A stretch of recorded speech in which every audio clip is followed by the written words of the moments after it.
Hello, ladies and gentlemen. Welcome to a new week. Today is August the 11th, 2025.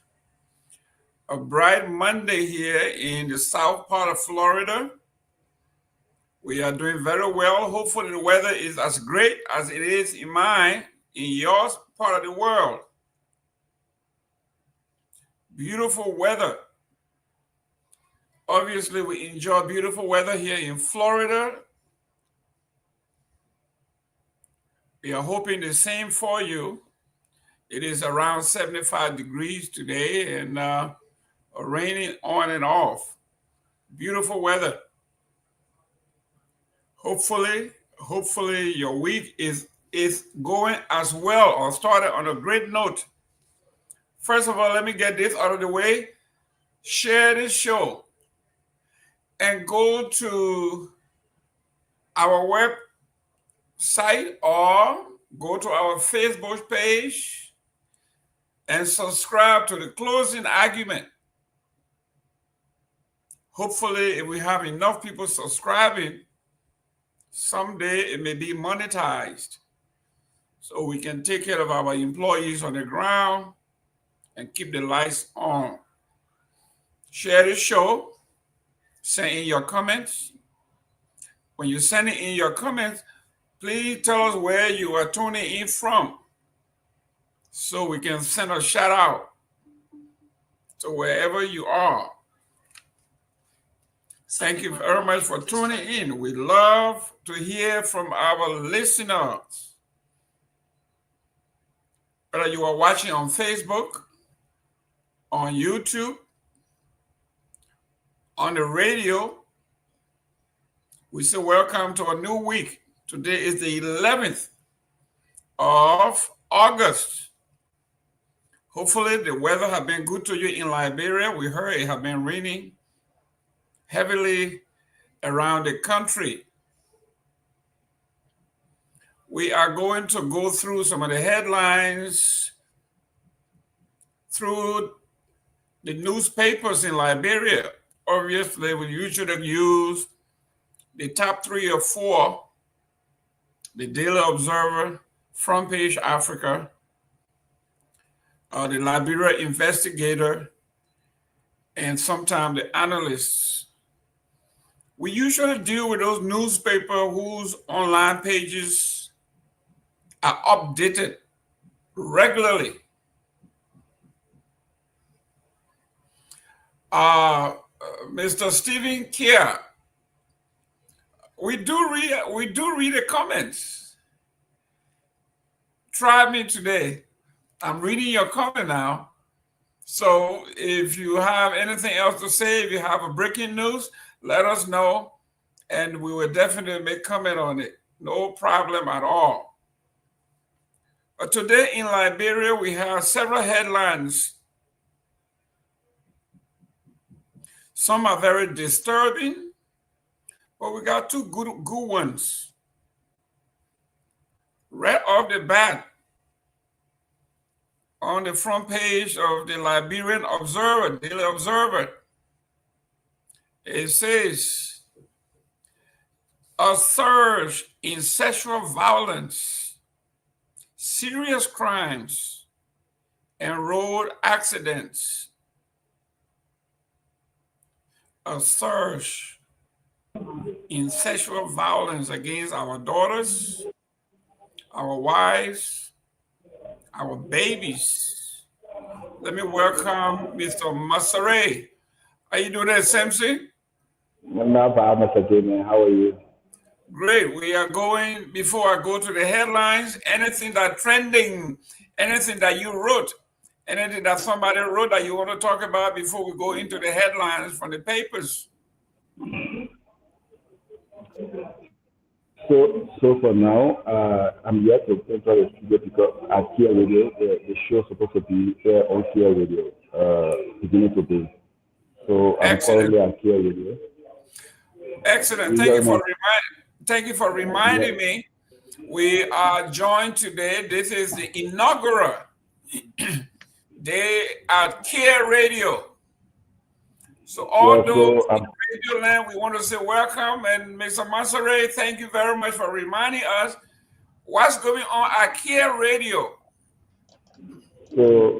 following our show will start at here at 10 o'clock on the start. Watch Okay. it every day at 9 o'clock. But I'm currently also awaiting the show to because there's another program currently on board for the Tomalin. So I'm probably processing a lot of it, waiting for the show for the particular show to over so I can enter in the studio. Thank you very much. And if you are in Radio Land today, our inaugural launching of our radio broadcast with the great organizations and leaders and managers of Care Radio. Welcome on board. And as you said, we got a few more minutes, maybe an hour to go. And then we will be joined by the folks at Care Radio. Let me welcome Mr. Myean. Tobin, how you doing, young man? I'm doing good, Mr. Gayman, and how you doing? How's the family, Mr. George and Dave Sansi Mosue? How you guys doing? Great. For my Okay, end, I'm good. For my end, I'm okay, good. that's good. Excellent. Everything is good here. I'm in South Florida. Yesterday, my Miami Dolphins played, even though it's preseason. It's my first time seeing it was a draw, 24-24, Miami Dolphins. During the regular season, you won't have a draw. But let me welcome the chief himself, Chief Tomalin Josh. How you doing, Chief? Oh, it's great to be here, Mr. Gayman and Samson and Myean. All our viewers from around the world, want to say thank you again for coming. And why it's good to be here. I'm personally saddened as I'm sitting here today because of the laws of the Minister of State, who many do not know, but he and I had a very good relationship. Someone who we talk regularly. In fact, a few weeks ago, he talked from his sick bed. He sent me a message that he wasn't doing well and that we're keeping our thoughts and prayers. Minister Grisby, but his passing is a blow to this country. Many people don't know, but he's a career diplomat of many years. He served in many capacities at many missions abroad. He serves in the government of President Doe, President Doe, President Taylor, interim President Sawyer, Madam Salif, and President Boyka. And his passing is indeed a lot. And I plan to use this occasion today I just love the statement written by President Boyka. He put a very, very, very touching statement on his passing. And I'm told that speaking of one of the president's aide today, he did not even work today. He was at home, and someone he called him his comrade of 60 years.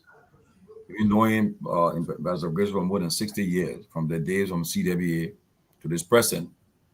And that's someone who, if you're in that position, to make somebody your chief of staff is not an easy thing, though.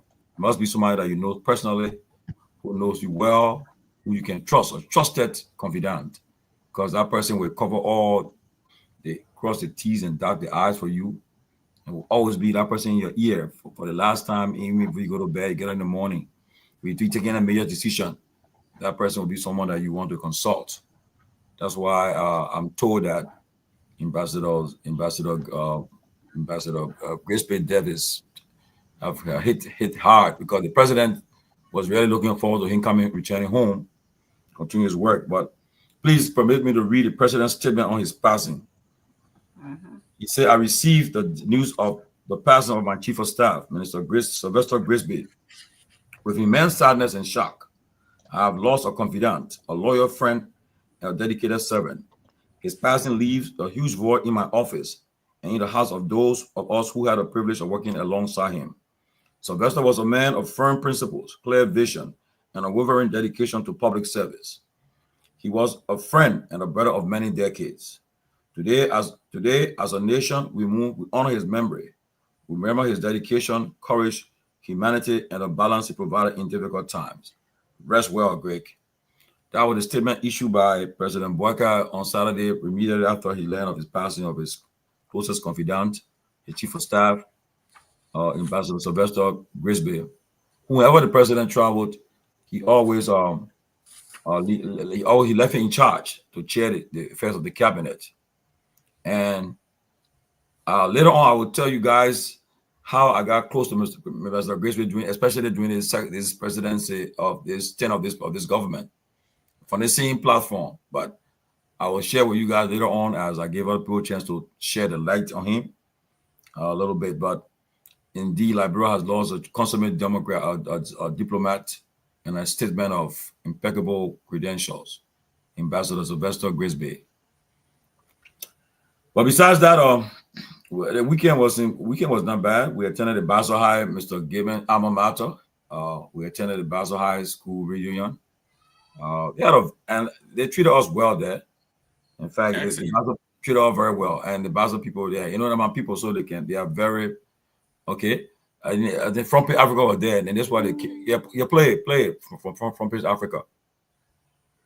In Philadelphia, the Basel High School Alumni Association USA gathered for its annual convention, a homecoming of hearts and purpose. The event celebrated the legacy of a school that shaped generations. Alumnus Emmanuel Nuku Reeves, a 1971 salutatorian, donated $20,000 to his alma mater. Today, for our love and continued support, my wife, Serena B. Reeves, and I will give a cashier's check for $20,000. With nearly $46,000 raised, the funds will drive meaningful interventions from scholarships to campus improvements and digital learning initiatives. What we owe Basel High, he says, is not just pride in her past, but faith in her future, a future the alumni are determined to build together.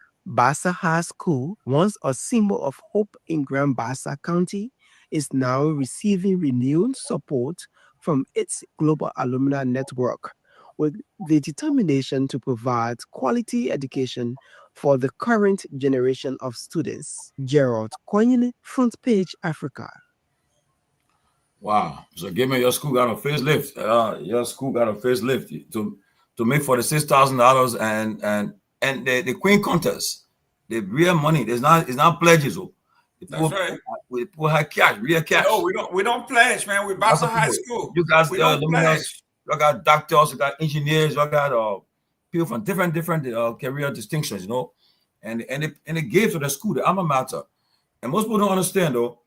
That's the reason why some of us we attend all these things because if you're into politics, it will come back to play for you, the role you play. Because if you're having a fundraiser one of these days, you call your fellow Basel High School people, they'll come to support you. That's why it's good to attend these things. Some people in America, they want work, and they don't attend nothing.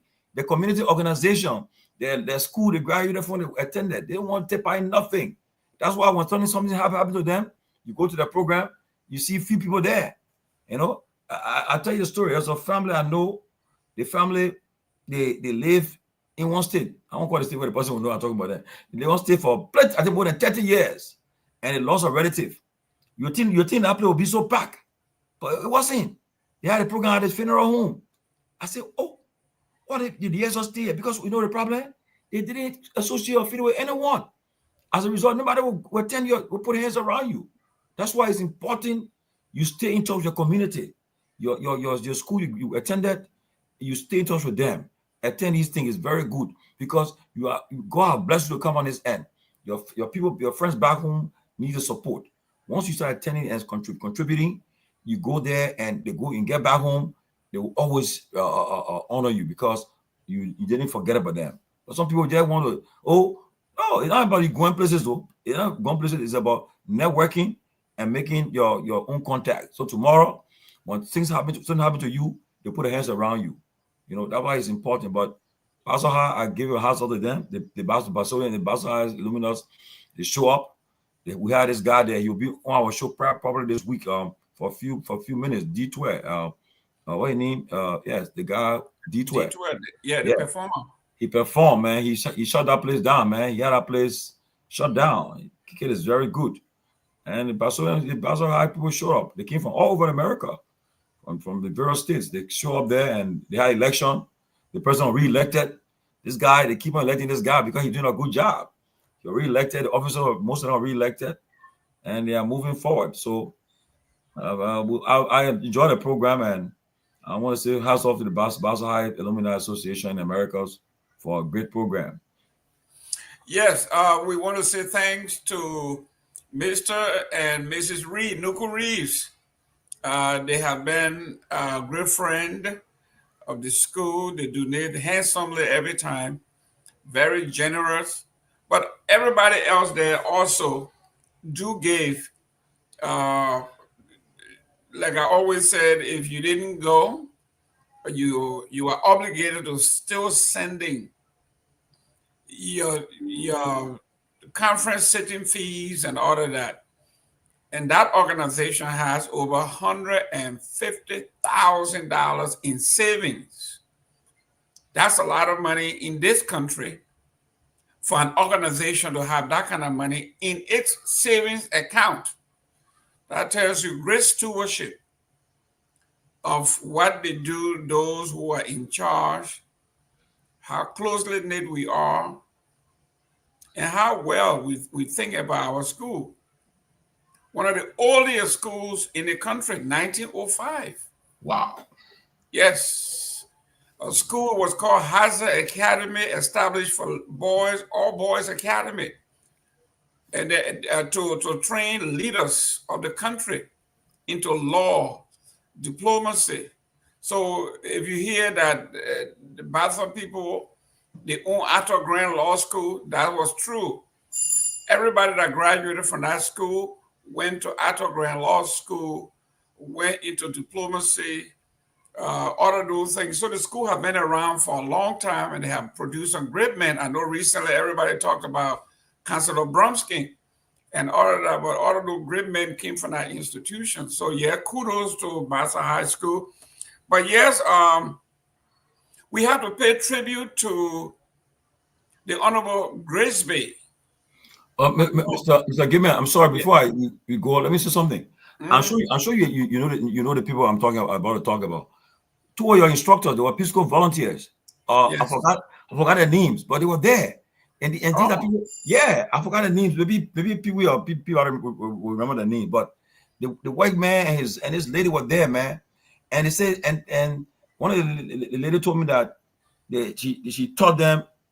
They taught them in Basel High School in the 70s. Yeah, and they were there. And these are people who taught most of the students that they taught were there. Yeah, and I was so proud of them. And they went in Liberia as Peace Corps volunteers back in the days, and they taught these people, man. And they were present at the place. I was proud of them to see them still in touch with Basel High School, and they were there to come and support their school. But do you know them? I mean, I forgot it. I mean, maybe. Well, I know we had several of them. When I was there was another young man that was teaching us chemistry. He was Mike Hasek. I don't know whether that was him. I think maybe. He came from Ohio. I'm sure when they kind of no, but the people I think they said they're in New York. They're from New York, eh? Oh, okay. Well, people move around. They're from New York, but yes, we have great teachers from the Peace Corps segment. Then we have a lot of great teachers from Fruit Bay College in Sierra Leone, and we have some from the University of Accra. So we have some great folks. Excuse me, Myean, please send me the link again, Myean, because I think the link is kind of proper. Give me the link again, I beg you, please. I sent it to Mr. Pewee if he's the one you want to send it. I already sent it to you. I won't put it in the other chat room because apparently they don't have it there. You send them. Okay, please check. Yeah, check your WhatsApp. Check your WhatsApp. Okay. So when you talk about quality education, when you talk about old school education, when you talk about classic education, some of us were privy to have folks who were experts in those areas. Today, when you hear or when you see university graduate, college graduates in Liberia can barely speak, can barely write. It makes you wonder. Because, I mean, when during our days in school, I guess part of your schooling days, when they were teaching ethics, they were teaching logic, they were teaching all of those things.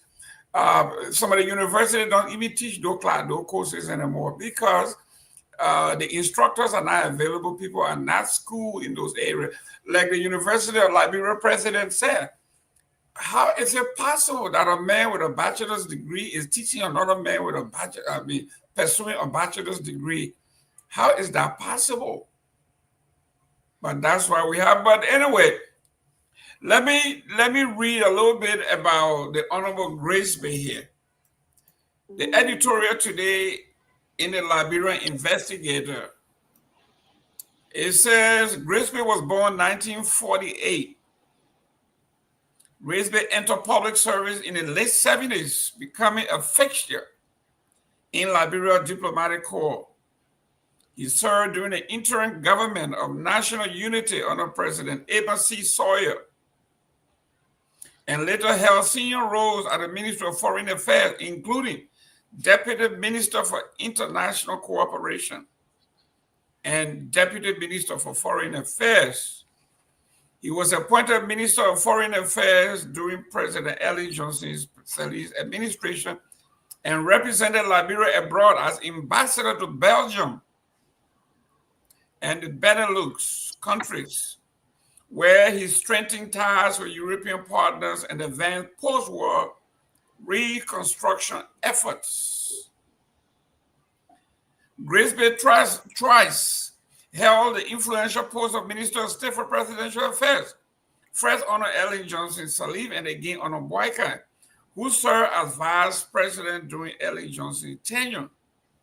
In the current Boyka-led administration, he was the most senior cabinet minister, widely regarded as the current Boyka-led administration as the president's most trusted advisor and an all-wise hand in Liberian political governance.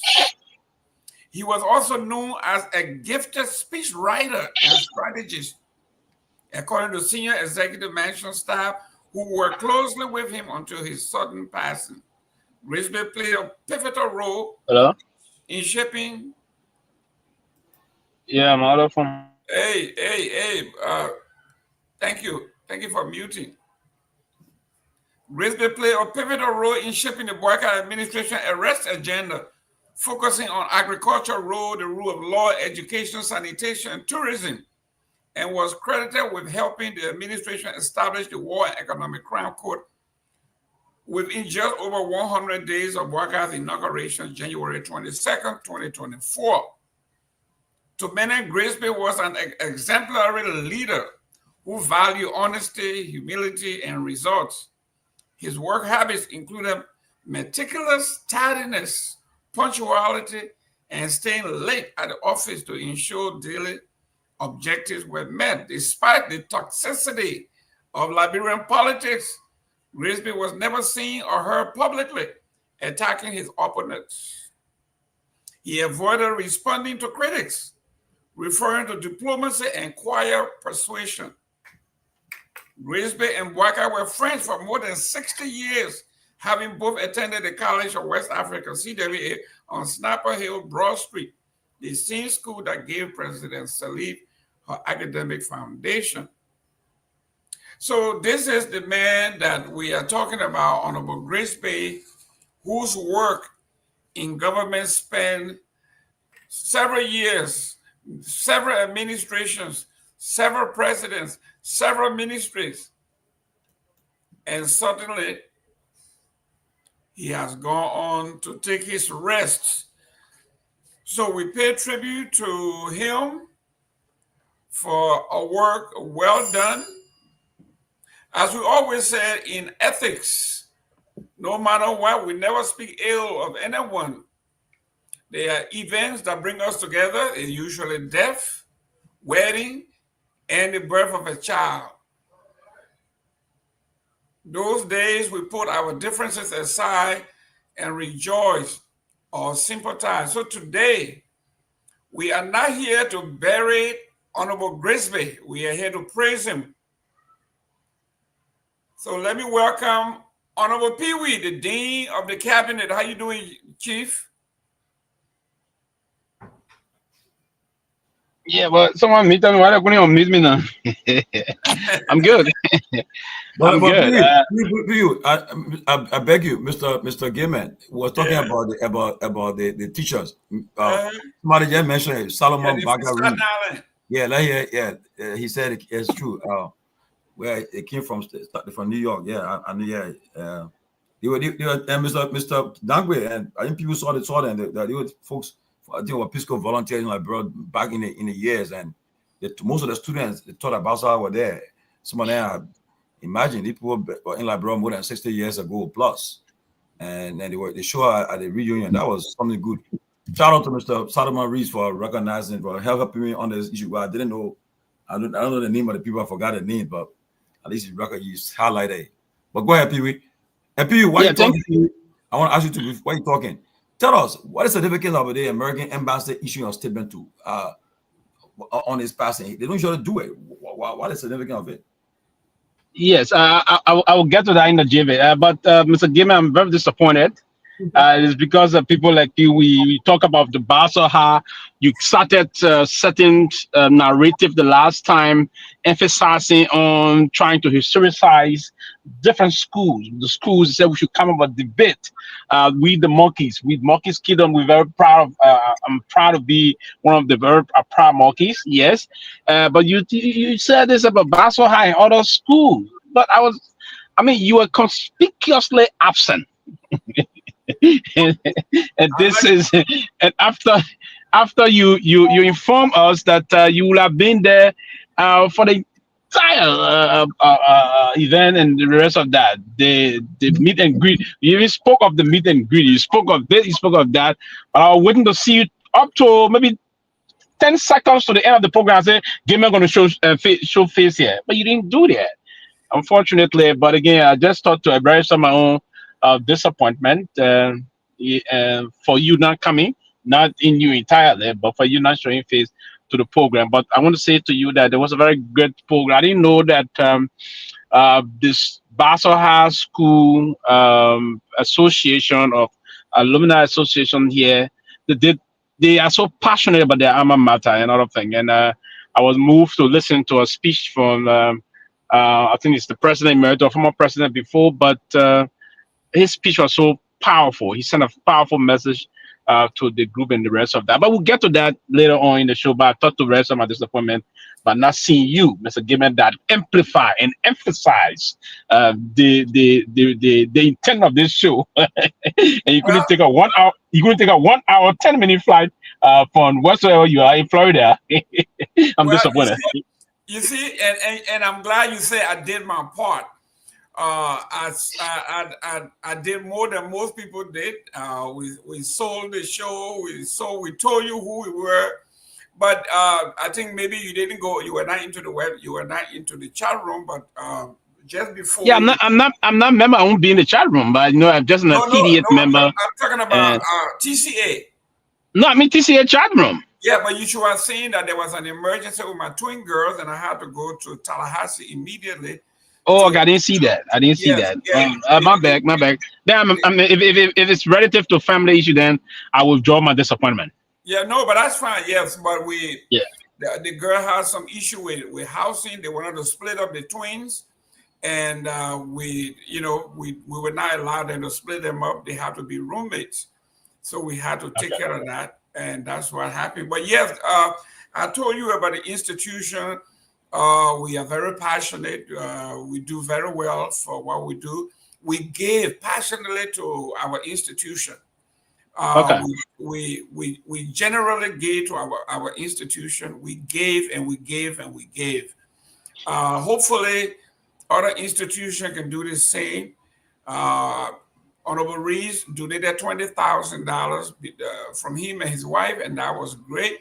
And other people donated, and total we collected about $46,000. No pledges, just cash. Yeah. And that's why we do. But that was good. Let me welcome Honorable Nagbe. Nagbe, how you Yeah, doing? let me take that. Too many hours of caution. Let me just end. Then Mr. Nambi gonna come in. But Yes. yeah, we follow all of those. But again, for me, on the part of Mr. Rio was not the money. It was the speech that he delivered. That was my takeaway. And I very something. I think he tried to challenge all of you and all of us to remember our various alma mater and the rest of that. That was an extraordinary speech that was presented in a more powerful and powerful way. But let me get back to the late Minister of State. Somebody asked a very your question. Maybe we'll go into it in detail later on. And they released first the statement from the President of the Republic of Liberia. That was a very touching statement. He was describing as a trusted friend and brother and a comrade. So he lost a very strong partner and a pillow toward his governance process moving on. But Mr.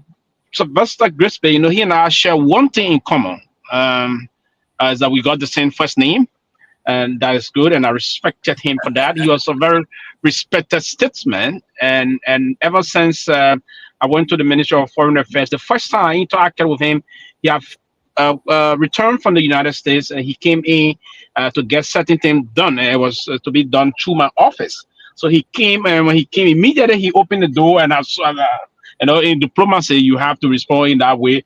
And he told me, say, you just came in that place.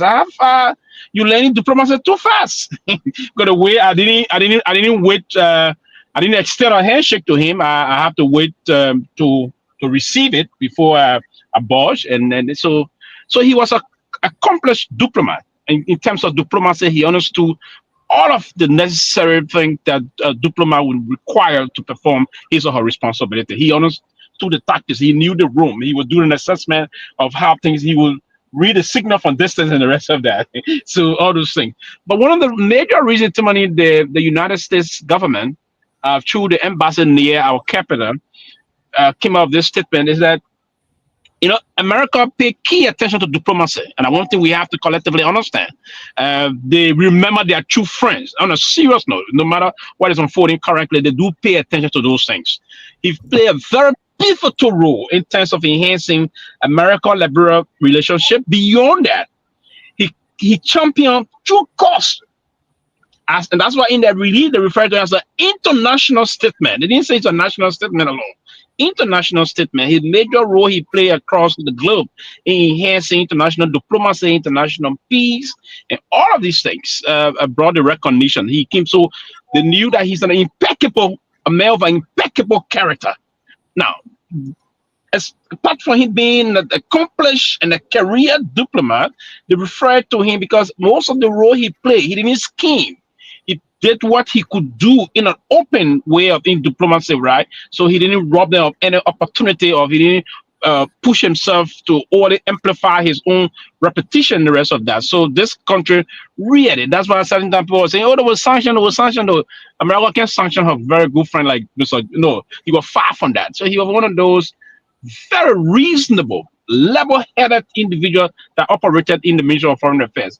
When he held a position as Deputy Minister for International Cooperation and Economic Integration, he played a major role in showing that Liberia is integrated, not only via economic diplomacy, but via some partnership development. He played, and his mark left there.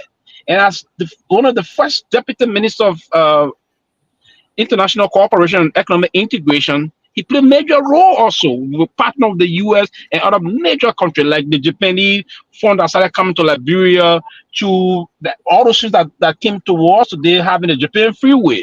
It was through that office, the International Cooperation and Economic Integration Office, that he played a role. He played a role as Deputy Minister of Foreign Affairs, the principal deputy also. He played it very well, and he was appointed not Minister of Foreign Affairs, but acting Minister of Foreign Affairs by Madam Salif. He was not Minister proper, but acting Minister. Then he took the position of Minister of State twice, both Madam Salif and the current President Joseph Yuma Boakai. So, I mean, he's one person, and, I listen to folks trying to politicize his demise. I felt very terrible about that. People politicizing, but again, you won't even hold these people that were trying to get involved into politicizing his demise because they felt that the past regime, guys that are surrogates today, did the same to them. They irrationally, notoriously, some way of what I want to say, non-political guardians way of just attacking people. So they're trying to pay back by doing that. But no, Mr. Gillespie was a very powerful statesman. Now, be one person I will project and move forward here that we should not politicize his demise. He was a very powerful statesman, and we should remember him as per his service, a career diplomat, a consummate civil servant, a realistic and professional public interaction seven and the rest of that. So we ought to remember him for the role he played in the country, the way he projected the interest of the country. He catapulted Liberia at the level in diplomacy at a very strong and respectable level. And it's due to that manifestation that today the U.S. government, through the embassy, came up with a special statement referring to him as an international statement, and the president referring to him as a true friend and a very powerful comrade. So we have to remember these things that are coming up from realistic people who should leave the politics aside of it. This was a very respected man. He came to take a job and then he got sick. Unfortunately, he didn't make it through the process, but we have to remember him as a realistic man. And he's one of those persons that will be really remembered. And I'm waiting to see the official gazette coming out of the Liberian government. I can imagine what the Gazette is going to read out. I can imagine that, right? But I mean, he had a very successful life from 48 to now. Though he didn't live, he would have been 85 or so more, but 84 and 74 years old. But I think it was a well-lived, very well, a rounded career statement that's going to be remembered by every Liberian. Even incoming diplomat is going to remember him. They're going to see his legacy. The legacy he built will never be forgotten, and his memories will be a blessing to us. Thank you, Honorable Nagbe. We are here. We will have time after the burial of a great man to criticize, to compare and contrast. But while we are now mourning, we usually speak great things. We speak well, because we will have time to criticize, but at this time of mourning, we have to do the honorable thing and rely on the good this man has done. From what I read, the president's statement, from what I just read from 1948, this man was born, so he was 77 years old. He has worked in government through several administrations, several presidents. And the paper says that he's a man who loved to work from behind the scene. It's not all about him. He doesn't respond to critics. Everything is done behind the scenes. So he was an ultimate diplomat. Your take? Yeah, I didn't know Greg, and he would tell you to call him Greg. He was just the stand-up guy, pure class. I got to know him through in the circles of Gabriel Bacchus Matthews. He's been with the foreign ministry and ambassadorial level, superintendent of Sino County and others. So I interacted with him on a couple of occasions. Very, very affable gentleman. And like Sylvester said, the consummate diplomat. And don't take it from me, and take it from my friend Sano Win. Sano Win is a student of process. Sano pays attention to details, making sure, things are done right. I read his tribute also. Absolutely. I haven't read that, but I'm sure he basically is expressing, how well Greg will be missed. But Sandra and I would talk about Greg on a number of occasions. You believe the president, in spite of, there's several calls about, how as the president chief of staff, what happened on the inaugural, week when he went to NASCO and got some money to get cars and all of that. In spite of the chorus of calls to remove him, Sandra felt the president could practically not do without, the presence of Greg. Because like Sylvester said, again, he's been in government for so long. He knew the ins and outs of government. He knew all the diplomatic speak, how to interact with this country, this continent, and no surprise that the U.S. embassy, will come out and express, their admiration for the statesman that he was, also mourning his passing. I think he will be greatly missed. He's just one of those few kinds that was still around who knew real governance. So I know the president, they were very close. I understand they come all the way from CWA. I have a few of my friends who and I were still in high, came from high school. You as you grow older, and all of us I realize you begin to lose a lot of friends. And so you kind of cling on to the few that are still left with you because when you meet, you go back and you go back on memory lane, and reminisce on all the nonsense you did together. You have a lot of fun. And I think he was that kind of person to the president too. So I understand the president how he must feeling. And again, deepest sympathies to the president, the people of Liberia, and to the family of Greg. We all miss him. He left us too early. But may his soul rest in peace. And ladies and gentlemen, if you're watching us, I'm reading the comments. Please tell us where you tuning in from. Dr. Howard Jones, thank you for watching from the Windy City, Chicago. And Mr. Williams, Colorado in the house. Everybody else, please let us know where you're tuning in from. My own sister, Julia Duncan Cassell, you didn't put it there, but I know you're in Las Vegas. So thank you. Wait a minute, she going to win some money from Basel High School or what? Yeah, hey, what am I saying? Our bottom line, the bank account looking good. So yeah, she's sending that money in. Jerome, before you bring the body, just give me 2 seconds. I heard what happened over the weekend. As even though Sylvester said, he missed your presence and all of that. But I don't think he was even thinking about you. Given the photos that I saw here in Peabody and Tomalin, I'm not going there. I mean, really looking suave and looking really, really. I mean, if I didn't know the closing argument, I would say, wow, these guys get so paid so heavily. I mean, they were looking really, really nice. The suits, Dr. Peabody and Mr. Yeah, Pewee. but Mr. Nagbe, if you think they were zooted, I'm going to use the old word as zoot. I know, right? You think they were zooted for the event? Wait for the CMC event. They will be even more zooted. Oh wow, I can't wait. And I gotta say for Tomalin, Chief, look, all white is very difficult to pull off. And I saw his suit. So congratulations, guys. You look well. You represented, TCA well. And from the reporting we're getting, it looks like the program went well all over. So congratulations that you made it. Thank you. Before I bring in Doctor, let me welcome Daniel. We are Sampon, watching from Sweden. Thank you very much for tuning in. That's Dr. Peabody's neighborhood there because he hangs around Europe there a whole lot. Doctor, welcome to the show. Hey, gentlemen, everybody. So good to see you, man. Happy Monday, everybody. Happy Monday. It's good to be here. And by the way, I think we should be on Care FM today, Care Communication as well as Truth FM. I don't know whether we on that already, but it's so good to see Mr. Nagbe. I got your text that night that you wouldn't have been able to come.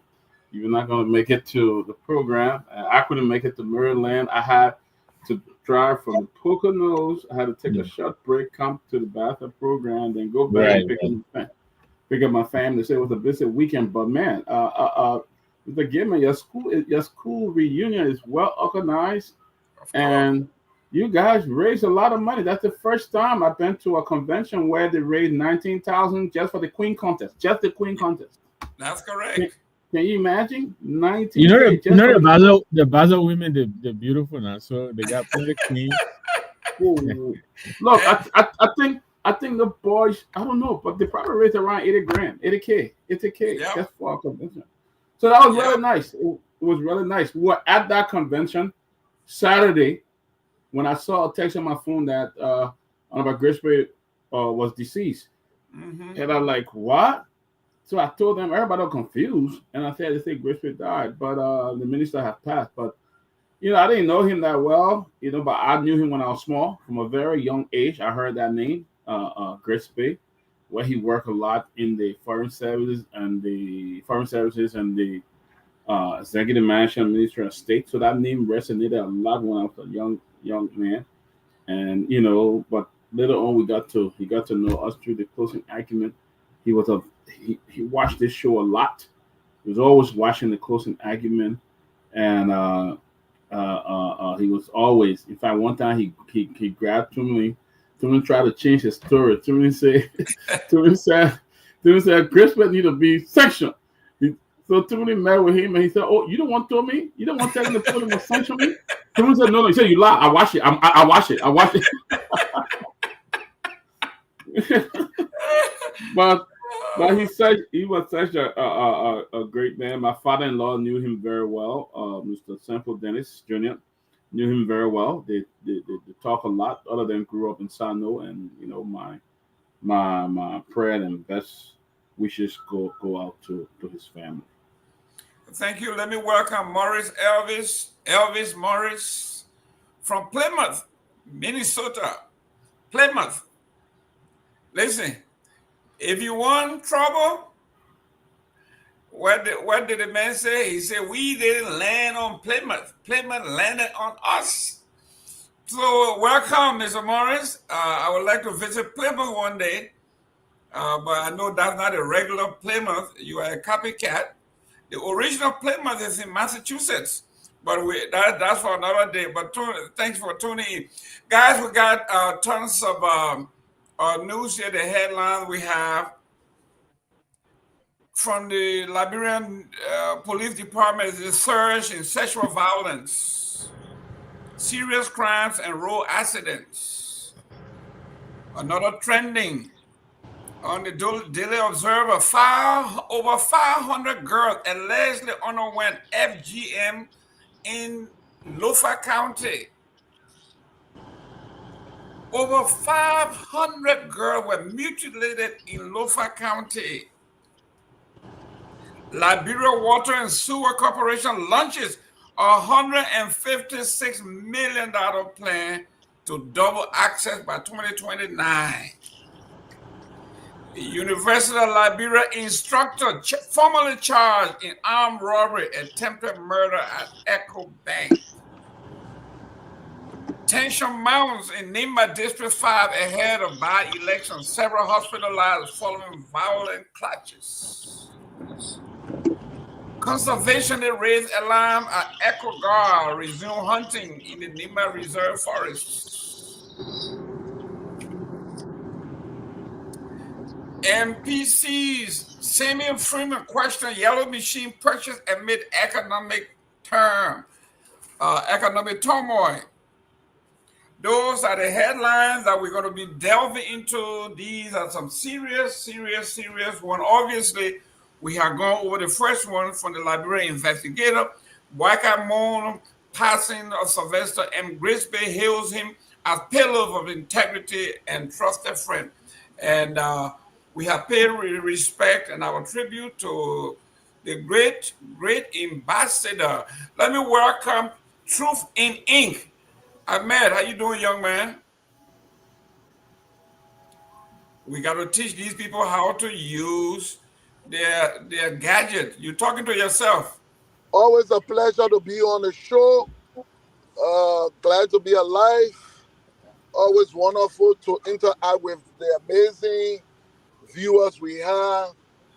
A great privilege to be in the company of great men and women as panelists of the closing argument. So it's a good day, great Monday, weather good, health getting better. So yeah, it's good to be here, man. Great. Let's start with the first one here.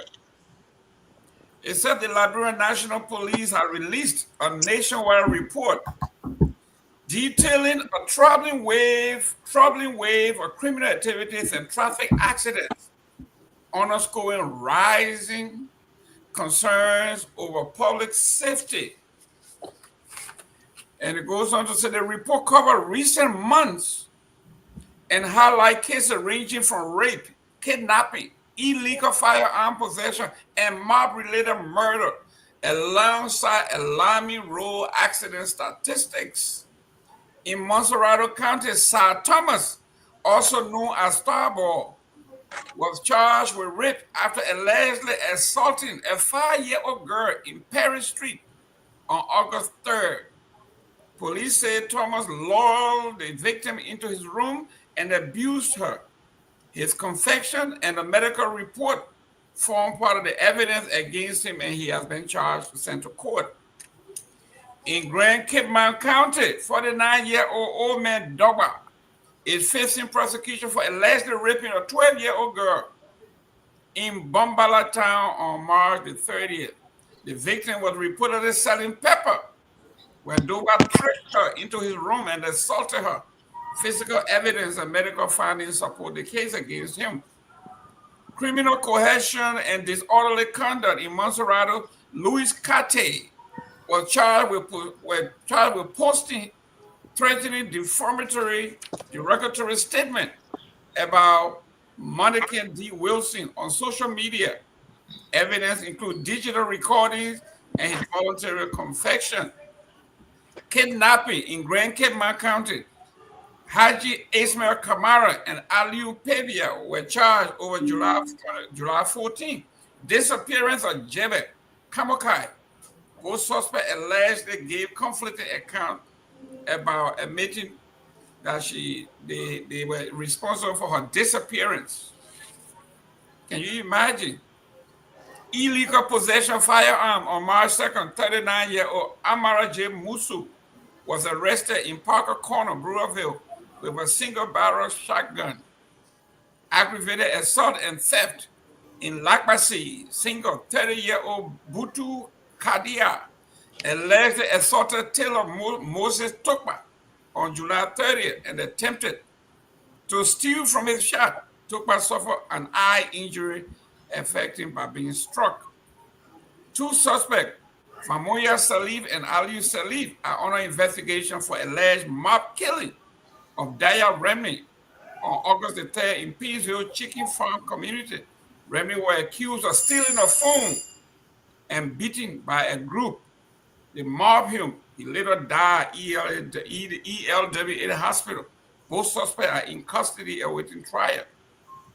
In a separate report, the Liberia National Police recorded 138 road accidents across Liberia in July. July alone, 138 road accidents.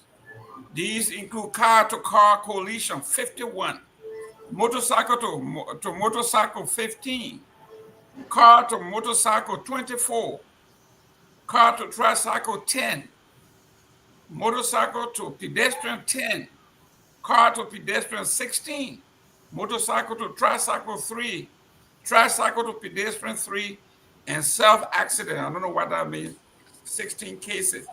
Ladies and gentlemen, I read this in its totality because the crime wave, according to the police chief, is alarming, from raping babies to people just driving any way they feel.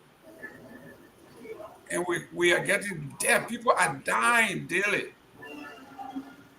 I picked this headline because every time you turn on social media, you are seeing some horrific scenes. Let me start with the chief. Tomalin, George, what should we do as a media outlet to help our police, to help our government, to help our institution? This is alarming. These reports are alarming. Well, again,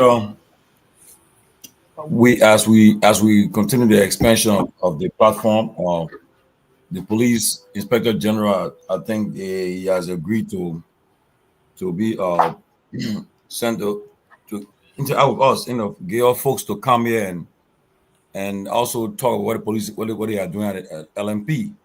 So from time to time, we have folks on the police coming to share with us the activities, what they are doing at the LMP.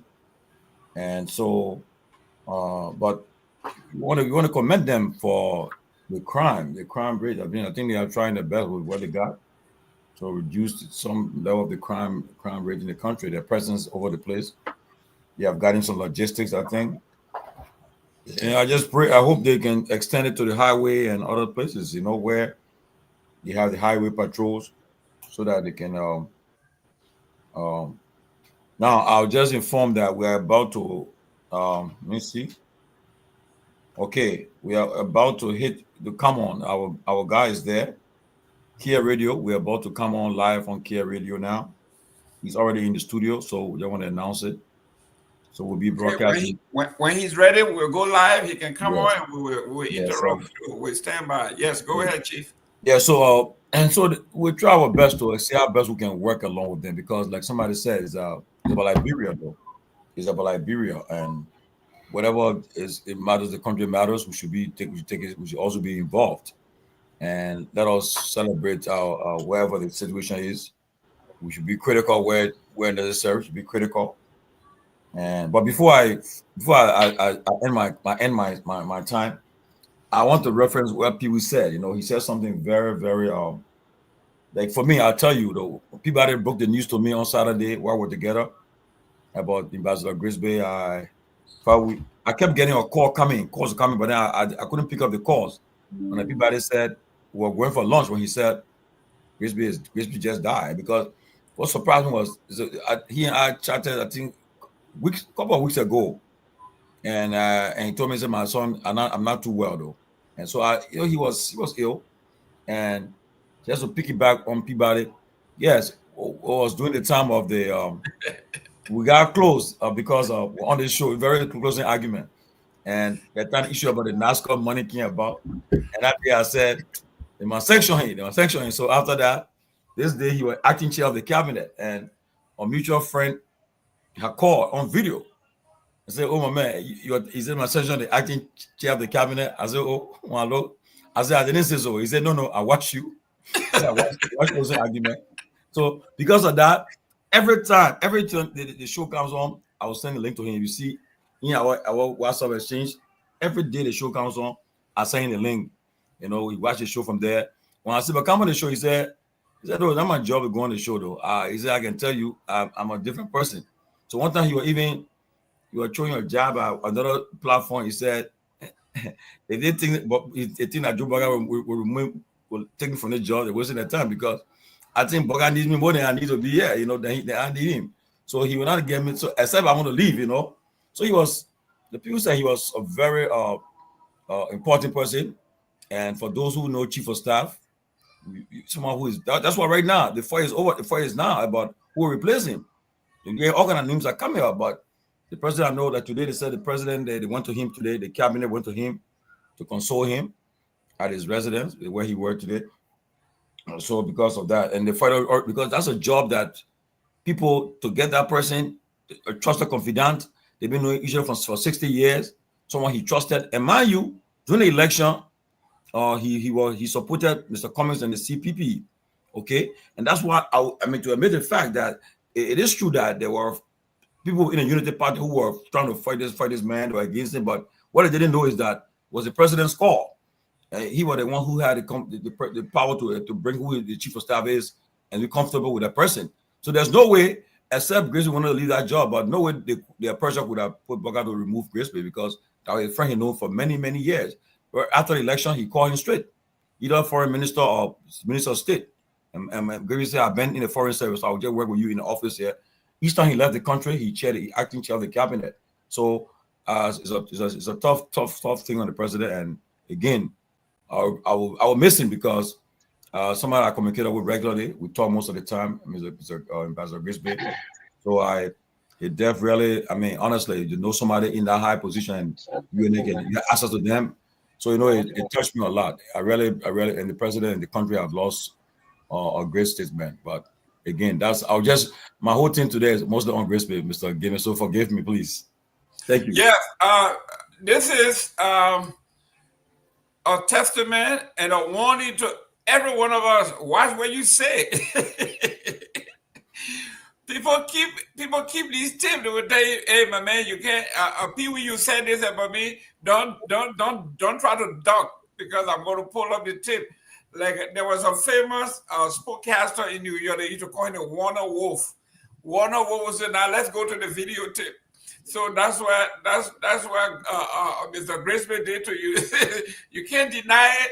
I got the tip on you. So that's but let me make a quick observation. I know others are coming, Robert, and welcome, Robert.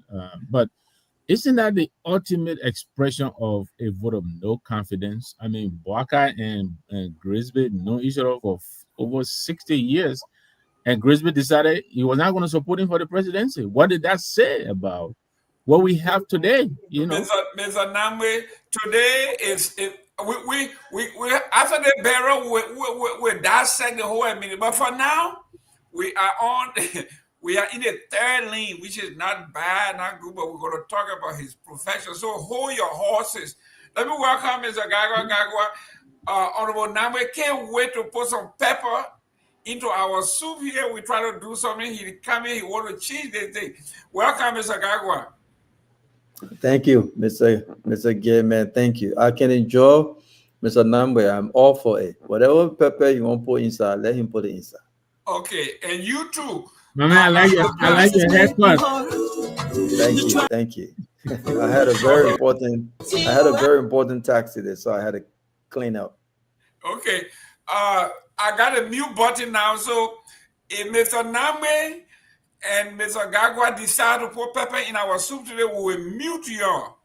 That's an executive order. We will mute you. But that's the first person to complain. Is there somebody muting him on the show? It looks like we are getting ready to join Care Radio. Whenever they are ready, we will join them. This is our inaugural day with Care Communications, and we love what they are doing over there. We love to see the young men and women in the studio. Wow, we know the communication, the network in Liberia is kind of fluctuating, but we will be on the standby. Mr. Garguah, this is a great story. You have to give it to the police chief. You know, I'm a major critic of the police chief. Okay. It looks like Care Communication is ready. Mr. Masere, welcome to the show. How are we doing with Care Radio? Everybody on Care Radio, welcome. Chief, you want to welcome folks from Care Radio in their side of the world? You want to welcome, and this is your baby. Yeah, we'd like to welcome them. You gotta go ahead. We'd like to welcome our partnership. So this brings two Truth FM and Care Network. So guys, if you're watching in Liberia and you want to join us, you can tune into Truth FM and Care. What is it? It's a 10-something 107.9. 107.9. We are live on 107.9 as well. So to the management team, to the CEO of Care, Mr. Chris Care, and the managing money. Sure, it's 107.9. It looks at 95.9. It looked at 95.9 FM. Mr. Money Kishan and others, want to thank you. This is our inaugural with the Care Communication. So this brings two. We are working to bring other network in as well, so that the closing acumen will hit very large in Monrovia, because the messages are very important. And so with the guys in studio at Care, we say welcome, and to our guy at Truth. Man, let's do this thing, man. We are excited to have you guys and to see the show going. Let's roll on. It's a good one. Thank you. Ladies and gentlemen, if you are on Care Radio, this is the closing argument. This is our inaugural show. And with me, I have Mr. Robert Garguah here. I have Amit Stefanik or Amit Seleke, whatever his real name is, with his CDC. We want to call his real name so you can know who he is. I have here Dr. Peabody. Henry Peabody is also on the show. I got the chief himself, Chief Tomalin. George is here. We have Mr. Victor Nagbe. We have the cabinet of the Dean of Diplomacy, Mr. Pewee. It says Sylvester Pewee. And from 96.1 Truth FM, we have Myean Torgbean. So let's go to Care Radio, or we have Mr. Masare. Masare, are you ready? You are muted. Samson is a reporter in Liberia, so he's sitting in the studio at Care for us as well. Okay, am I loud? Yes, Yeah, you we can are. hear you. Go ahead. Okay, yes, I'm ready, and it's good to be in on Care Radio to broadcast for the closing argument. At least so this is the first time, and we hope to have the show running from now upward. Okay, Dr. Peabody, can you read out our schedule? What is it we're going to be doing, and how often are we going to be doing it? Where are the timeline that we will be on Care Radio? We will be on Care from Monday to Friday. There are some days we're going to come in right when the show starts, and there are few days we're going to come in around this time because there will be another show, and then the next one will come on. So we'll be on from Monday to Friday as well, from Monday to Friday. Yeah. Thank you very much. Myean, you want to welcome your colleagues? Yeah. So I just want to say thanks to everyone who on the show tonight. We have a gem edition tonight where we have everyone is on the show. We about 9 persons that is on the show. So I just want to say thanks to Sansi Mosue, who is one of my colleagues who at Care Radio. So both of us will take the course whenever we need course. We'll take the course because they are going to run up to 12. If I'm not mistaken, they are going to run up to 12 o'clock. So for us here at True FM, every Monday, Tuesday, Thursday, and Friday, we're up at 11:30. That's the regular time. Only Wednesday will go up to 12 to 12:30. That's the time that is being scheduled for closing argument on True FM. Excellent.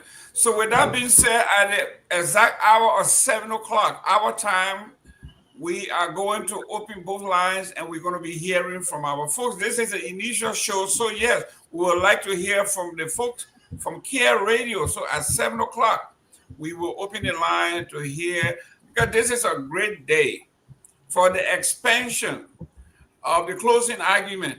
This tells you it's a testament to the management and organizational strength of the closing argument, that we are not just a group of folks beholden to a small group, small area. We are all over the country, and as time permits, and as we get generous, because we got to keep the lights on, we'll be adding more and more folks.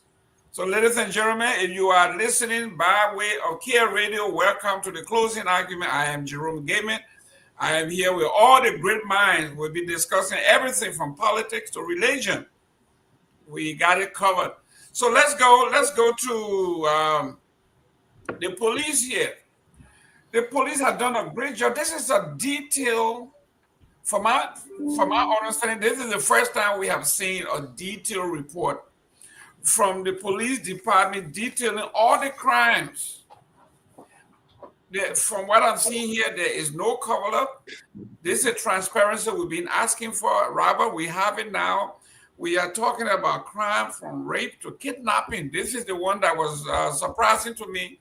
I didn't know that we have begun to have kidnapping in Liberia, but they cover the whole spectrum. Your take on this? Well, I'm glad that, the government is being transparent with regards to crime in Liberia. And I'm glad, and I just want to reemphasize how glad I am with this, because I remember way back on, I think it was Focus on Liberia in the Drive, where my brother Lobo and I was on.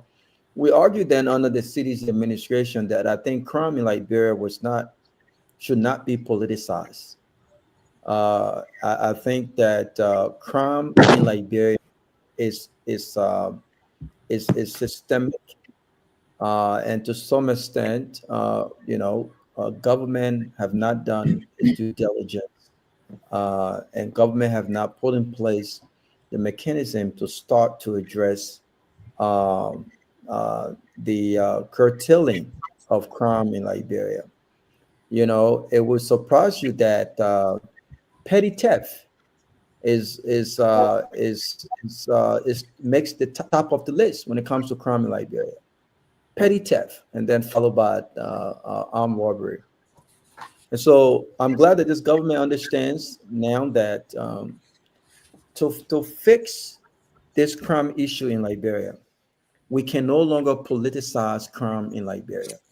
As long as we have not done what needs to be done relative to the rehabilitation of a whole generation of folks who were either born in the war crisis and folks who participated in the crisis.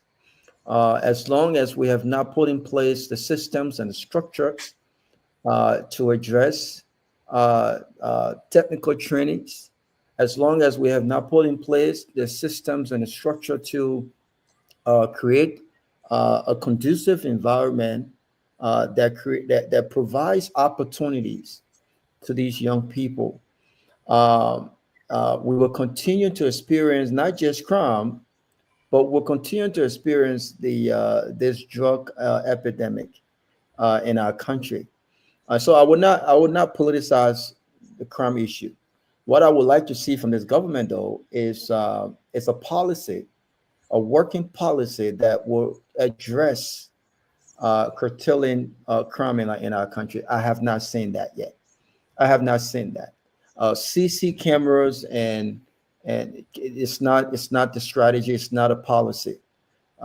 It's a form of protection in some way of after the fact, right? In the case of what happened at the bank, the armed man could have killed the worker, and we would have seen that capture on the CCTV. But does that prevent the crime from happening? It does not, right? And so I think we've got to be proactive and not reactive.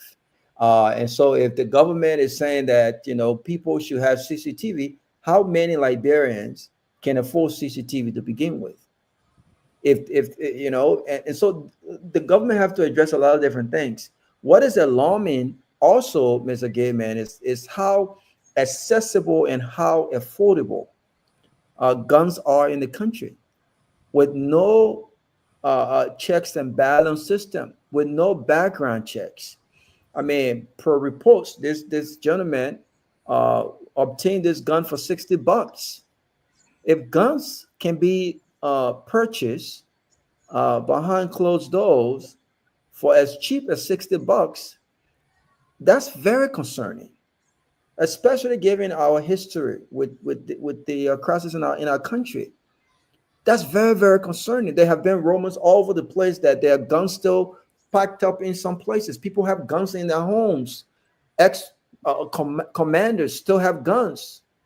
So if people can just go to Nima County and Grand Bassa and all of these different counties and can afford to purchase a gun for that amount with no registration, with no background, nothing of that sort, that is concerning.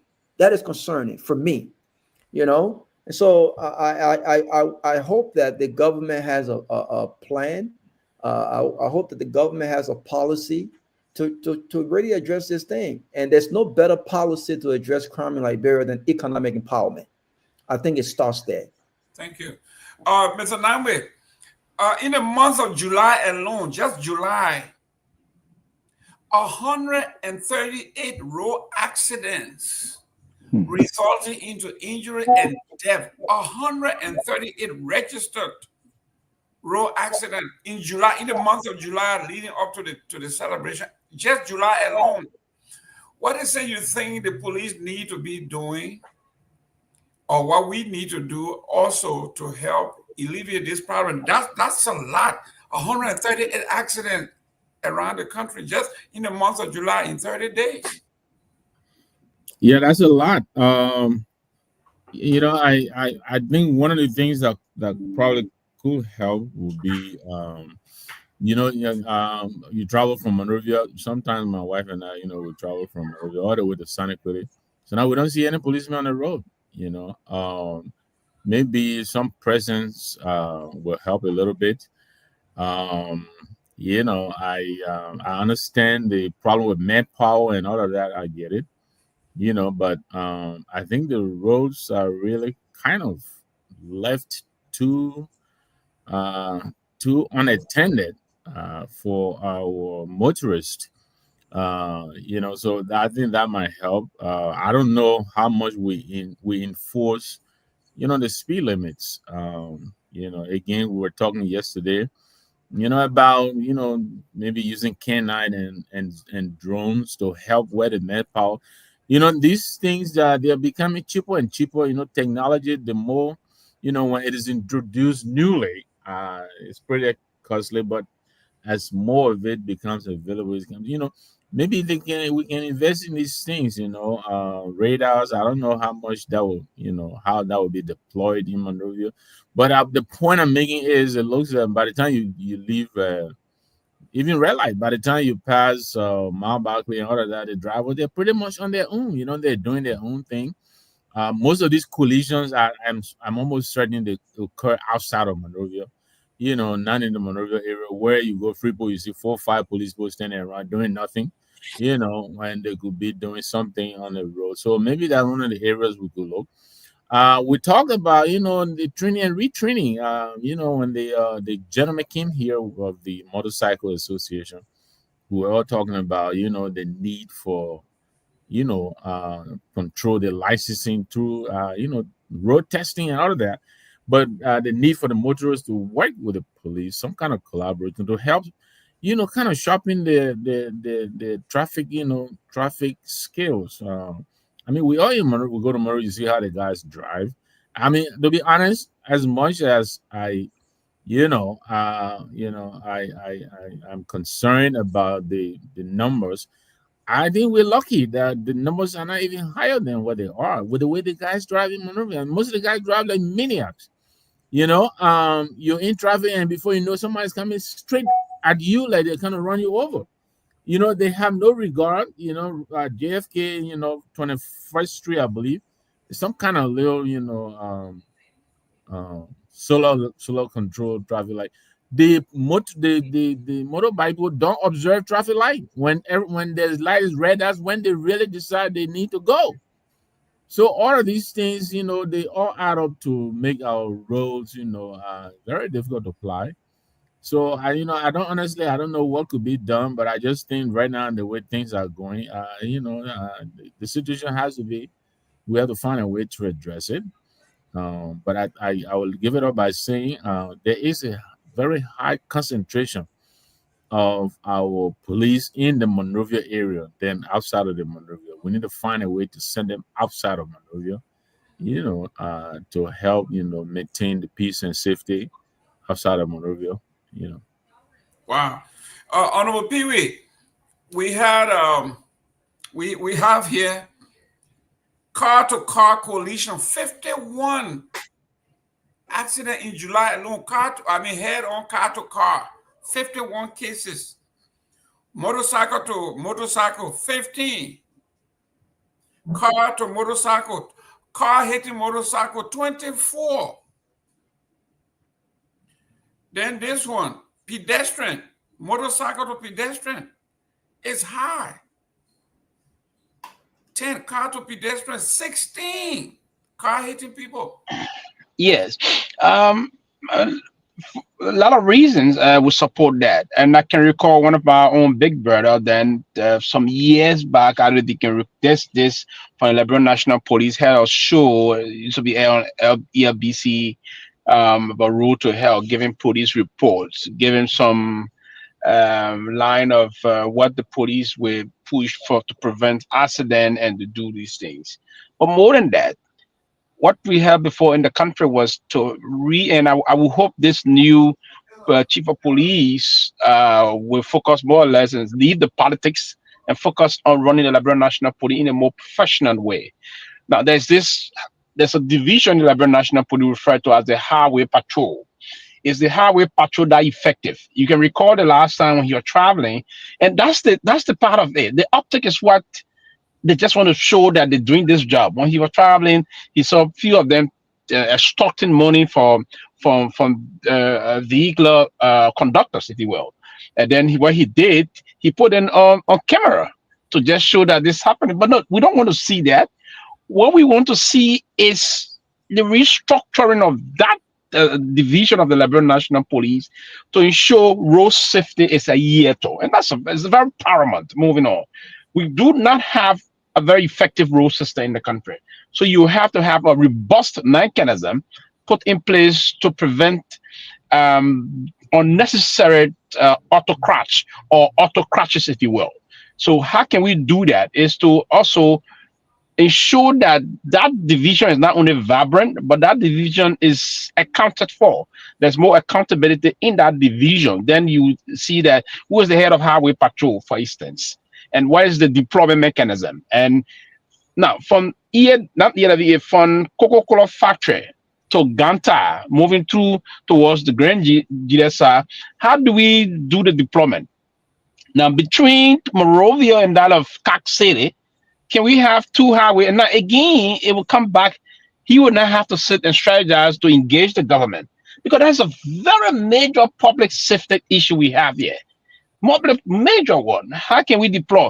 Now, can the government fund a kind of a $1 million you just deploy that in highway safety? It's possible, right? It's possible the government can do that. You buy some of the vehicles, some of the low level running speed vehicle, and some of the pickup truck, you can deploy them and give them to them on the major highway. We need to find out first which road is very busy in the country. Which highway is busy? It's the Monrovia Banga Ganta highway. It's very busy. The Monrovia Buchanan highway is also very busy. But the road I've just mentioned, these roads, they are very busy, but they don't have pop holes. Ever since those roads were reconstructed, there's no pop holes on those roads. But one of the terrible accidents just happened quite recently is the Monrovia Bombing Highway. That road is terrible. Ever since Samuel Doe built that road, the Abraham Babangida Highway, that road is now full of a lot of potholes, and it's causing, and our drivers are not sensitive towards the passenger that they convey. You convey a group of passengers, but you're not sensitive towards their health or their safety. They will run with the speed they determine. And who is there to check them? Is the Liberian National Police via the Highway Patrol. And the Highway Patrol itself, they are as corrupt as you want to think. So their concentration is not on vehicular movement. Their concentration, they move and they put a roadblock somewhere. Every commercial vehicle that will pass by, they got a tax.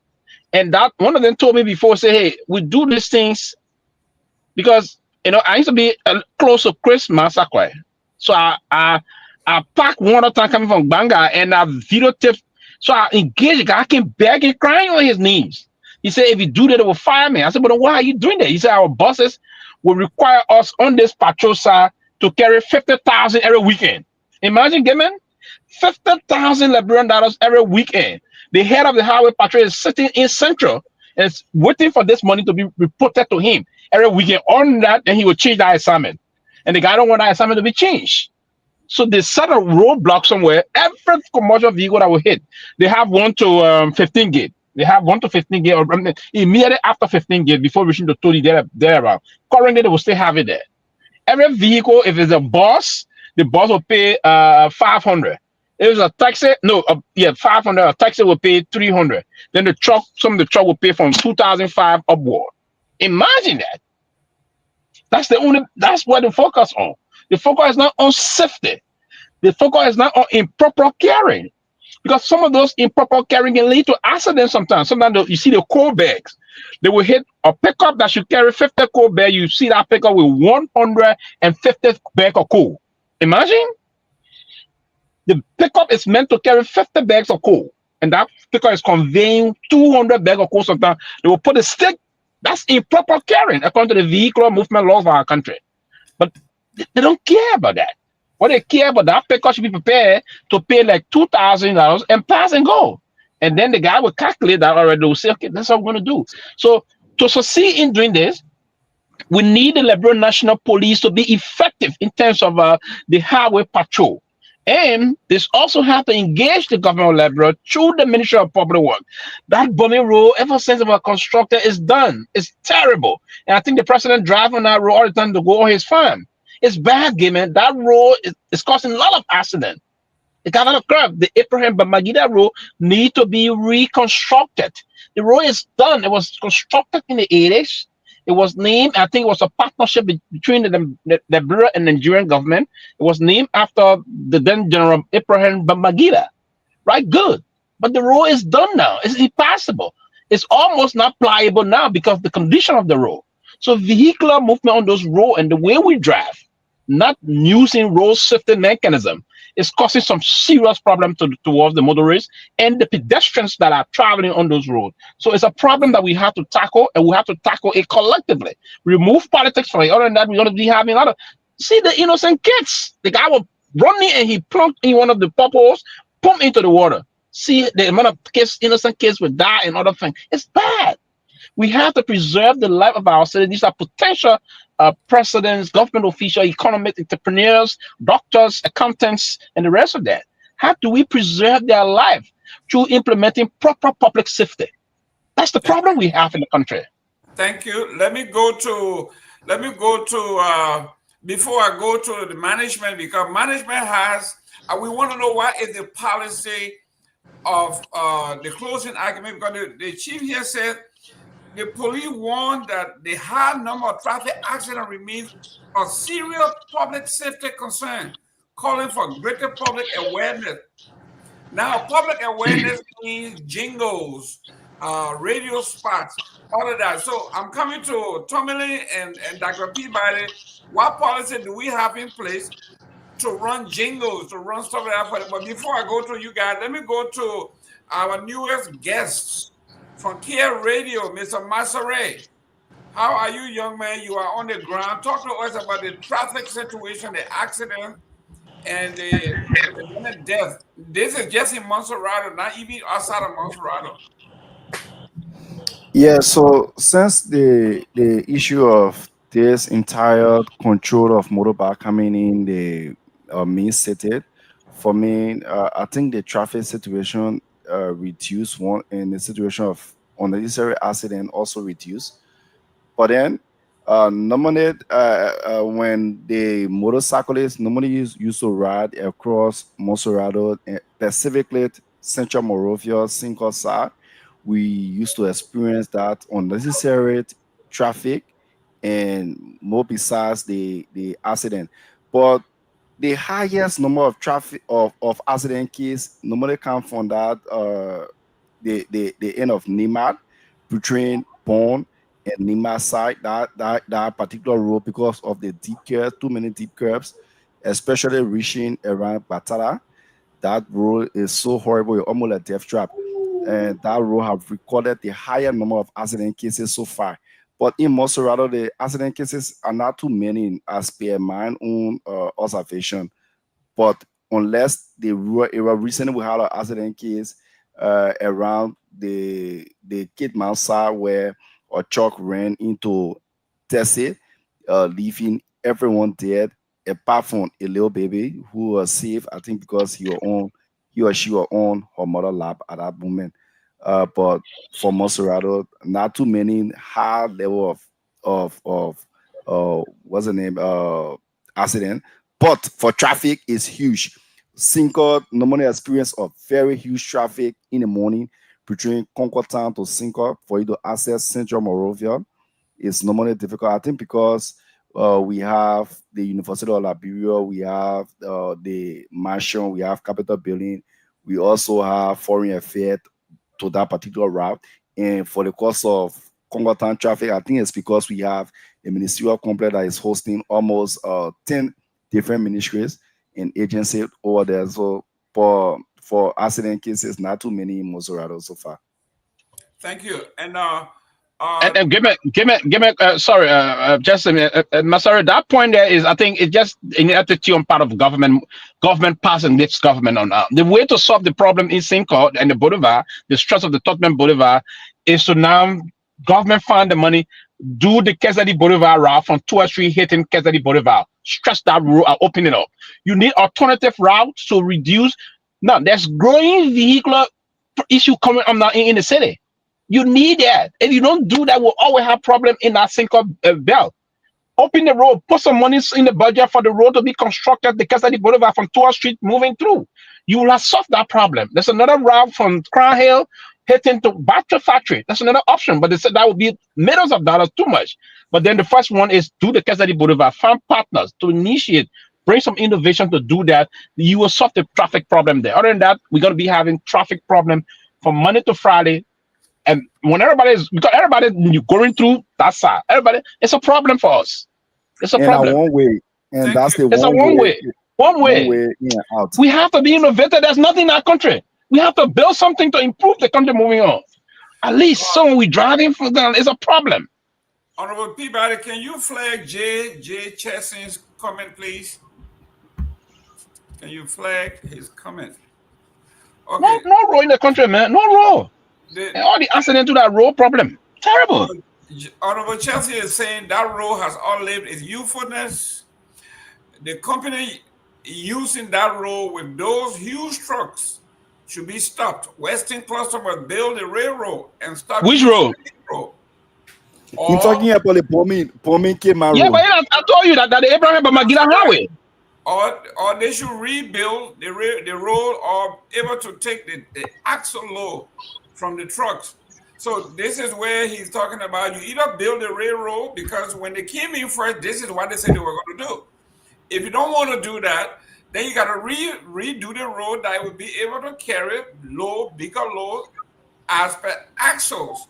So these are some of these are professional in the fields of Given that road should be reconstructed, period. That's what he said. And unfortunately for us, even let me put it that way, the president got his farm that he spent his weekend all the time. He drive via that road. He's seen and the brother member, it's unfortunate. And the leader will say build that real quick. But if you don't mind, Mr. Gayman, quickly, someone mentioned public awareness. Public awareness is not a policy for the maintenance of roads, and it's not a policy for safety. That's one. And the government cannot even afford public awareness.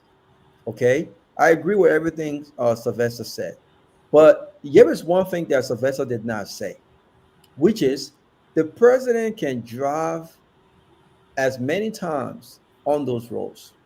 Do you know why the president don't care? The president don't care because the vehicles that are driven on those roads, the monies that are spent did not come from his past farm. The farm that he drives on that road to go to every day, right, are part of the benefit of becoming president to begin with. Don't forget, Joseph Boaga was broke. Now, I didn't say that. This is according to the president. And this is not unique to the president. As long as we continue, and by the way, the vehicles driven on those roads are very expensive vehicles. Let's not forget that they just purchased, they just spent $2.something million on those vehicles. And you should see how those vehicles look when the president travels across the country in rural areas. They don't care. Do you think the president or anyone else would care if they were spending money from their own pocket to purchase vehicles to just drive them anywhere? We care. We care. This is the reason why some people don't drive the vehicles that they drive in Monrovia to go on the highway.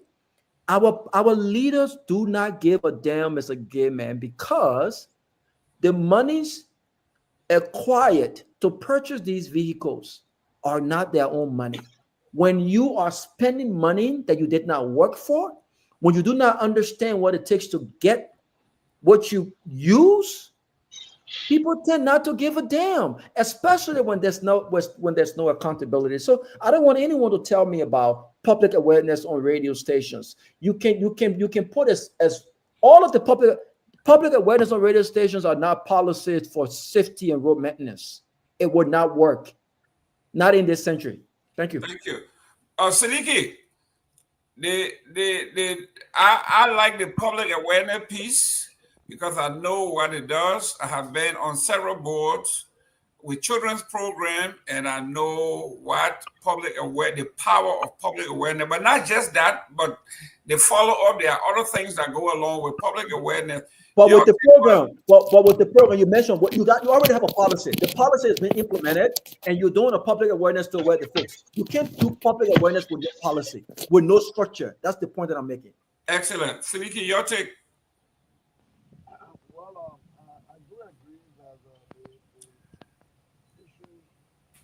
What is going on with what is going on with that button phone you got? Man, you guys okay? Can you hear me? Yeah. The other diplomat here, he never muted his phone. Yeah, go ahead. So you know, first of all, it's a great thing to know that closing argument is now on at least more than one radio station in the country, because of course, I think closing argument from time to time have been able to provide objective analysis of the situation in the country that our people genuinely need, you know. And so it's a good thing that now the message is expanded, can reach even more people. So that's a good thing. Look, I listened to you highlighting the different crimes rate in our country as published by the police director or the Liberia National Police. I think it's a good thing, but interestingly or ironically, with such a situation, it falls short of what could be the short, medium, and long-term approach from the police perspective as to how they're going to address those things. You know, it's not sufficient to just highlight these problems, because I mean, from time immemorial, some of these things have existed forever. Particularly so from a police director who is on the job for the second time. So he must have understood that these things exist. He was there before as police director. He's coming back. He's surrounded by, and the good thing, most of the guys in the police sector, I'm not talking about presidential appointees, but the regular operation 05, 03, they have been there for a very long time, you know, in that sector. It's not like, you know, we have new people coming every day. We don't recruit external people to come in the police, do internal recruitment. So that core of people have always been there as such. When they're highlighting these crime, marking them, then I think it's also good, except that they will say it's a security matter, so they will not unveil that to the public. But I would hope that as you identify this crime, there must be concomitant approach as to how to deal with it. For those of us on this in terms of public awareness, I would think the best we can do is to say, look, crimes are always facilitated by a lot of other things. For example, poverty in the country is a bad that is a catalyst that gave rise to crime. So it is with drugs and all of those things. So there must be a multidimensional approach as we address this. You know, when you have people so poor, so hungry, so depressed, at times they tend to pay attention to, they tend to go to these things to find. Really, so the country generally, and I agree with it, we cannot be political in this regard, but the country generally must pay attention to these things, and people must be intentional with regard to the role. It's just, I don't know. That Birmingham highway, as everybody said, from that highway, we have had Speaker Alex Tyler. We have had two presidents claiming that place as either a farm area or a place, Madame Seleke, of course, the current president, Joseph Boyka. And for some reason, I don't know, perhaps I might just agree with what Robert said, that perhaps people tend not to pay much attention because oftentimes it is not from their pocket. Obviously, I wouldn't take my car from Monrovia area, but the road being that bad, I wouldn't take my car up that way no matter what, because at the end of the day, if there were any damages to that car, the repair cost comes out of my pocket. So I would rather either go do a car rental service to go there. But in short, we will hope that that government will start to pay attention to some of these things, to be honest with you. And because the way we approach development in our country, more from a political perspective, we want to do something to get a hand claps. How do you allow that major role, economic role, goes all the way to Bow water side? and bringing goods in and out. How do you allow that kind of a road to mess up at that point? Then again, I remember before Bouaka became president, there was this commitment that he would never allow that road to be used by, I think it's a China Union. Yeah. China Union. Yeah. China Union or so to use it as a place for them to use it as a place to carry their oats to the port. I remember them very strong on that. To see that just change, it just reinforced the idea that I'm not too sure as to whether something. So finally, I conclude on that. Most of our problems in our country, if not all, are just man-made, lack of visionary leadership. That's just it. Intentional leadership. I think it's significantly Liberia is going through what it's going through because of leadership in our country, unfortunately. Because yeah. But no, go ahead, Lance. No, man, I mean, it just got frustrating because look, we've been saying this thing, and I think after the next 10, 20 years, we're not careful, we may say our new panelists will evolve because maybe by that time people will be on retirement. You don't have the time to come on this thing every day. So, but those new panelists will say the same thing in 20, 30 years from now. Dr. Peabody wouldn't be able to be on this thing in the next 20 years. He got to be somewhere on the island relaxing. But as he turned into closing argument, which I think will exist forever, he will hear the new panelists talking the same old thing. Unfortunately, man, as we said, the problem that leadership in our country, bro, you can't escape that leadership. Thank you. Let me go to the man from Liberia. Hopefully your LEC can hang in long enough. Johnny, welcome to the show. Yeah, good evening, everyone. To all my good brothers and friends, and to those listening to us through the 2 radio stations that I heard are following and carrying our program live across the length and breadth of Liberia. But Johnny, why are you in the car? Johnny, no, my man, don't ask Johnny. Don't lift up your hand before you see the glass. Johnny, I want you to address this because I have 3 girls. I got twin girls, and I have another girl. And in my house, I got 5 women. I'm the only male in my house. So advocating for women and girls is very, very critical to me. Not because I have girls, but it is just the right thing to treat women right. This is what was reported today in the Liberian Observer. And it was reported by Tina S. Marpin. Said over 500 girls allegedly underwent FGM in Lofa. Serious Ministry of Internal Affairs suspend 2 chiefs for mass sending society graduation. Advocate call for robust enforcement. The Ministry of Internal Affairs has suspended a paramount chief, James Tanu, Loma Chiefdom, and Clan Chief Big Boy Kokulo of Zenyama Clan, Lofa County, for the alleged involvement in violating Liberia temporary ban on female genital mutilation and plural practices effective January 2026. This is disturbing. Over 500 young women that who have been in school at the different high schools, at the different universities, at the different schools, they are being abused here according to the law, according to the state. What is going on, Johnny? Well, Mr. Gayman and the rest of the team, this topic is a very culturally sensitive topic. Why you had to act like Johnny? You want to join the blood in the black fight? You see, Go ahead. Yeah. Johnny taking deep breath. I can predict the outcome for Johnny. He will not criticize that. Trust me. No, Johnny running for senator. Johnny running for senator is a politician. You got to take your time. Mansavia respect the culture of our people. This have nothing to do with the culture. Well, but this, And I wait for Gayman. I wait for Johnny response. Johnny, go ahead, Chief. I think Johnny, don't catch the cow to foot. I don't got matter foot. Don't do it. I don't think they should be associated with even our culture. I don't think. All right, so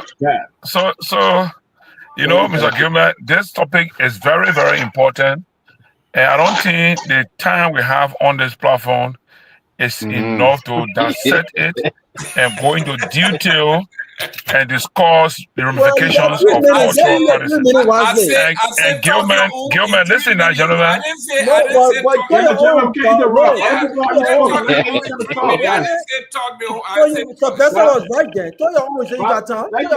listen, but you see, don't take the time from me, Robert. Robert, take it easy. People, you put it soon. Take it easy. Go ahead. So, Gayman, you are a sociologist, right? Yes. Very good. And as a sociologist, if you understand the content of the 5 social institutions for every society, the technical forum can help you a little bit. Yeah. He coming out. So, from that perspective, you need to understand a particular group of people way of life, and you want to say that in 30 minutes or in 1 hour, you will just abort it. No, I didn't say 1 hour. I said 3 minutes. Your side. Talk your own. So I'm saying here, the first, look, let me tell you something. And I said we don't have enough time because I have played some role in the past 4 or 5 years to see how I could recommend to state actors to see how we approach this issue. But it appears that it's more political than being socially discussed to address the issue. No. We are not politicians on this platform. You are an expert. You are a professional. Listen, give me chance again. Look, few years, 2-3 years back, the former vice president Madam Joanne Taylor, had an interest in addressing this issue. She took it out of my office, and I'm the expert on it at my office when it comes to traditional matters. But then Dopoh was country representative. He took me with her to go and meet with her. I gave her a 4-page recommendation as to how to get involved with this matter, and she didn't see it. She couldn't go into it. So it was just like battle of what political grandstanding to say I want to criminalize FGM. That's not the issue. You gotta know what's happening. And you gotta know the custodians of this practice. So what's happening? So okay, look, gentlemen. Go ahead. Well, I'll wait for you. Gentlemen, it's just that I expected Mr. Nyenwolo, a traditional background man from Lofa County. I expect him to have had this matter approached in a different way than the way it is going. But let me say to you guys, the people way of life, you cannot stop it by just a simple sentence or a document to say this is finished. I'll take you back. In 2012, I was in Tanzania. The same issue was raised in Tanzania, but the same thing talk about FGM. Just as the conference was discussing it, 1 million women or girls were being taken into traditional facilities for traditional rituals of the same kind. So there's not just you're talking on the surface. It has a deeper way of approaching this. But again, like I said, I want to go further than that because it appears that most of you on the platform are not culturally sensitive. And so I will start here and tell you, let's go as it is. The government will do the best thing. The government has the best people on the stage to handle this matter in the most professional way. So let's discuss other matters. Mr. Gayman, let me comment. Yes. Mr. Gayman. Let me say this. The man said you are a bastard man. You are not culturally sensitive. I don't think it has to do with any kind of sensitive or insensitive for me. Right. I think what we're looking at here is no, but listen, people, it does. No, listen, gentlemen, listen to me. Listen now, listen. My mother, listen to me. Let me tell you now. My mother went to the Sunday. She gave birth to 6 children. My grandmother went to the Sunday. She gave birth. My great-grandmother went to the Sunday. She gave birth and produced us and disciplined us and trained us. We gotta just, you see, you are taking one aspect of this cultural practice and running with it without understanding the holistic content of this thing. Which one? You understand? Which one aspect? No, Johnny. The way you're talking about. Johnny, no, what am I talking about? Johnny, I'm very sorry. Dr. Peabody, 1 minute. What am I talking about? So then what is your concern? No. You say we What are is your concern, Mr. Gayman? What is your concern? No, you say we are taking one aspect. Mr. Gayman, what is your concern about women going to Sunday bush? What is your concern? Okay, Gayman, what is your concern about women going to Sunday bush? Can I tell you what my concern? Yeah, go ahead. Yeah, what your concern is? It's inhumane. How do you know it's inhumane? I apologize. How do you know that it is inhumane? What do you know is inhumane? We cannot talk over each other. You finish talking. No, but people, what do you know that is inhumane? What do you know is inhumane there? Because the ritual that takes place there is very inhumane. What do you call ritual? People know.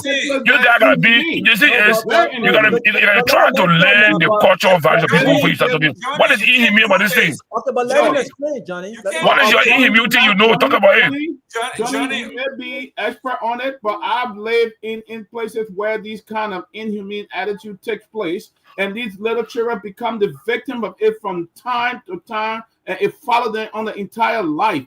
This is something that the government have criminalized, and I think that government needs to fight this thing, and they need to cut it off. For young kids are going through this thing every day. They have been given out there to marry older folks. They've been torn apart. And when they get out there, there's no way their life become a stigma. It become a problem for them as they grow up. There's no sensitive thing. This is so let me come out to the point, right? Do you know that the very churches that you guys have now are the ones doing forced marriage in this country? Very churches, especially the Pentecostal church. That as soon as you see a young boy and a young girl in the church, friend, they say you gotta make it right. That's also a forced marriage. You got 10, 12 years old babies that have been put up there to marry adults. And when? In which century? Now? Right in Liberia. In some of those no, that's not true. No, that's not true. That's not true. Not in the current dispensation. That's not true. Do not portray that by Liberia. That's not true. It's not happening anymore in Liberia. It happened maybe 100 years ago, but not happening now in Liberia. That's not true, people. That's not true.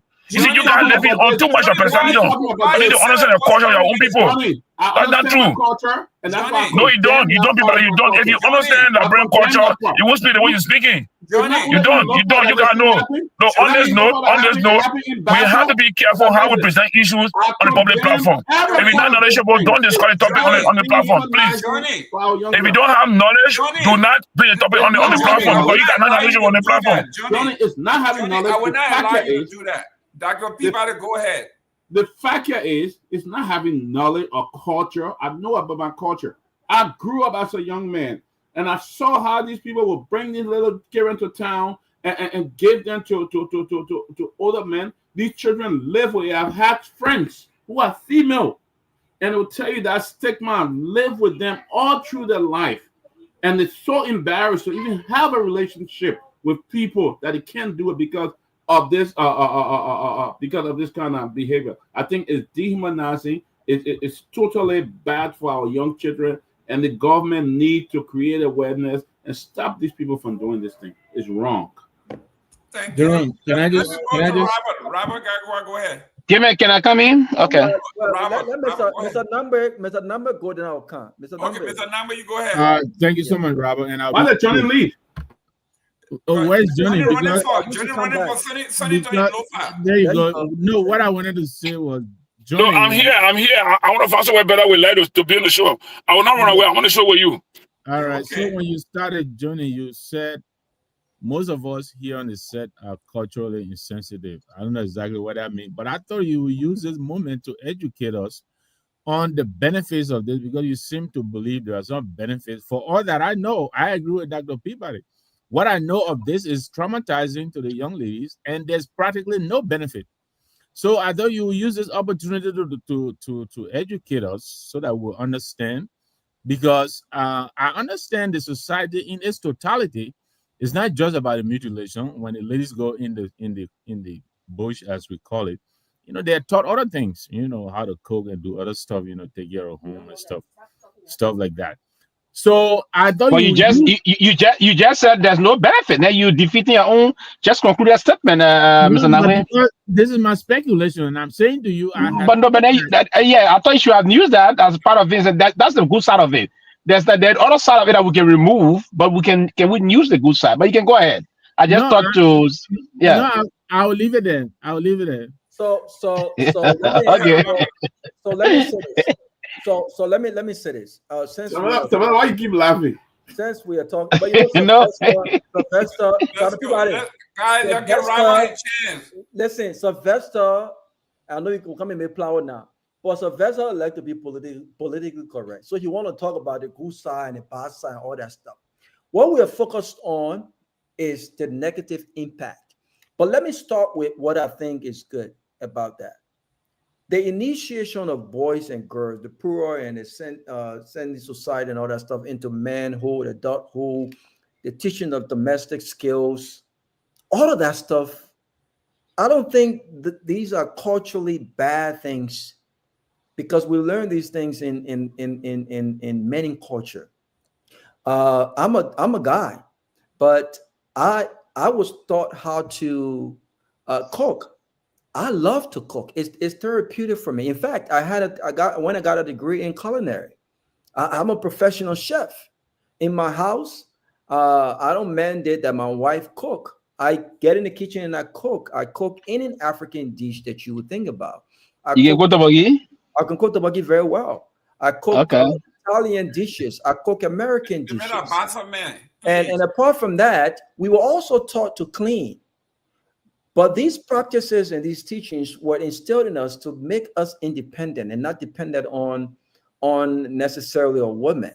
This country that we are in changed that perspective for us, because even in our homes, I always like to say a normal Liberian dude who was raised in Liberia would still expect his wife to work 2-3 jobs, and the wife is paying 50% of the bills, but we'll still expect her to cook and serve him, right? We'll still expect her to clean and do all of these different things.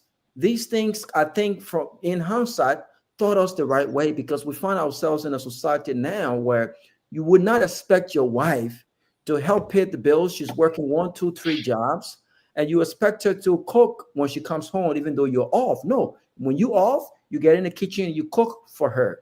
You clean, you help with domestic responsibilities. The domestic part, teachings and training, are good part. But we cannot just look at the domestic part and negate the fact that, right, all of what's happening on the FGM, it's not about being culturally insensitive. It's wrong. I would prefer a system that encourages adults to make adult decisions on what they want to do with their bodies. When you take a 10-year-old young girl who's supposed to be under the supervision of a parent, that parent has a responsibility. When you make lifelong decisions for a son or daughter, you negate the fact that this is not what I may want. So just because your mother and another is very sensitive, and we got to be very cautious on how we approach this, but we are not talking about adults making adult decision. My daughter or my son would not appreciate the fact that I'm making decisions, lifelong decisions that may affect their lives without their consent. You can't take a 10-year-old and take her in, and you think because it's culture is okay to have all these things going on with their bodies. What if they're 25 years old? What if they become an adult, 30 years old? And this is not something that they want to do. This is what I think the issue is. We are taking underage young girls and young boys. We are putting them through a process in the name of cultural practices that they may not consent to. They may not like 25, 30, 40 years later. There are women in this country right now who went through that situation, and they regret, they're frowning on that stuff right now. I know plenty of them. These are not things that they ask for. No one asks for their consent. No one asks for their wishes. If you take a 30-year-old and say, you know what, this is my choice. This is what I want to do. Go ahead and do what you want to do. But what I would encourage the government to do is we need to criminalize FGM until you reach the age of adult to make that decision on your own. You cannot take a young girl and decide for her, oh, this is right for you because of practices that happened 20 years ago.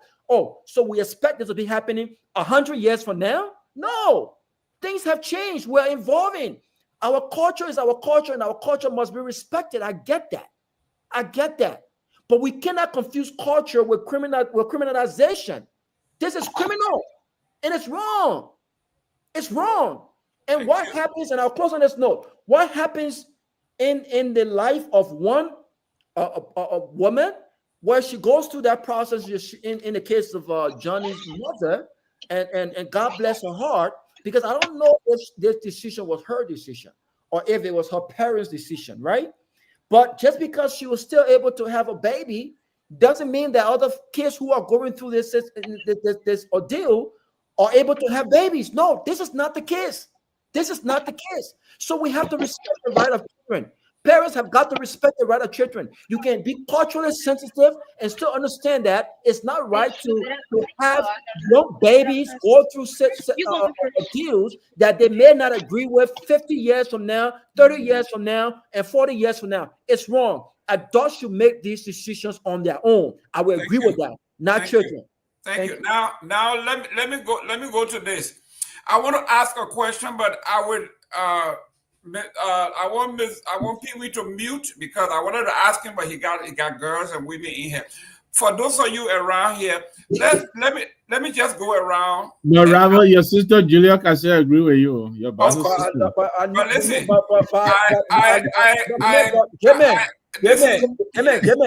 Gayman. You don't want Johnny to holler at the minister agreeing with me?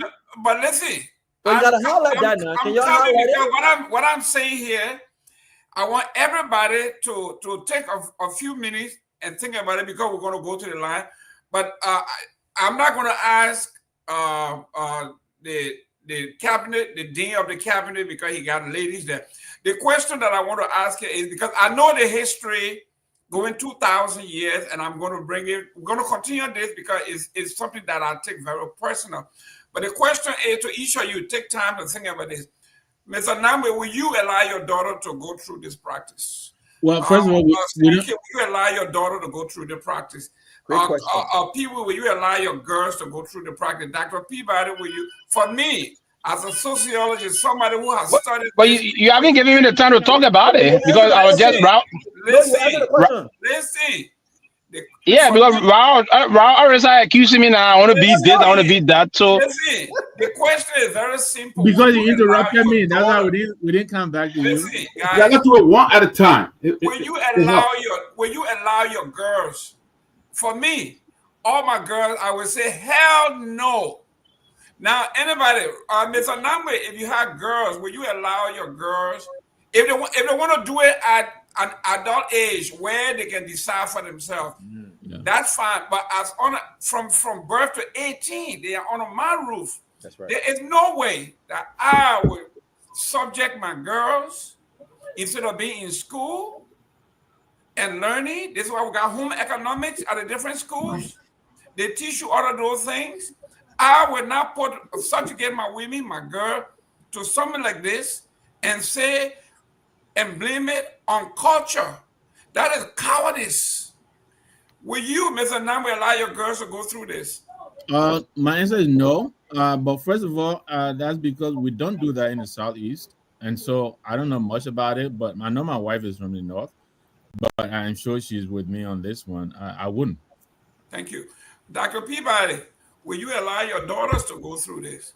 Well, the thing is, I would say no, but the fact that those babies in those villages and towns don't have the opportunity to make a decision. They don't have the choice. Yes, they don't have the choice. You're right. Their parents don't even have they are forced into it.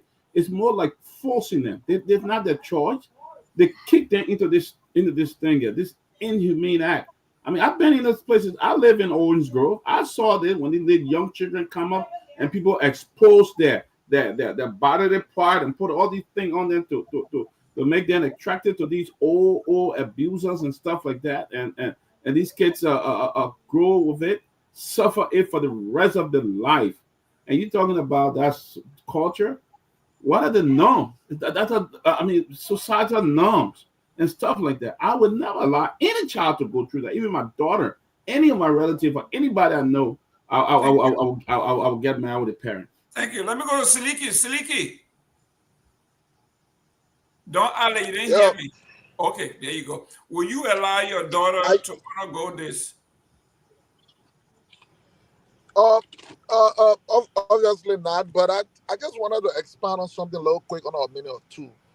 And it does not reflect what my actual my actual position is that I wouldn't because I'm not familiar, I'm not associated with those kinds of things.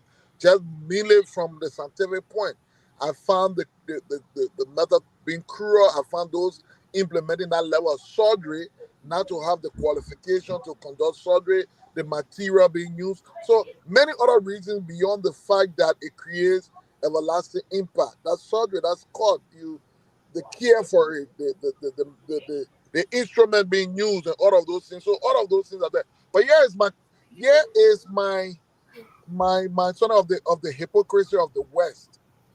Many years ago, with us saying I support it, the issue of poor and senior society was part of the way of life for our country for a very long time. It was schools that people went to. In fact, when you define education in the Liberian context, the poor and senior society provide the informal education to us. Boys go and learn hunting, learn herbs and stuff like that. Women go and learn how to take care of their men, stuff like that. So the female gender is just one aspect of it. But here's the thing, though. For some time, it became a concern of the West. They went to Africa. It's wrong. It's bad. But here is it in the West. They are telling us when babies are born, we should not call them he or she because they have the right to decide whether to be transgender. They are pushing the idea of, let me learn, Roberts. They are pushing this idea of change of sex. Until recently, Trump came, they were taking quote-unquote slave queens into ABC schools. They are creating books. They are creating books that were teaching people in terms of they have the choice to become man or woman, even at baby ages. So I just look at the hypocrisy of the West in terms of how they view culture, the way they approach it.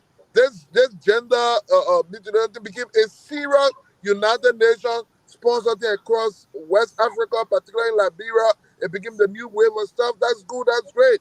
But here is it in places like America, they are champion of this transgender thing to children to the extent that they want you to give the child to decide whether a baby wants to be or he or she, even at the age of 5 to something, bringing people in their schools to do. They're creating books of that nature as well in the different schools. I guess until recently that Trump tried to ban some of these things. So that's a hypocrisy we have to deal with it. But all in all, beyond the fact that I think scientifically it brings harm. You performing surgery with an old rusted knife. You performing no care, so it has. You witnessed it before?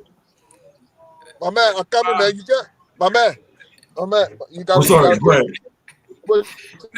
Listen, don't let the man put sand in your gari, man. Don't listen to him.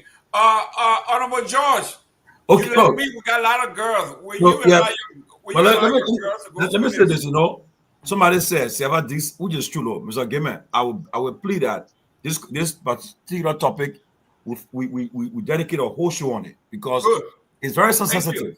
Because something, I'll be very honest with you guys. I mean, I know people who don't want to say it, but look, there have been times in your life where, look, I will say this, in your life where you meet a female and then in a mood of intimacy where the person tells you that some FGM was done to them unknown to them when they were young, and then so now it affects relationship. People, it's something that most female will tell you that don't blame me. I wasn't aware of that. Like most of the guys are saying. That's why I said it is important that we take a whole day to do a show on this because it's very sensitive. Honestly, and I was just checking just now. In Liberia, the National Council of Chiefs and Elders, they issued proclamation banning FGM. For up to today's date, the legislature, there's a bill to outlaw FGM that have been drafted and pending to the national legislature. But now, you think the president would do it? The president we got today is he's a traditional man. He doesn't put that bill before the legislature. Okay, and so too, we gotta be very careful because we got our friends, our relatives, and so forth. are involved with it. That's why I don't like to get involved with this. So I want to bring the experts on this show. We discuss it. We'll be in detail because honestly, there are times where I'm sure. I mean, why growing up as young boys? I'm sure Mr. George, yeah. Mr. George, you've been political. Will you allow your girls to go through this? No, let me learn. While growing up, you met a young girl, and she told you. By the time you started to do, she said no.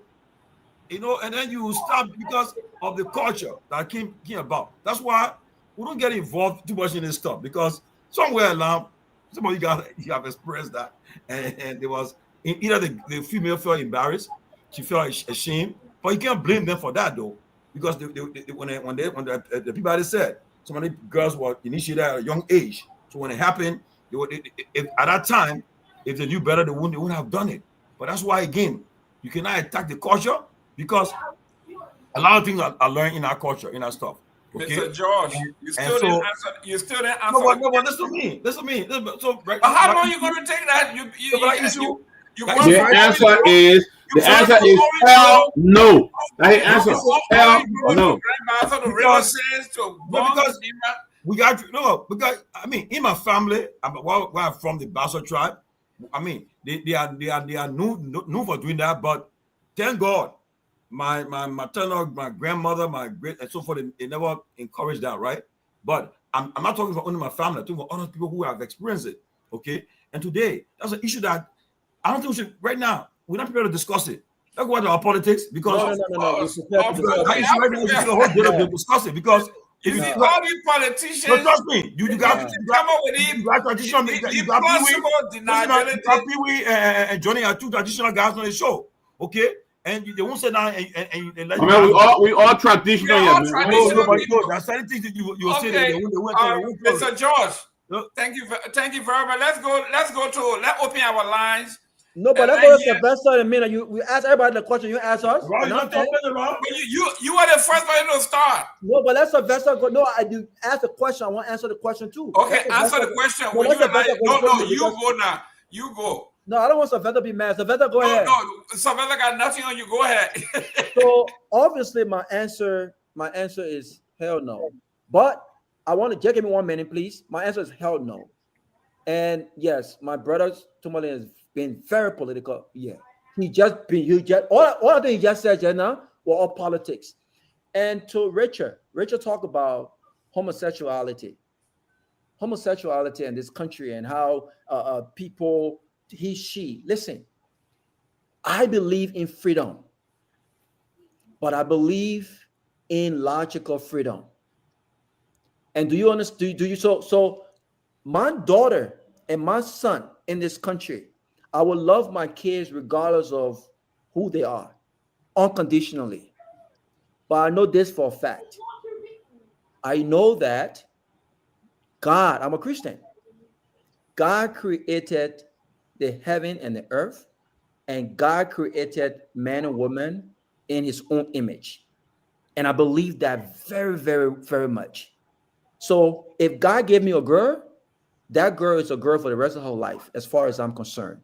If God gave me a boy, that boy is a boy and will become a man and a woman for the rest of his life. But why did they decide to change? Listen. I'm a Christian. I believe about Christians. I believe I would. No, it's about choice. That's what Rabbi is saying. So what I'm trying to explain to you, is that when you talk about homosexuality, and I'm not going to, and I got to be very careful what I say here, because that's a whole different show. Because of what I work. But you can't say we should talk. I want to respond to Richard, because Richard he follows on the show. Yeah, but gentlemen, can I say something quickly before I go off? No, 1 second. To be balanced is, y'all gotta go to the line. The phone line. I don't believe that this issue is about tradition, Tomalin. This issue is about choice. This issue is about the protection of young girls and young boys. Again, if we can retune our laws that allow adults to make decisions about poorer and single society, Let's do it. I'm all for it. When you become 18, you do what the heck you want to do. You make whatever decision you want to make that's going to affect your life. What I'm against is whatever society that force or mandate parents or young girls into this stuff that they may not agree to 25, 30 years from now. It's wrong. And we should criminalize it. We should stop it. It doesn't matter where the president is from. This is wrong. It's wrong. I don't care how you explain it. I don't care what expert you bring here. It's wrong. We should stop that. Thank you. Let's go to the line here. Mr. Masarel, please, if you could open the line, and is Myean in the studio? Let's open the lines and let's hear from our folks what they are thinking. According to the orator on the July 26th, what are the people, when the children are singing, you want to listen to their songs? But the orator, all right, the number for call. He said, you didn't bring me here, you brought me here to talk about Put the number up, Samson. Put the number up. Put the number up, let the folks call. Now I let the guy for the guy call 10:30. Get a tattoo, I got my tattoo. What is it? Get my tattoo, I got my tattoo. Rachel, when was the last time a gay couple got married in Liberia? We shouldn't measure in the minors. I mean, gay people are not the least of our concern in Liberia. When's the last time a gay couple got married in Liberia? They've been bored. UMC, no, but UMC has a leadership problem. They don't have a gay problem. Come on, man. Let's be real here. What's the last time our church, the people are just trying to turn things differently. Exactly. If they listen to the messages, you know, they got a leadership crisis in our country. They don't have a homosexual presence. I think they're doing it like they just make us issue all the married gay people. Where in Liberia the other married gay people in the middle of the Exactly. So why are you worrying about that? All the gay people that are gay, they're undercover. You don't have to worry about that in Liberia. What you should worry about is a 50-year-old man dating a 15-year-old girl, but he's a bishop. And so UMC has a problem, a leadership problem. They don't have a homosexual problem. You using rusted knives. Let me be quiet because I don't want to go far. Look, I've studied the history of this thing, and like Tomalin said, we'll bring on some folks who are on both sides of the argument. But the science on this particular topic is against anybody who supports this, period. There is no if or end. Mr. Gayman, you didn't want to ask me. I don't know. Ever since now you're by yourself, so I can ask.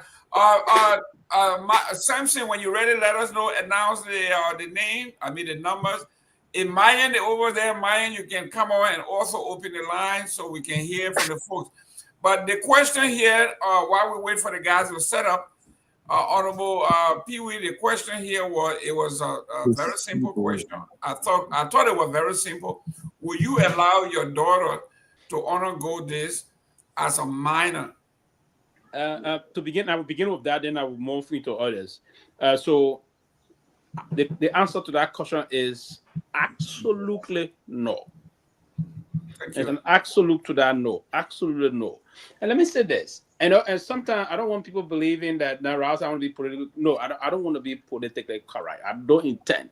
My philosophy in life is to be realistic and strike the balance moving forward. I am a product of the poorer society. Now, what we learn in civics and social studies coming up, I was very key and I was very always close to my social studies teacher because I needed to blend that and merge myself with the concept of culture.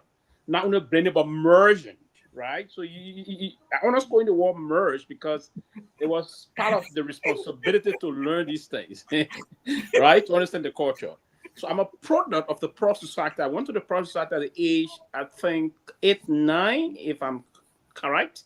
I may be something, but the 8, 9, 10, thereabout. I went to the pro society. And the mental news and the culture, at the time my parents thought it was justified that I went to the pro society because as a traditional Loma man from a traditional family, it was prudent that I went to the pro society. And I went to the pro society. I got a lot of cultural training from the pro society. From the pro society, they teach you how to be a full man and a man that will be responsible. For the pro society, and mind you, it was part of the curriculum of the teaching. I think it's still part of the curriculum, if you will, that we had 2 major societies, the Sunday and poorer society. It was part of the curriculum in the Republic of Liberia, right? That the government further enhanced and even put into the curriculum that these things should be taught. And in the very curriculum, while we were learning about Blamando and the rest of that, we also learned that in the process that we learn how to hunt, how to fish, how to be a good steward of the town, a good steward, a good citizen, and good patriot, and good diplomat. Because even in diplomacy, even the interior, diplomacy is also exhibited there. The very process society, diplomacy is exhibited there also, because it's an exchange between chiefs that are trying to initiate people and those that are coming to be initiated. So, right, that's conversation, diplomatic intercourses are being conducted at that interval. But yes, what I will say to that. Quickly, yeah, you got hurry, we're gonna go to the line. I will go back before we had that interval. Yes, I will go back to the other side and say to us that I said what I said about but I will not allow my kids, my girls' children to ever, because there's some other inhumane side of it that we all detest. And I detest that. My sisters and other people will all come up tomorrow, and all of our sisters before that went through in the country, in other part of Africa and other things, who spoke against these things. And that's why I will say to that aspect of it. Can we now collectively as people come to the conversation and say, hey, we will remove this side of it and just take them to teach them about the sensitive aspect of life? Is that acceptable by our country? The government can get involved through the Ministry of Internal Affairs, and rather we can initiate these things. But someone just struck a point. I will end on Jerome. I think it was our man Ahmed that said that's part of the hypocrisy here, right? If this was in Liberia, I think Raul Craig, but Raul Craig said anything when someone 2-year-old, they should be trying to say this and that. Right? They get Craig on the other side. Do we also know there's in this place?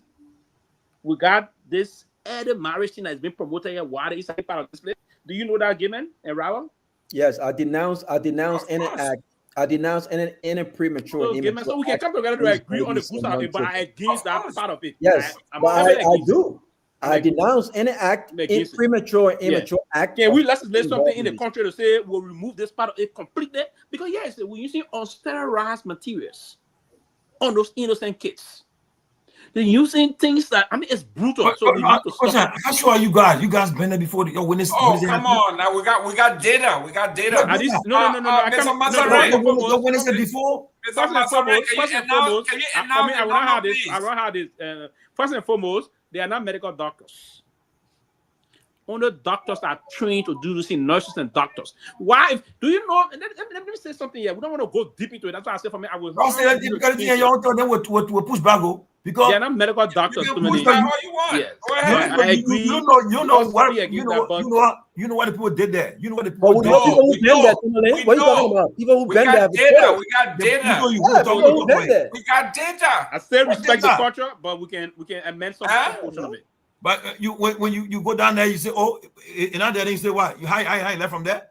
No, we know this. But you know this for a fact because people who been there have shared. Let's go to the phone line. Let's go, Mazare. Let's go to the phone line. Can you announce the phone, please? The line, please. Mine left. But the line is open. We haven't got a call yet. Okay, no, because they have not announced the number. We've been talking. Myean, you go ahead and announce the number. Will stop. But my thing is that so let me tell you announce the line quick. Yeah, too many. I respect your view. To be frank, we can respect guys of culture to respect our culture. I agree that we can. Let's go. We have 2 minutes for hours on Truth FM. So let me try to announce the number so we can just run through. Then Sansi Mosure can take the balance score. So the number to call 077649986. Also 0772 176273. The numbers to call to 0777 649986 or 07. Okay, so we'll have the first call on the line here. Hello, caller. Nima, what do you call from? Hello. Yeah, Nima, what do you call from? Okay, I'm calling from Soul Clinic in Pinsville. Okay, make your contribution tonight. My name is Fofana. And the discussion you guys are having, I know many of you live in America. Since you left from here, you go on us. You feel that everything that happened here pertaining to Pearl and Sunny is not good. I went into process until 1979. We stayed there up to 1980. Go to Cuba. I was there. But we look now, come to Morovia here, and see all the big girls on the streets because they have no cultural orientation. They damage the society. I thought you guys would be even trying to promote our culture in a positive way. Then I don't see the negative in that. Many of you guys are over there. Your mother went through all of those processes before the boy, and you guys have an opportunity of going in the state. And then you try to buy more our culture here. Okay, thank you. Let's see how we can take this next caller. Hello, caller. Name and where do you call from? Oh God, we lost that call. So 077649986. Hello, caller. Hello. Yeah. Name and where do you call from? You bring Toby report or no? From Lofa County. Okay, make your contribution for Lofa County. Thank you, man. Maybe some of you people now, President Tomalin was a member of Cross Society. Then Tatira too, the member of Cross Society. Even Dopoh of Cross Society. I beg you, I want you to talk about your maternal pride. Those things are as people used to live low. They say you're living short. If you really, when you put down the way we bow, I don't. We take course of it. We be bad for you people. Okay. Are you also a member? No, you can't talk about why you can't talk about my son cry. Okay. Am I right? I got a point. All right. Thank you. Let's take the next caller. Hello, caller. Name and where do you call from? I told you that's small topic. Don't worry about it, Chief. You been dodging it, we know. You play dodgeball. The panelists that's on the show tonight, but just to be very quick, I have also worked on the issue for a length of time. I'm a social worker. I work for an NGO on the activism awareness with making harmful practices. So FGM is one of them. But I believe there are some missteps and procedural errors. So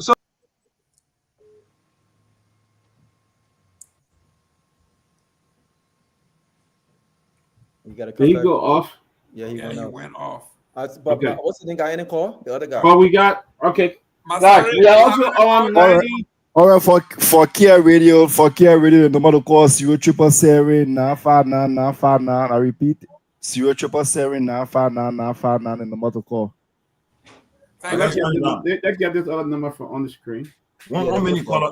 Caller got 1 minute. Go ahead, caller. You got 1 minute. You live. Go ahead. You live. Go ahead. Oh, caller, you live. Okay. You gotta put on speaker now. Well, but look, while waiting for the calls to come in, I don't care with another number. Look, it's a very sensitive topic.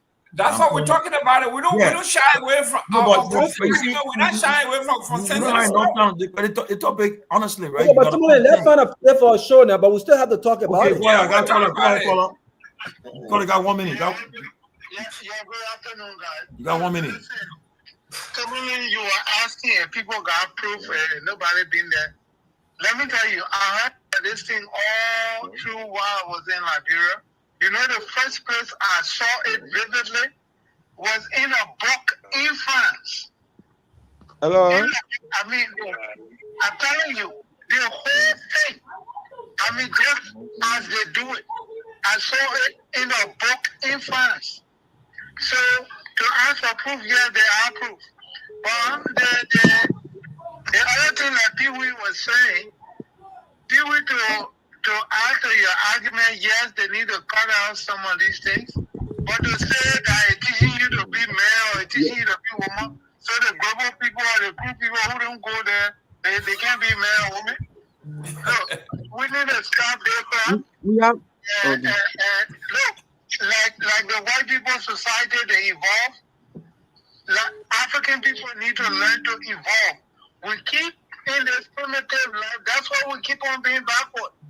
We gotta change, and we gotta support the change, regardless if we be in it or not. My both grandparents, my grandmother and my grandfather were the chief zoo for Lofa County. But none of their children ever went to that place. Why? Exactly. Why? Okay. Never heard. Okay. Stop it. Thank Go you. ahead. Listen.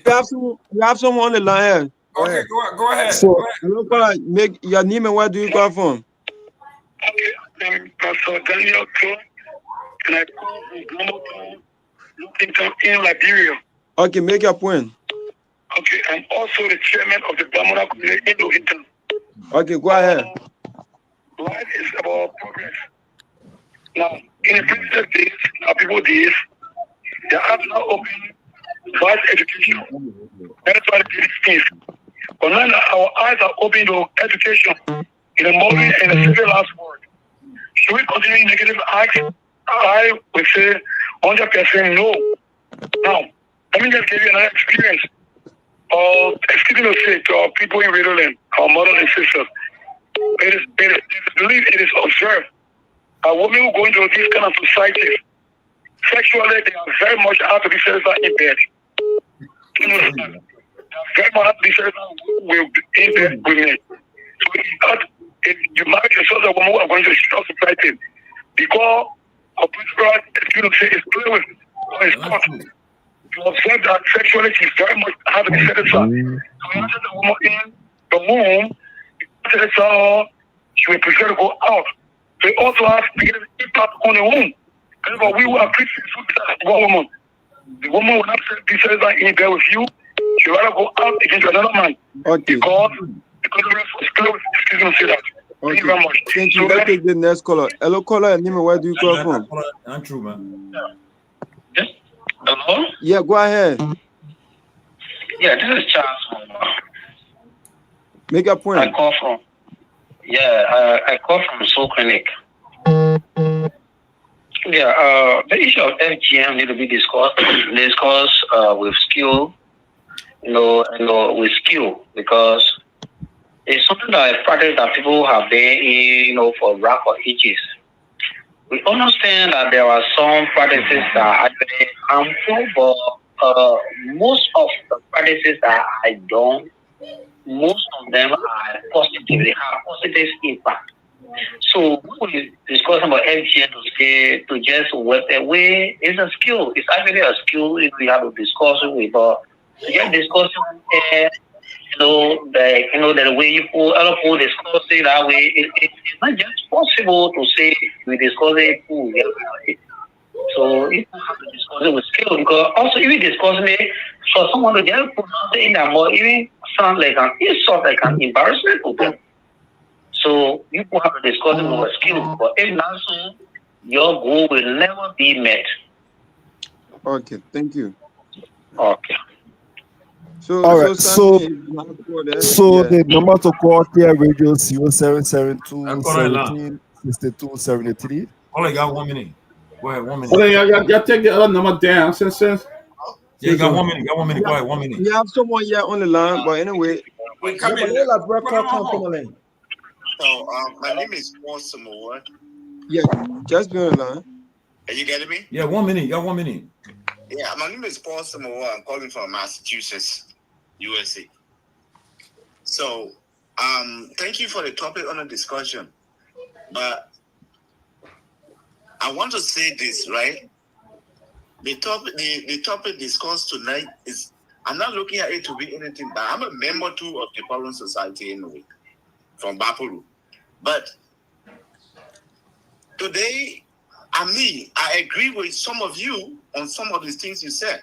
But I think when you come to the Sani society is to do amendment. But this is our tradition. In this Western world we live in today, the people, we don't have any decision with all the taxes and other things we do here. They just impose anything that they believe is right, which we know in Africa is not right. That is our tradition.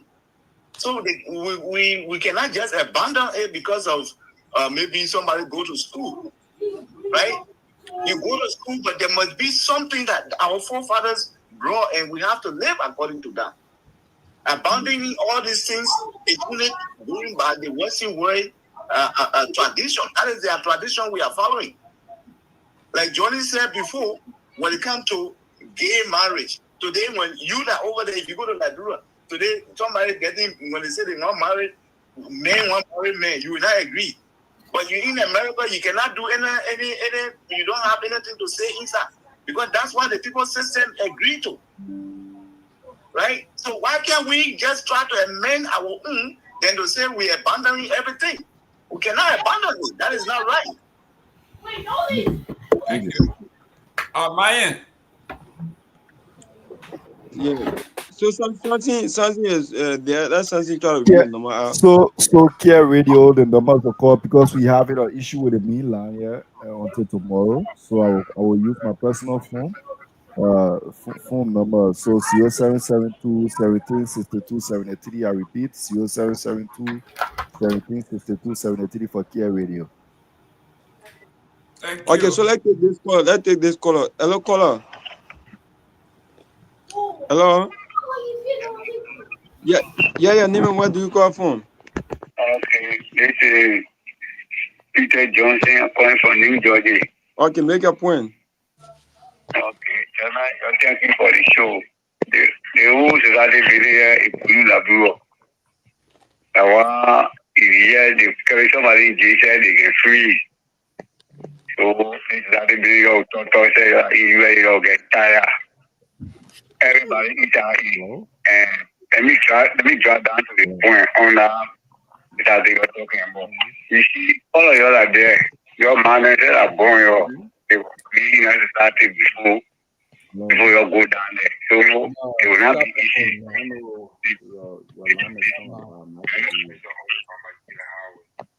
All right. Okay. So I got a call. Yes, go ahead. Hello, can you introduce yourself? Yeah, I'm Mohammed. You breaking, your alarm breaking. Hello, your alarm is breaking. Sharif Mohammed Asaf from Lofa County, living in the borough of I'm interested in the conversation from the beginning where the studio guests were discussing the accident cases, especially for the Bamajila Highway. All right, so make an input. We can make an input. Okay. The Bamajila Highway, especially the Rubber Sport and the Bombing Highway, the brother continue to refer on the Bamajila Highway. The Bombing Highway is more damage to the especially with the company, the Turning Union and the Western Crosser company that are moving there. Secondly, you both spoke on the president car using on that road and that he doesn't see anything. Yes, it's true because the money does not come from his pocket. He used the citizen funds to buy any car and All right, sorry we lost him. You can still call that number 0772 1762 73 for Care Radio. They Rachel when you're passing jello for trouble today. I like she introduced a new word I have not used in a long time, ashtray. Since somebody talking ashtray. Yeah, so gentlemen, when we're talking about psychological impact, psychological injury, anything that you do to a child before they turn 18 when they don't have a choice, it's a crime. Whether you want to relegate that to the Western society or not, it is a crime. If the whole world say you are wrong, you cannot be the only one that say you are right.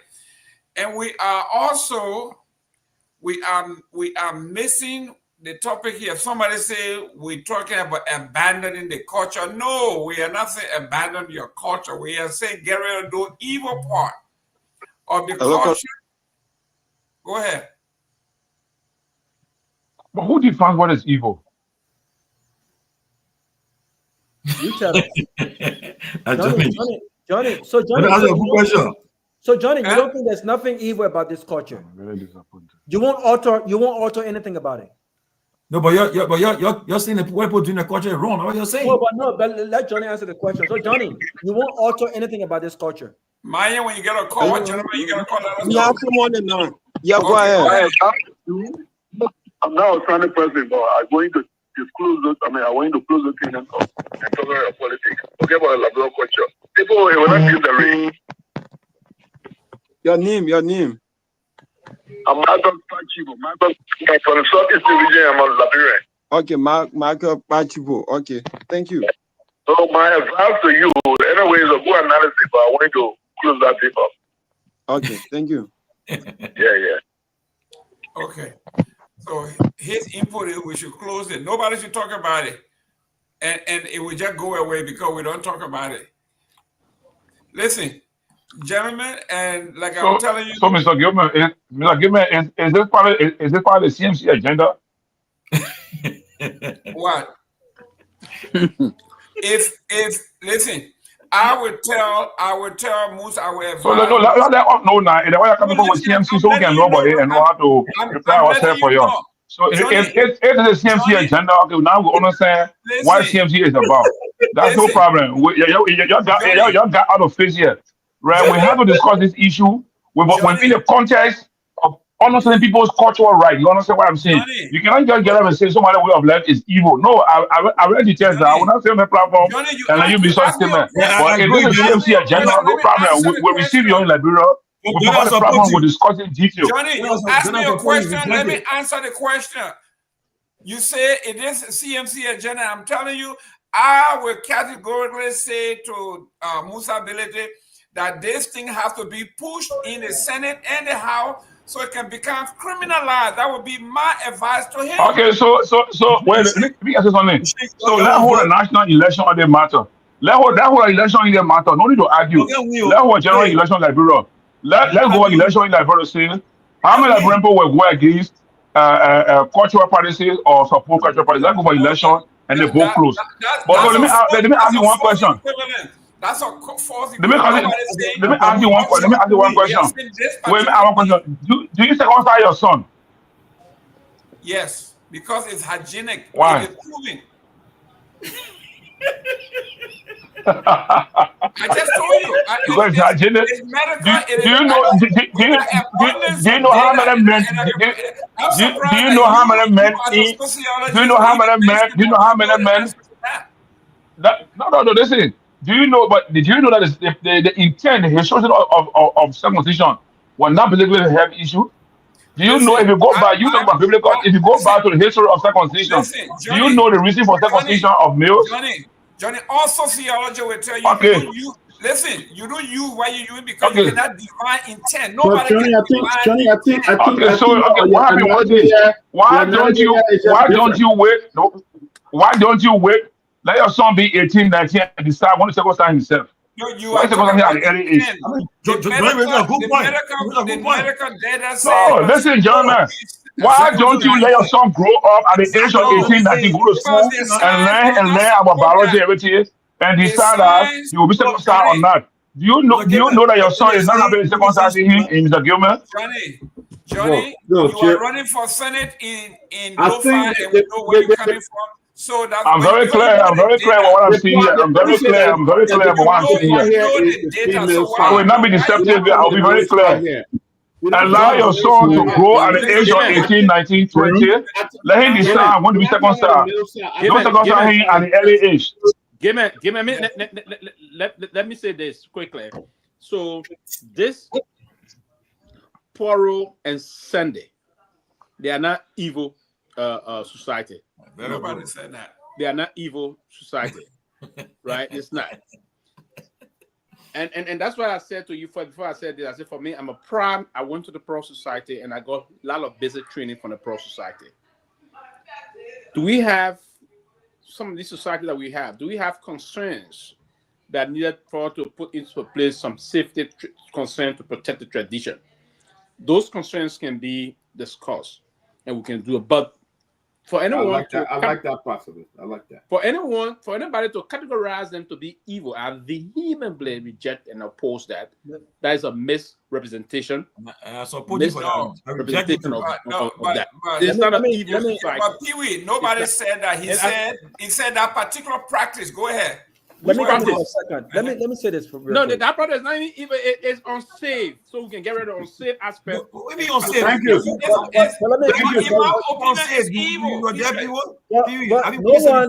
It's not evil. It's not evil. It's not evil. What do you call evil, Mr. Gilman? That's the point, man. It is evil. I think what Mr. Gilman is saying here is I don't think, and I stand corrected, I don't think that he's saying that the entire practice is evil. And I concur with Sylvester. There are parts of it that are concerning to me, and I think those parts could be altered. Okay. These things are not cultural practices can be altered. By the way, slavery was once cultural and legal in this country, but we all know that slavery was not right. But it's interesting that you brought up circumcision. By the way, circumcision cannot be compared, right? Medically, there are medical references to circumcision other than just cultural practices, Johnny. That you cannot. Okay, please share with me your medical references on the women. Please share with me the literature. Guys, please. Johnny, please. Johnny, You are a sociologist like me. Please don't go that route. Please, Can I come in? the data is But overwhelming. I haven't even landed yet. Share with me, please. Share with me, please. Okay, when I come back here tomorrow, I'll bring you a Guys, abundance of literature. can we just talk one at a time? I want to just say something, Johnny. What I'm saying is, I've had experience from females telling me what they go through, and that they have to live with that trauma for the rest of their lives. And when they share the situation and the trauma, I'm talking about females here. Tomalin, why are you laughing? I don't know what he's laughing at. Whether he's making funny, I agree with Tomalin. Tomalin laughing, you know what I mean? Okay. I don't want because you say you are okay. You're talking. I'm talking again. Okay. So give me a few seconds, yeah. Give me a few points, please. Yeah. Johnny,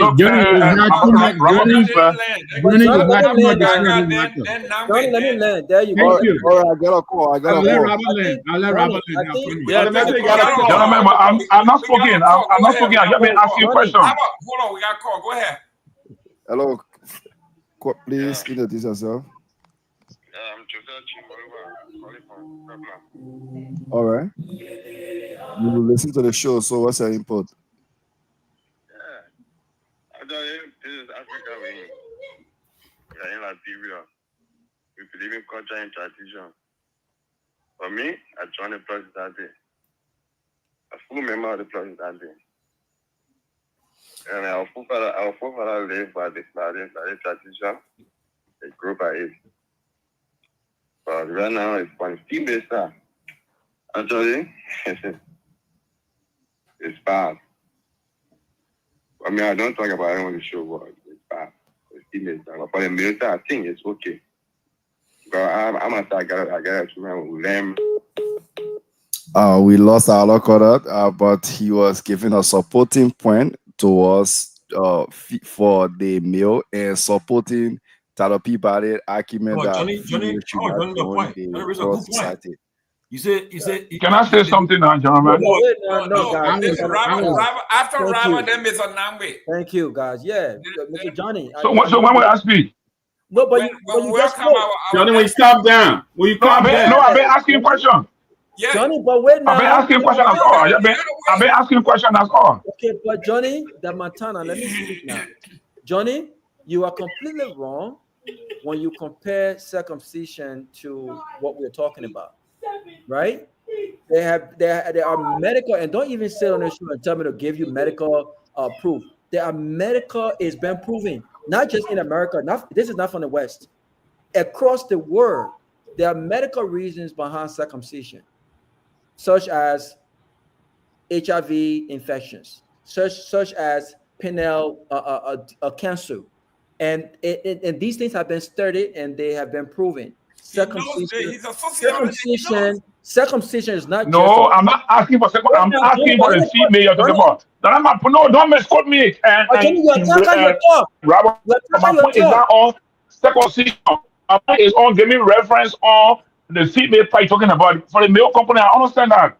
That's my issue with circumcision. Medical reason, no. That's my issue there. It's a female issue. But if that was the case, then Johnny, you would not have asked Mr. Gayman the question, because your point of the question is, okay, if you cannot badge circumcision, why are you badging FGM? which does not compare. It's not the same thing. This is the point that I'm making to you. It's not the same thing because it's been medically proven. Now, I want you to tell me, outside of the cultural practices you talk about, what is medically beneficial to a woman going through that process? Listen, we all respect tradition. And someone said, and I'll close on this note, someone said that, we should respect culture. Listen, when you arrange marriage of babies to men as old as, grandparents, this is not, it's not a policy to keep girls off the streets. I think we need to approach this from a sensitive, from a logical perspective, and we don't have to be sensitive about it, right? There are good things about what's happening here, and we talk about that. The grooming of young men to be independent, I think is good. To understand what adulthood actually means, I think is good. There are also good things when it comes to the women's side. But again, we should look at this holistically and say, listen, is it our right to take young women as young as 8, 9, 10 years old into a process that 25, 30 years from now, they may not necessarily agree with? Or can we agree that when a woman turns 18 years old and she decides, after understanding the processes and the effects and the pros and the cons, if she decides to go through that process, then that's her decision. Can we agree to that? What's happening right now is the decision and the mandate of a society forcing young women on the processes that they may not necessarily agree with 30 years from now. So culture are good, but not all cultural practices are good. Not everything that's legal is good. So we should look at it from that perspective. We're not saying discontinue the entire process, but look and see what are some of the bad things, the negative impact, and alter those things for the century we're in. We're in 2025. We're not in 200 years ago what our parents, our great-grandparents went through. Times have changed, and we've got to evolve. There are bad things about this process, and we've got to get rid of them. That's all we're saying. Mr. Nagbe, after you, let me welcome Mr. Deeks. Go ahead, Mr. Nagbe. Thank you very much. Look, this has been a very, very interesting conversation. And I'm glad that Sylvester finally came around to my point. And the point I was making is this. This is a cultural practice that has some good things in it, but it also does have some negatives. And today we concentrated more on the negative aspect of it. When I said I contradicted myself, but Robert just said it, and now he agrees with me. But I'm happy that we're settling on this. I'm disappointed in Johnny. Johnny just came here to pander. He doesn't want us to talk about this, but he's not here to tell us what is good about it. He just wants us not to talk about it because then it will not get him elected. And then he gets up to attack the CMC. I don't understand. Thank you. I am really disappointed. Thank you.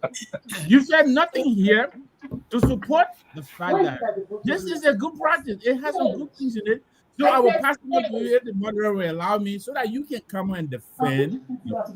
Exactly. Thank you, Mr. Your CMC people should attack Johnny because this is the political fear. To say because you agree with this, so CMC cannot win an election. This is wrong, Johnny. One minute. Let me welcome Mr. Deeks. Mr. Deeks, welcome to the show. Thank you, Mr. Gayman. Nice to be on. Good evening, my fellow panelists. I already know what this coming say.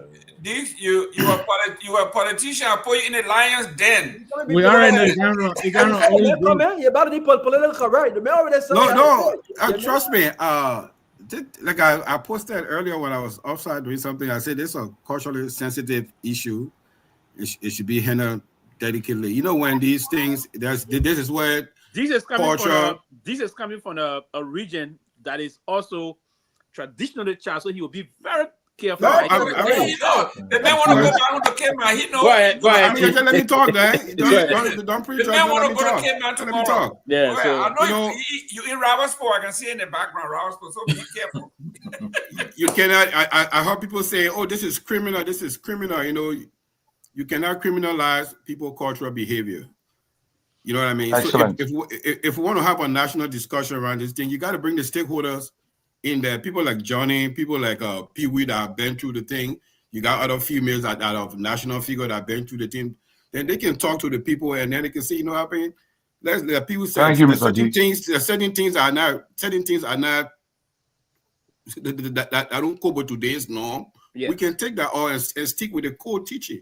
Exactly. And then the other thing is, again, we say, oh, this is 100-year behavior. Liberia is 170, 80 years old, and these people are living less than 200 miles from the capital city and behaving that. So what's the determinant do you have for the women to not go there? Do you have food for them to go to?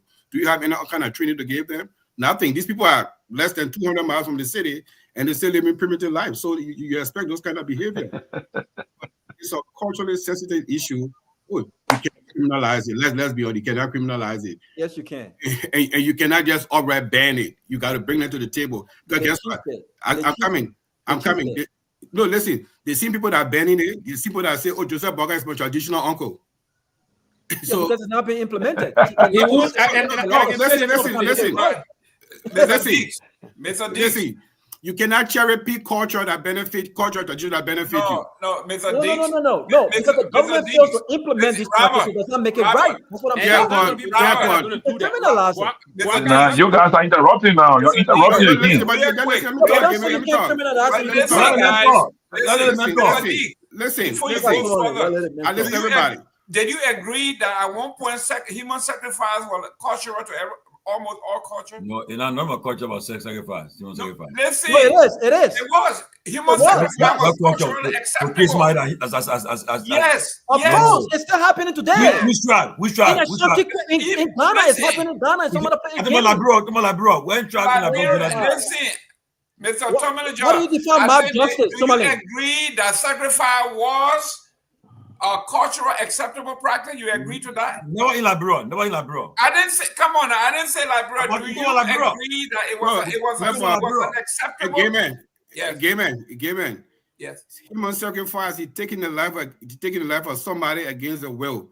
In this case, when we talk about poor and sandy society, these young men and women are taken there by their parents. No. It's not. No. They are forced to go in there. They are not forced. No, they are not forced. They are not forced. Children have making decisions. A 9-year-old child has a choice. The robber, they don't go around grabbing you from the tie. Yes. No. Gentlemen, please, I beg you guys. You guys let me talk something. I beg you. Mr. Gayman, please. Mr. Gayman, please, man. Let me provide my information, please. Johnny, please. Let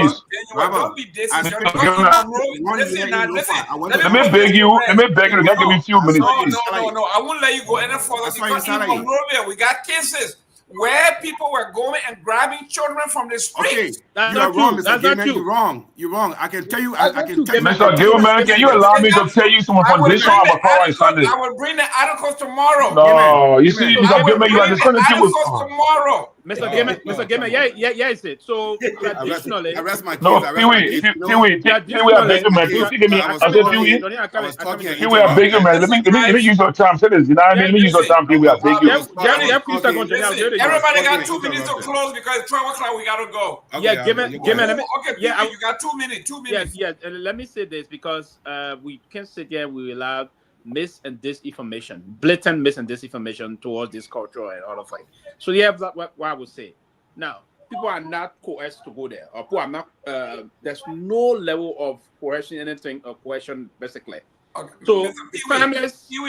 Real quick, a child that is 9 years old, you say your 9-year-old child will go there. That's what I'm saying. By their own volition. Family will engage the chief zones and all of this. There's a way that you. So the child has no say so in that. So you agree with me? No, from the perspective of you, it's a child. 9-year-old child cannot make a decision. The parents do the determination. So then that's wrong. But let me say this in regard to the female. But no. If the parents take a daughter, you guys were claiming that children were captured. You said they were being captured. Now you agree that the parents take there.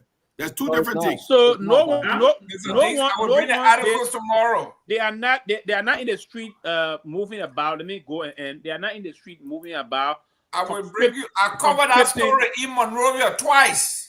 That is. I will bring it tomorrow. You will see it. That if folks were conscripted or kids were conscripted to be put in the Sunday or Pearl Bush. Have you heard of Deborah Parker? Have you heard of Deborah Parker? Yes. Have you heard of Deborah Parker? Her daughter, she was forced to take her 2 daughters to the Sender's Butch. Who forced her? Don't do that. Yes. No, I come in now. Well, who forced her? What do you mean who forced her? The chiefs, But the who forced her? society. The Who forced her? society. The society forced her to do it. There was a whole discussion on that. Guys, you got 2 minutes here, so we can go. It's after 12. We'll come back to this. No, listen, this is a very sensitive thing. But again, while we agree that it's sensitive, we have to remove ourselves from the mis and disinformation here. And that's the point about it. And you just said something, Deborah forced. Who forced her? Then you stuck in the middle. You can't come out and say who forced her. So that is no information you're trying to give us. No. Let me read it. I'll take my 2 minutes. I'll take my 2 minutes. Can I take my 2 minutes? Let me 1 minute. Let him finish. Got 1 more minute on it. Oh no. Let's but go. gentlemen, I need to speak, man, please. Yeah, you got 1 minute. Yes, so I will end on a 1 minute. So what I would say, and as I said before, there's other side of good practices about this initiative of this society. And as a matter of fact, we all studied. Those of us that went to school back for many decades in Liberia, we learned it in social study, right? And about our two major society, we learned it. I mean, other society, but the two major ones we have in Liberia, and the Sunday and the Poro society. And this society got unique attributes in terms of traditional practices and the rest of that. So can we take more emphasis towards those good attributes and see where we can do some course correct and move on? That is the point. But to say people are conscripted or people are being coerced to take their children, no.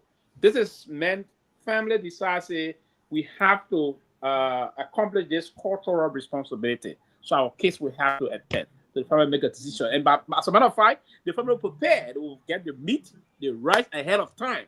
So to prove that they are not coerced, they will carry all of the contribution as to what is going to be done and what is going to happen. They prepare for it. They prepare for ceremony thereafter and all those things. So it is some of those things. Can we work on the wrong side of it and correct and move on? But in terms of it being barbaric and other things, I refute that. That is far from the reality. It just shows I want to push that thing up. But there's nobody said the Thank you, Robert. Hold on 1 minute. Robert, hold on 1 minute. Johnny, go ahead. Okay, so thank you. Let me pick up on where Pewee dropped it. Let me give you reference in the case study of Lofa County. Lofa County, the issue of Poro and Sunday is not just as you see it also has a serious religious undertone. Serious religious undertone, all than that. Now, here's what it is.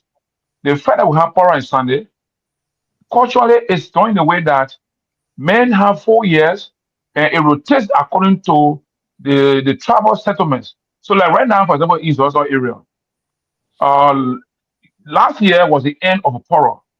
The land was turned over to the women, the Sunday. Meaning now we cannot do any Poro matter in the entire Zozo land.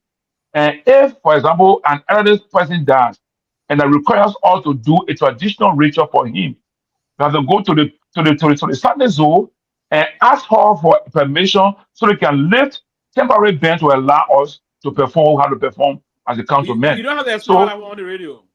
No. I know that they gotta understand the value of what we're talking about here, right? You got 1 more minute, sir. Okay, yeah, no problem. So the issue I want to make here to all to understand is that even right now, the graduate you saw in Konya, 99% of them were all adults. The graduates you saw in Konya, 99% were all adults. So they're in their 20s, in their 30s, even in their 40s. Adults before that screen. And I got a lot of information about that. So to sit here and say people are conscripted by force, no. When I went to Poro, and of course, the child doesn't know what is good and bad for them. It is the parent decide what is good or bad for you. When I went to Poro, I was 10 years old. I didn't know what was happening. But now that I'm graduated from there, I've gone through several layers. Now I know the value of what I went through. I would have even regretted if I'm not going to Poro at this age where I am to see how I'm going to be especially catastrophized in Lofa County or in other areas. The fact that I know Poro issues, I go in the Southeast and I understand how to live in the Southeast. And I see similarity in the Southeast. Cultural similarities. They may not have the same practice, the same name, but I see the same cultural values that I see in Grand Crew, in Sano, in Rewaji, in Maryland, in Grangida, even in Riverside and Paso, where I see those things. So I want to tell you guys that we need to find a time and we sit together and discuss the issue. Now, to close on this matter, the issue of women issue. I'm closing now, right? Let me close now. On the issue of the women issue, we need to invite women that have been there, like my mother or sisters, women of that category that have been there. They should be the one that will go and sit with their mothers in their very good environment and discuss the issues that they have experienced growing up. It is not all the men discussing this. This is a complete violation of a tradition, right? The women, my mother been there, and I have been discussing with her many times to see how they can go and be part of those things and what they have learned over the period that they see is good or bad. They can discuss it with their mothers and see how we can make the necessary changes, but not us as men discussing it. So let me have all of you. It's not good for you guys to discuss this as men.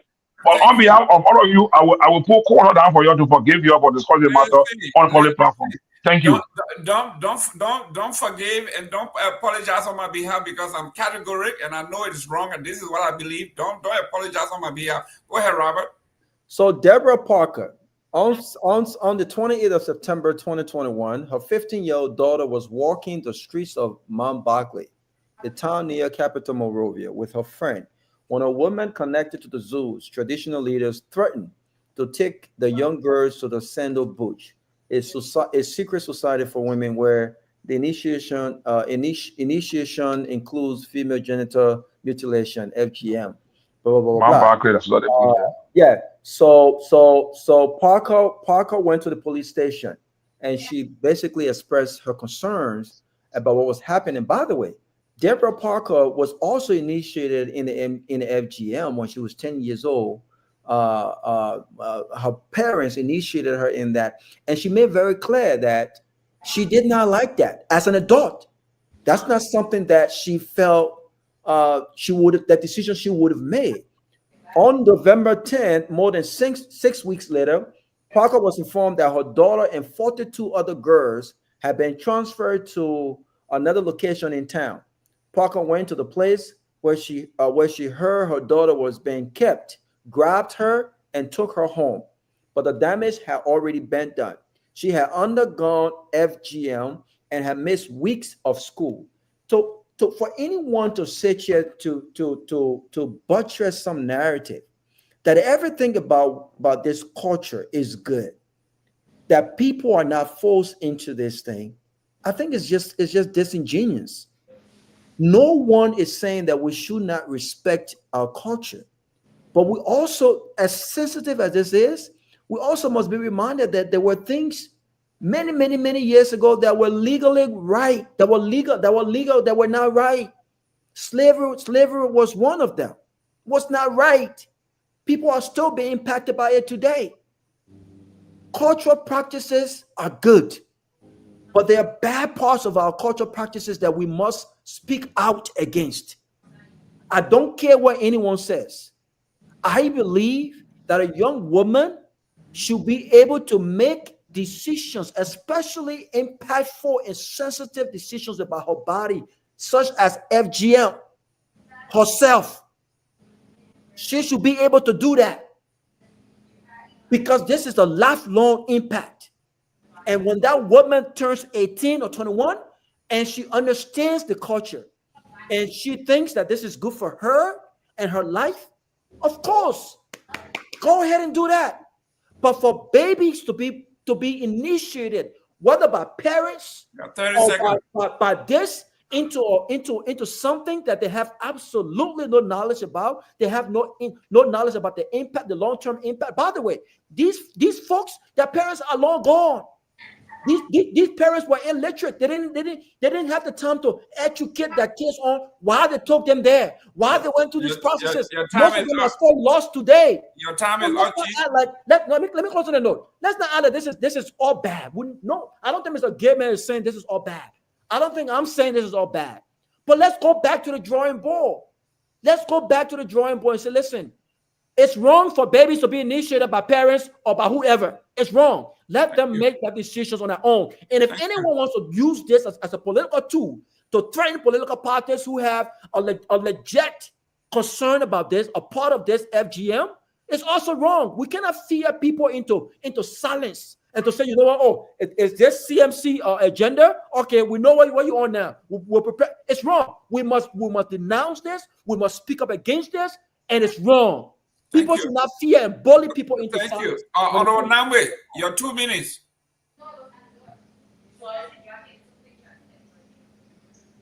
I'm sorry I was muted, but thank you very much. Great show, guys. Look, I would take my 2 minutes to talk about something that we didn't have a chance to talk about. I read coming on here in the Investigator that my in-laws, the Nimba Legislative Caucus, are whining that they've been left out of official functions. I believe we all know about a $1.4 billion MDA agreement before the president went to speak good English with Donald Trump. And then there were 2 other dedications. I think the most recent one was yesterday, I believe, or over the weekend, carried out by their own son, the vice president of the Republic of Liberia. Even though some of them were in attendance, they were not acknowledged, not allowed to speak. I'm just wondering, I don't know them all, but I know Jan Flomo. He was my classmate on Cardinal with this. He was in the science department. He's a very smart guy. He's passionate about his county. He loves his people. But what did they expect? Let me tell you, my in-laws, there is a reason why in this country, even 2 days to elections, there are people who are still undecided. Why? Because when you do that, you allow yourself to be begged, to be pandered, so because everybody wants you. But when you declare from the beginning of everything that I'm already on this side, you've already declared that you are with the rescue government. You went inside with Musa Ability, you ate with him, you did everything. You said you're going to get back to him. You didn't even have the gall to get back to him personally. You told him by social media that, we can't come because the VP told you to go and pack it and sit down. Let me tell you something.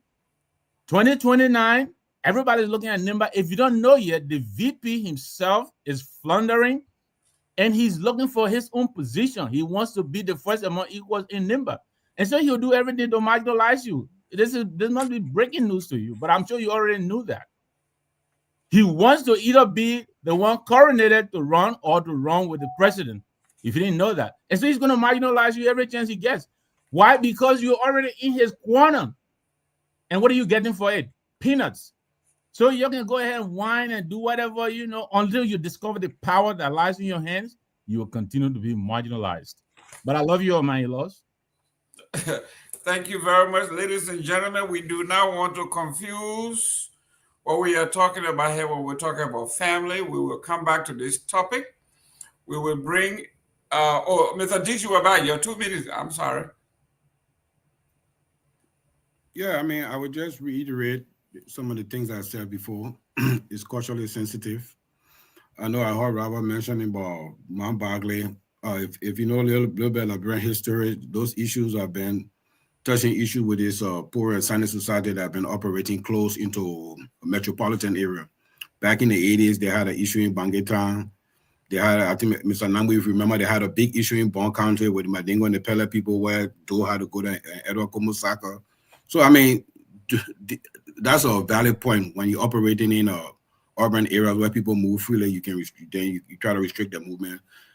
That is a problem. But like I say, it's a culturally sensitive issue, need to be discussed by the stakeholders. There's some parts of it that are good, there's some parts of it that need to be taken out. And how do you take it out? The stakeholders sit with them. The stakeholders are people that are successful in our society that went through those ordeals. They sit with them and talk to those souls. I mean, they are reasonable people. They are not people that are baked into some idea that they can change.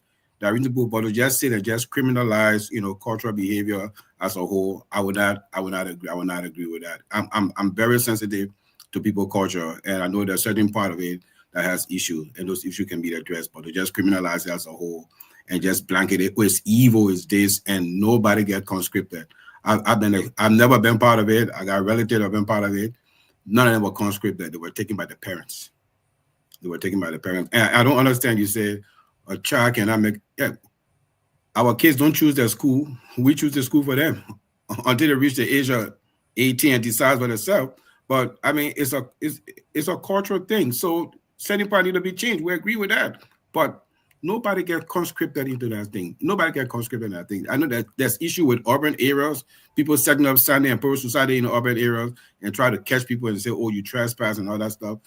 And that's been an issue a long time in the 80s. I remember when Edward Saka was Minister of Internal Affairs. Nice show, guys. I turn it over. Yeah, in my closing, I have to make it clear. Whenever a family member, a father, a son, takes a child and put them in harm's way, It is criminal. You are going to go to jail. It's child abuse. We know that. It's acceptable. That's the law. And I'm saying here, nobody is saying that the entire culture, we are saying that particular part of the culture is wrong.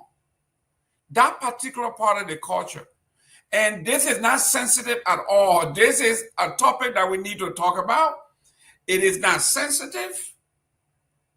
We will talk about it. And tomorrow, or when we have the experts here, in graduate school, I did a whole semester on this. And we'll go over the history of it. Why? And you notice tonight, it's all men that call, discussing with the issue. You know why? Because these laws were put in place by men to protect men, to benefit men. And I will give you the history of it tomorrow, or when we meet. There's a whole school of thought about this, and you will find out. Give me, you know, come and lecture us, and part of that issue you give, no, it was never. And you can't sit on a 50-story building and tell somebody their cultural behavior is criminal. That's unacceptable. That's unacceptable. You can't say somebody's cultural behavior is criminal. You cannot argue the data. You can argue my opinion, but you cannot argue the data. No, but the data that you provided is flawed. Okay, well, then you who collected the data? Who collected the data? When you believe it, then who collected the data? When you like it, then it's not flawed. But when you don't like it, then it's flawed. So, ladies and gentlemen, we are going to bring data to it. Yes. Can I ask this and Sylvester one question real quick? Something to think about before while we leave it, Mr. Nagbe can think about it as well. Both of you guys grew up in Liberia. I know that our parents used the rock. They everything that happened, they will beat you. They will beat you. Kids were getting beaten and marked left on. You go draw water. And the boys will go and play soccer and spend maybe 1 hour and a half. They come home, they will beat them. The next day, they will go and draw water again. They know the beating will come. They will spend 1 hour and a half there. They will spend 1 hour and a half to do what they need to come home. They will beat them again. Let me ask you this question. Why do you think that in many cases for young boys, right, it's a culture. This is a good disciplinary tactic where instead of us talking to children, our boys and our girls about the consequences, right? Or how these things might affect their lives, decisions that they make, the importance of prioritizing different things. If you go draw water, you have a tax, go draw water and bring it back. Instead of having this conversation, we just started beating people. But so what's the question?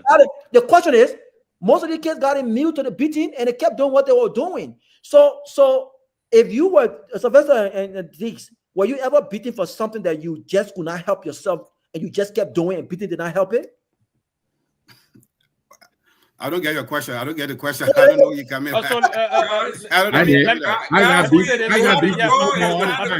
no, answer the question. Robert, the issue is Robert. No, Jerome. The issue is Robert. No, Robert. You know what? The issue. My problem I have is we are educated people. Nobody gonna sit on a 50-story building in New York and collect data and tell me my culture is one. We can sit down and discuss among ourselves. So when people say when people say we got data, who collected the data? Somebody collected what do you think is causing the person to abuse? No, Robert. You see people that give you heart surgery when you get a heart attack. Robert, the point you're missing. I'm not defending anything. I say it can be modified. But don't tell me that. We're saying the same thing then. But we can criminalize. Hey guys, listen, we gotta go. That's what I'm saying. Let me say this around now. They will not criminalize what bad. Before we do this tomorrow, you don't have to criminalize it to modify it. Sarah Sam by my parents, but it was not over and over for one error that I made. No. So again, that's not the case. The king, you get the discipline here, you learn from it, and you move on. No, people. Don't spare it. Beating and abusing children was never the recipe for getting them to understand the action and the consequences. And the war is not. And let me take it from you. The war is not a beauty, not a beauty. We're trying to discipline us. If you beat somebody with blood and marks, when you beat somebody with an ass, that is cruel. That is different. If you have to take a survey or statistics around, the abuse in the West is more than the abuse sometimes you have. I'm not arguing that, Sylvester. What I'm saying but you guys don't bring about Africa scenario. Okay, forget some of the abuse is here because you made reference to we grew up in Liberia, so there's a tendency there. But do you know the terrible one that happened behind the scene here? See some of the guess abusers what? here. The See system some. holds them accountable, Sylvester. Huh? That's different. Before The the system system holds them incarcerate accountable. late. They go through Robert, terrible but abuse. Robert, Because you're trying to make reference, you're Robert, doing the bro. Yeah, but it's Robert, not his practice there. It's FGM, discipline. It's not abuse. Robert, FGM is inhumane. We all agree on that. My problem is those practices can be modified. There's certain things can be taken up because the war has transformed. But for somebody to sit in some high-rise building, collect data to get donor money and write a paper and make us look like Bushmen, I will not accept that. We can sit among ourselves, and the stakeholders, people who have been through that process, men and women, can sit and say, okay, we went through this, and we can sit with our zone, but not somebody just flying to the country and just. No, I mean, I agree with that. All I'm saying is, in order I'm coming. These people coming our country and tell us, you got to accept gay marriage or I won't get you money. You got to how the war operate. I mean, so and Jerome is saying we got data. Data from where? You take everything on white men collect that gospel. Why we stay Bushmen? So I understand that, but for a country like Liberia, what we are saying is the negative part of it. In order to be enforced and implemented, it has to be legislated. It has to be constitution. It has to be law. So again, if we're saying that there are some parts of it that are good, let's keep the good part, right? And the bad part, in order to really hold these guys accountable, you can't just make it something that, okay, we'll take it out. Okay, but let me ask you a simple question. So let me ask you a simple question. Robert, let me ask you a question. Has there been any national dialogue with the real stakeholder on this issue, other than people just writing stuff? But you should ask Ellen Jones because she banned it. But that's what I'm saying. That's what I'm saying. That's what I'm saying. She banned it. So we should have a net. But there have been many conversations held. There have been many, perhaps not a national conversation, but there have been many conversations held. I want all of us to agree here, though, that we are not bad mouthing the culture. What we are saying is every cultural practice doesn't make it right. That's what I'm saying. There are abuses, abuses in all cultural practice, and we got to take the bad part out, and continue the good part. That's all I'm saying. Anything that affects the health of a human being that has long-lasting health impact should be looking at. But my point is to just sit behind a desk and read a paper banning it. It doesn't solve the problem because you know it does. It creates more underground activity. You know what I mean? It creates more underground activity. Have a dialogue. Bring the stakeholders to the table. Make the people feel part of it. Then they don't feel that you're attacking. When somebody feel they're attacking them, they get protected posture. And Johnny accuse of you, but let me say something too, right? Look, I can dare anybody who run for president. I dare you to be run for president and attack the culture issue. If you get vote, I dare. That was my other question. Nobody will ever dare do that. You run president for Liberia, and you say you want to attack the poor culture, you will lose big time. I dare. You think why you think the president they can run for that issue? Yeah. Hey. Female politician will go and cater to the zoos. They don't go cater to the right Pewee. Politician go cater to the zoos. So they see you banning the people. Isn't it conflicting? The reason why Madam Sally even put Morutura on this in her second term, when she brought it, she needed more support from the West. As Safa was saying, she needed more support. She needed to get some days so that they open it when I'll put Morutura. Even at that, they have to. She was having a fought by the traditional leaders. Johnny, on the phone. Johnny, want to talk about you get talking in the public. Tomalin, we would not move our country forward. And you know what? And this is the reason why I will not. And I'm okay if I don't win any election in Liberia. But if we continue to run from sensitive issues such as FGM, because we're afraid that we may not win the next election, then there are many other sensitive issues in our country that our politicians will be uncomfortable talking about. So I agree. There has to be a sensible approach to this matter where it doesn't come up as people are being condescending of a cultural practice. Other conversation about, listen, what are some of the good things about the poor and the center society? And can we keep those things? Can we elevate those things? The bad things about it can we eliminate? But there are people, but Tomalin, there are people in this culture who don't even think there's nothing bad about FGM. That's the point. So you can't say that politicians are scared, they're running from because they will not get vote. Politicians will run from it, and their practice will continue to live on because people are afraid because they may not win the next election. It's wrong. This is a fear tactic. You can do that. It's wrong. Brother Rabo, excuse me, let me get this on it, Brother Rabo. I know I understand your passion. You know, in masonry, you sound like a person that they call hole in the wall. Hole in the wall in masonry. I'm a mason, I don't know what I'm saying. So here's the point, Rabo. Let me tell you guys. I know very, very well. In low finance, nobody else, you know, and the point you made, Mama Bakri, we've been working on that to stop it from happening because you cannot do things in an urban environment because it cannot happen. Even in Tony, I went there once with Jesus and Kawa to go and make sure that people stop those things that they are doing into the area because they were undermining some issues around there. You can't the typical value for Pora and Sunday. Nobody just can take it from the street. Explain long in advance. That's why every 4 years they may do theirs. When the main they stop. Right now, anybody won't go. Nobody can do Pora in Lofa in some area until 3 years or 4 years from now. Meaning that you prepare yourself, you have raised the necessary form for everything you do it. But here's the point. On the issue of the women, right? Look, the thing has been long been noticed. But our women, our traditional women have been doing this in a more quiet and respectful way. I'll let you guys know. My mother's sister is a nurse, professional nurse. Whenever they have Sunday in the Fonyama area, she leaves Monrovia and go and base in Fonyama. She visits all the Sunday bush. You understand what I'm saying to you guys? So you guys understand some things. My family is a very rooted traditional family.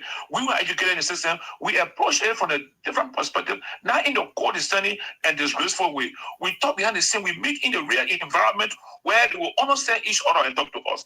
That's the advice I go to Joel. When Joel called me for me, I said, Joel, you are a female. You are a woman from Yela Town. I can set a place for you because I've been blessed to go through all the rituals. I can go to women, I can go to men. But I can set a place for you. When you go and sit down with them, they won't see you discussing that issue in the public. They will feel disrespected. Then you and they will discuss how to move ahead. I tell you guys, right now, my sister, the nurse, that is Santa Cata, she's going down in social area.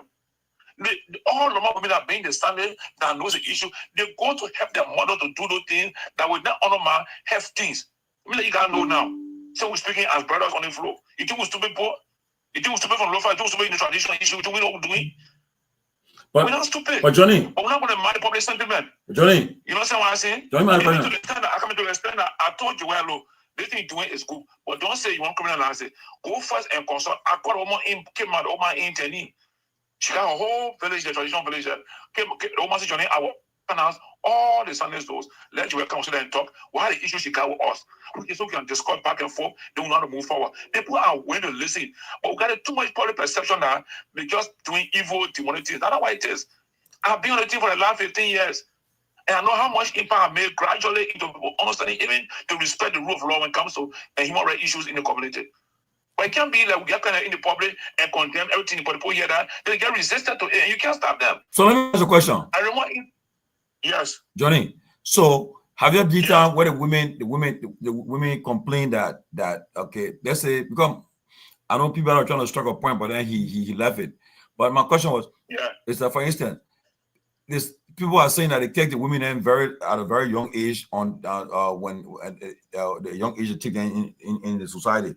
But then when they get older now, and when they meet a man, and the man realize that something was done to them, it affects them. It is true that the women. No, Tomalin, that's condescending. For first thing, they don't catch them. You know, don't say they don't catch them. People are taking that by the parents. So what you're saying, that's street talk.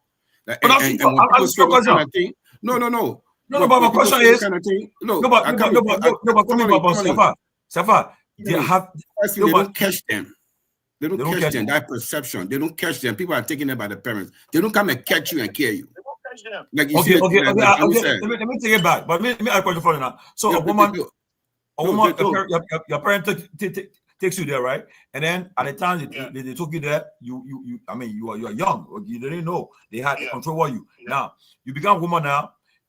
And if you meet a man and the man try to find out that something happened to you. As a woman, I mean, how do they feel? Do they feel that they were treated, the parents? Raise your kids, man. Yeah. So let's go back now to records. How many records do we have that people had that vote because the man refused to meet the woman because the woman had this thing missing from her, or she had gone to the Sunday bush? Because nobody had to take a woman. Nobody just wants to marry a woman. People get a girlfriend. They go from girlfriend for many months or years before they get married. Get to the woman. No, but I've heard stories. I heard stories where Tommy, but the thing that anti-donor stuff, there's no data to prove it. There's no data to prove it. That liquor talk.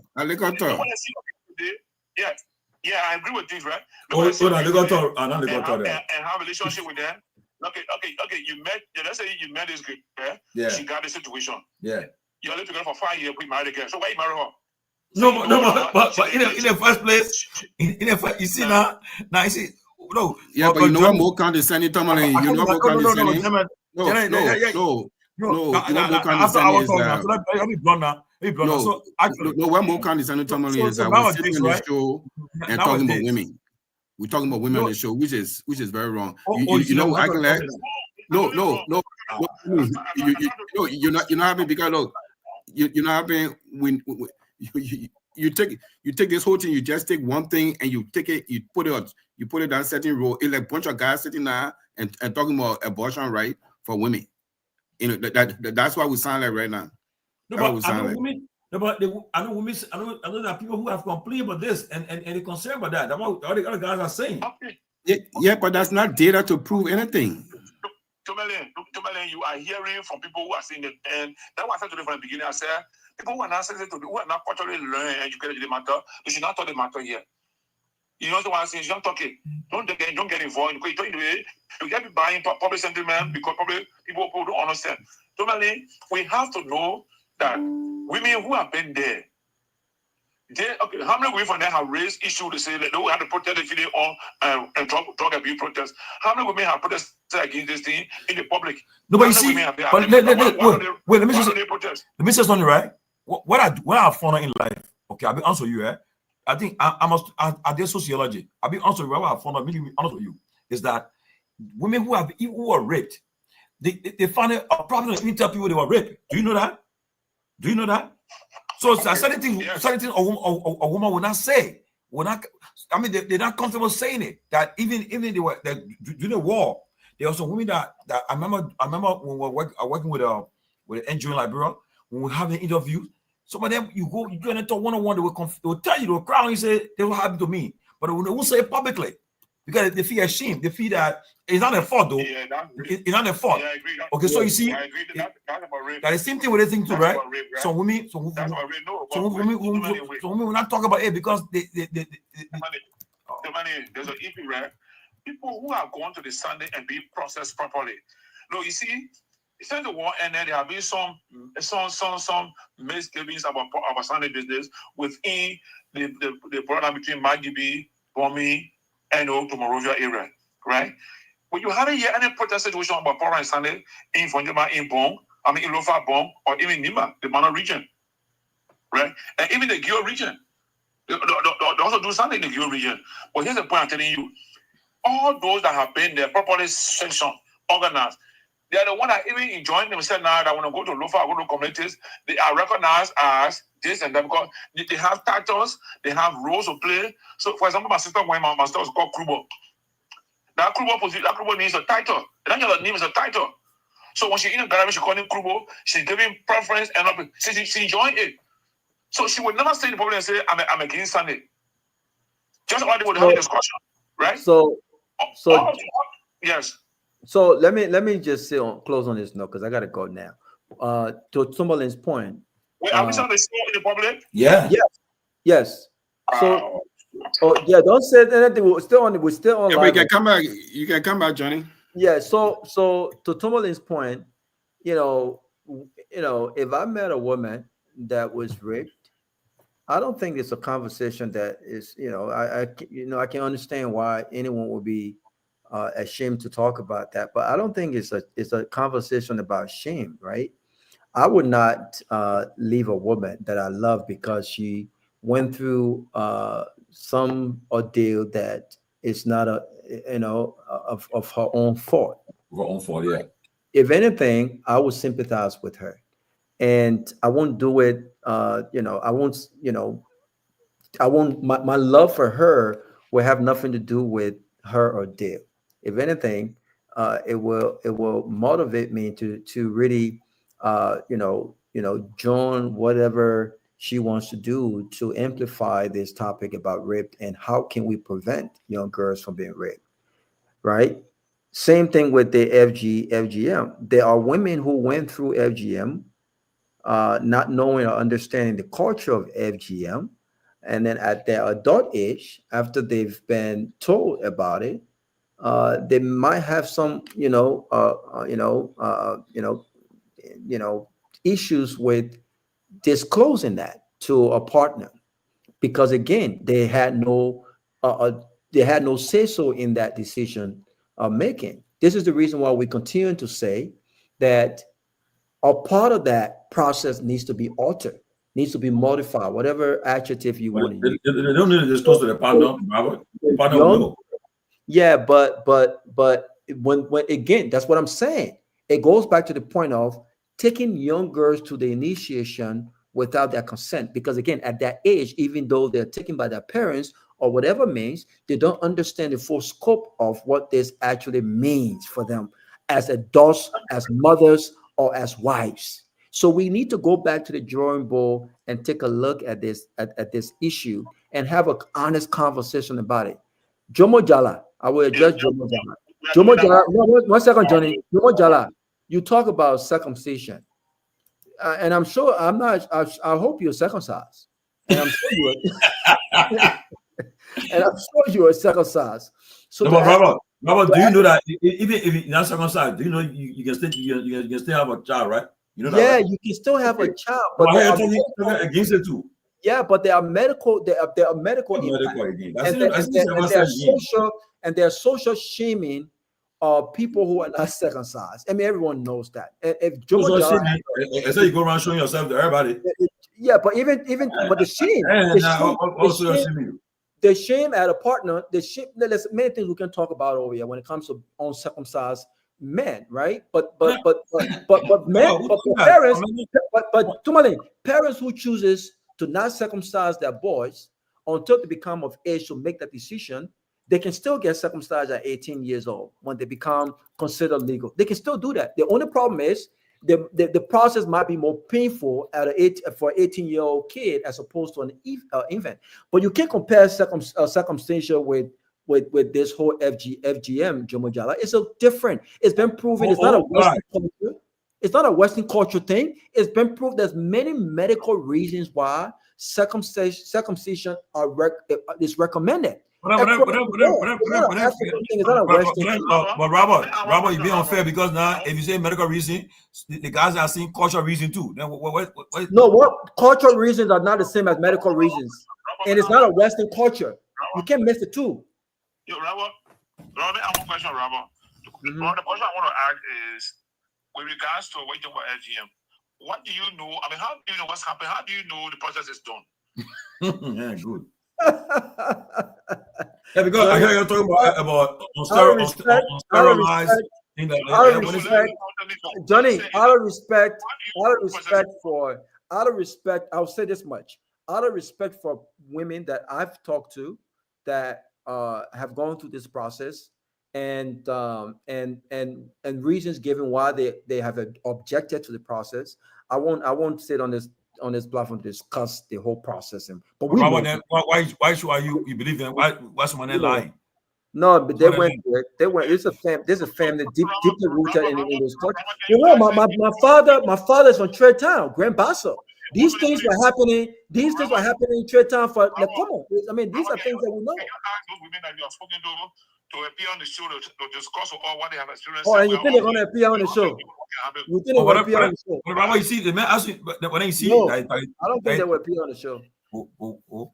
I don't. Because Robert, what there's until you as a man experience it, then you say that, but you're not experiencing what you say women talking to you. Oh, you mean me as a man sexually? Yeah. Let's allow them. Yeah. Tomalin, you funny man too, eh? Don't try that nonsense.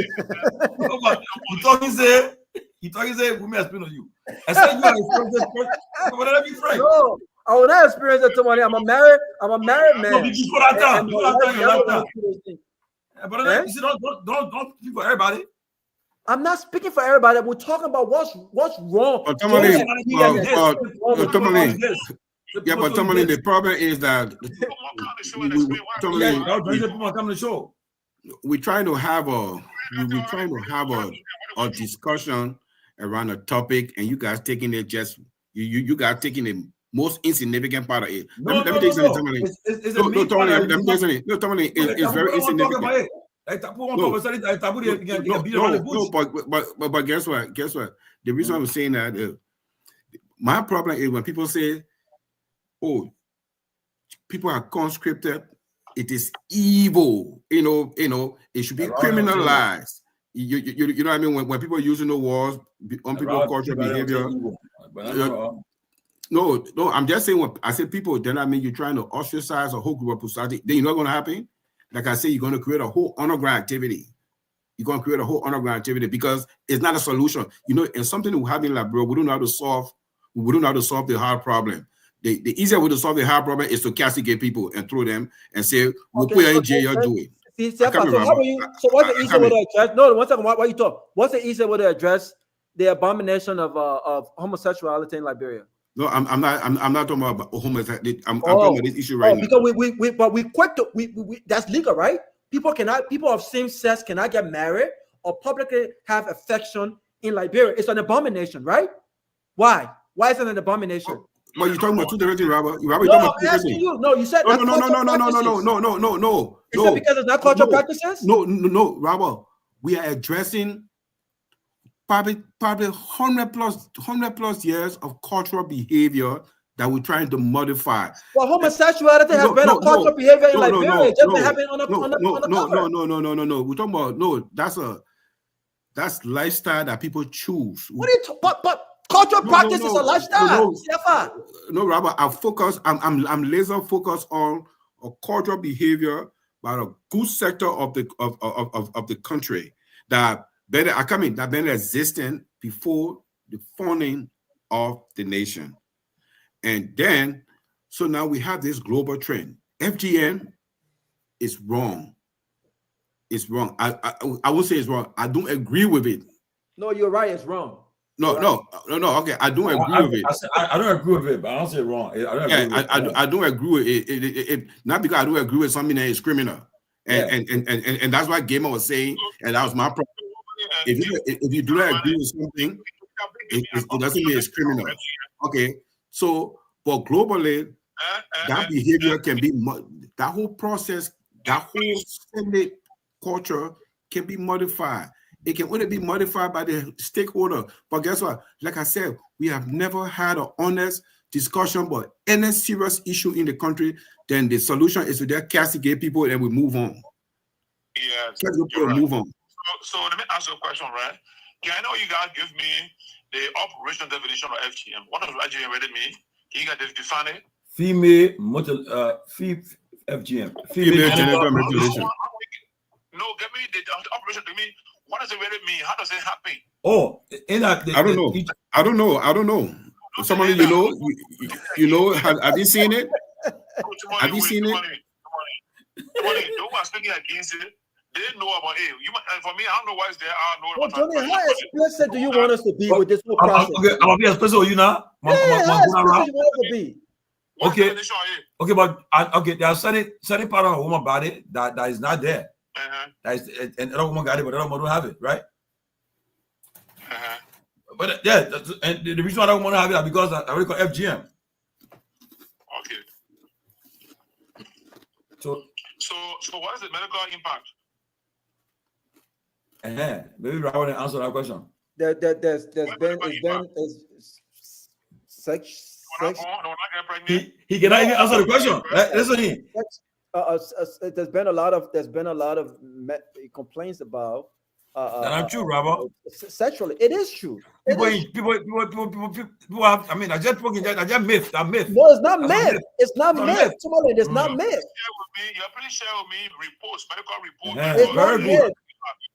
That will tell me that. So you're telling me that a woman? Okay, let me explicit now. Let me explicit. You're telling me. Johnny, medical. You're telling me that a woman who clitoris. You're telling me that a woman who. Can I get pregnant? Come on, I'm not going to go that far. They No, have children. Johnny, They make love. Johnny, They do everything. you Enjoy love. but Johnny's asking questions that he knows that there are a lot the women who have gone through that process. Women who have gone through that process. There are many ways a woman can get pregnant, Johnny. There are many ways a woman can get pregnant. And my contention here is not people going through the process and they cannot give birth to a child. I didn't make that assertion. I didn't say that. Yeah, but what Johnny's point is, but Baron, everything that you said, right? Somebody who have experienced FGM, they can have kids, they can make love, they can enjoy love, they can enjoy sex, and do everything. So Robert, the myth is that the people that have done it, they don't enjoy these things. I mean, that's a myth. That's a myth. John, Tomalin, you will not convince me. Let me be very blunt here. You will not convince me that an uncircumcised man, right, has the same sensation. One second. Let's be real here. Has the same kind of sensation sexually as a man who is circumcised. Let's be. Do you have any scientific evidence? It's plenty out there. Do you have any scientific evidence? That argument can go nowhere. Robert, don't say that. Robert, you are not president. Oh my God. Wait. I come in. Have you done both?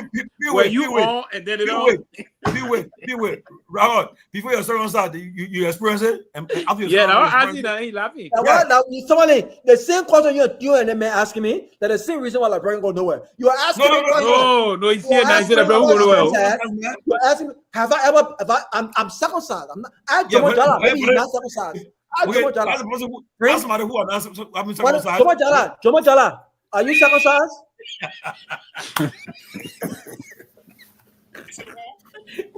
No, let leave Jomo Jala the thing. So did you pass through the book?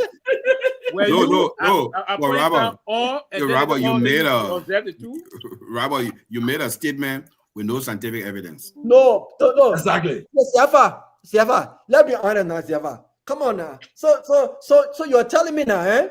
You're telling me I know people who are not circumcised, and they're going to medical transformation right now because they can't just feel anything sexually. Who told you that? You eat about it? The foreskin. Tomalin. Oh my God. Robert, you eat about it? You eat about it? But that's not true. That's not true. You eat about it, Robert? Robert, you about it? So Robert, is there any scientific study? Well, I'm gonna go back. But I wanted to understand that there is no medical evidence that can prove that the removal of anything for that human body is the cause of them not having breath. Let me put it this way. Based on what I know when it comes to that part of a woman, based on what I know and based on my own experience, I'll tell you this. I cannot imagine the opposite without. Let me just put it that way.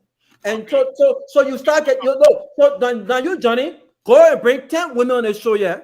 Bring 10 women on the show, yeah, who did not go through that process, and maybe they can have a more explicit way of explaining to you the difference. I just can't do it. I'm not gonna get into all of this stuff, the intricacies.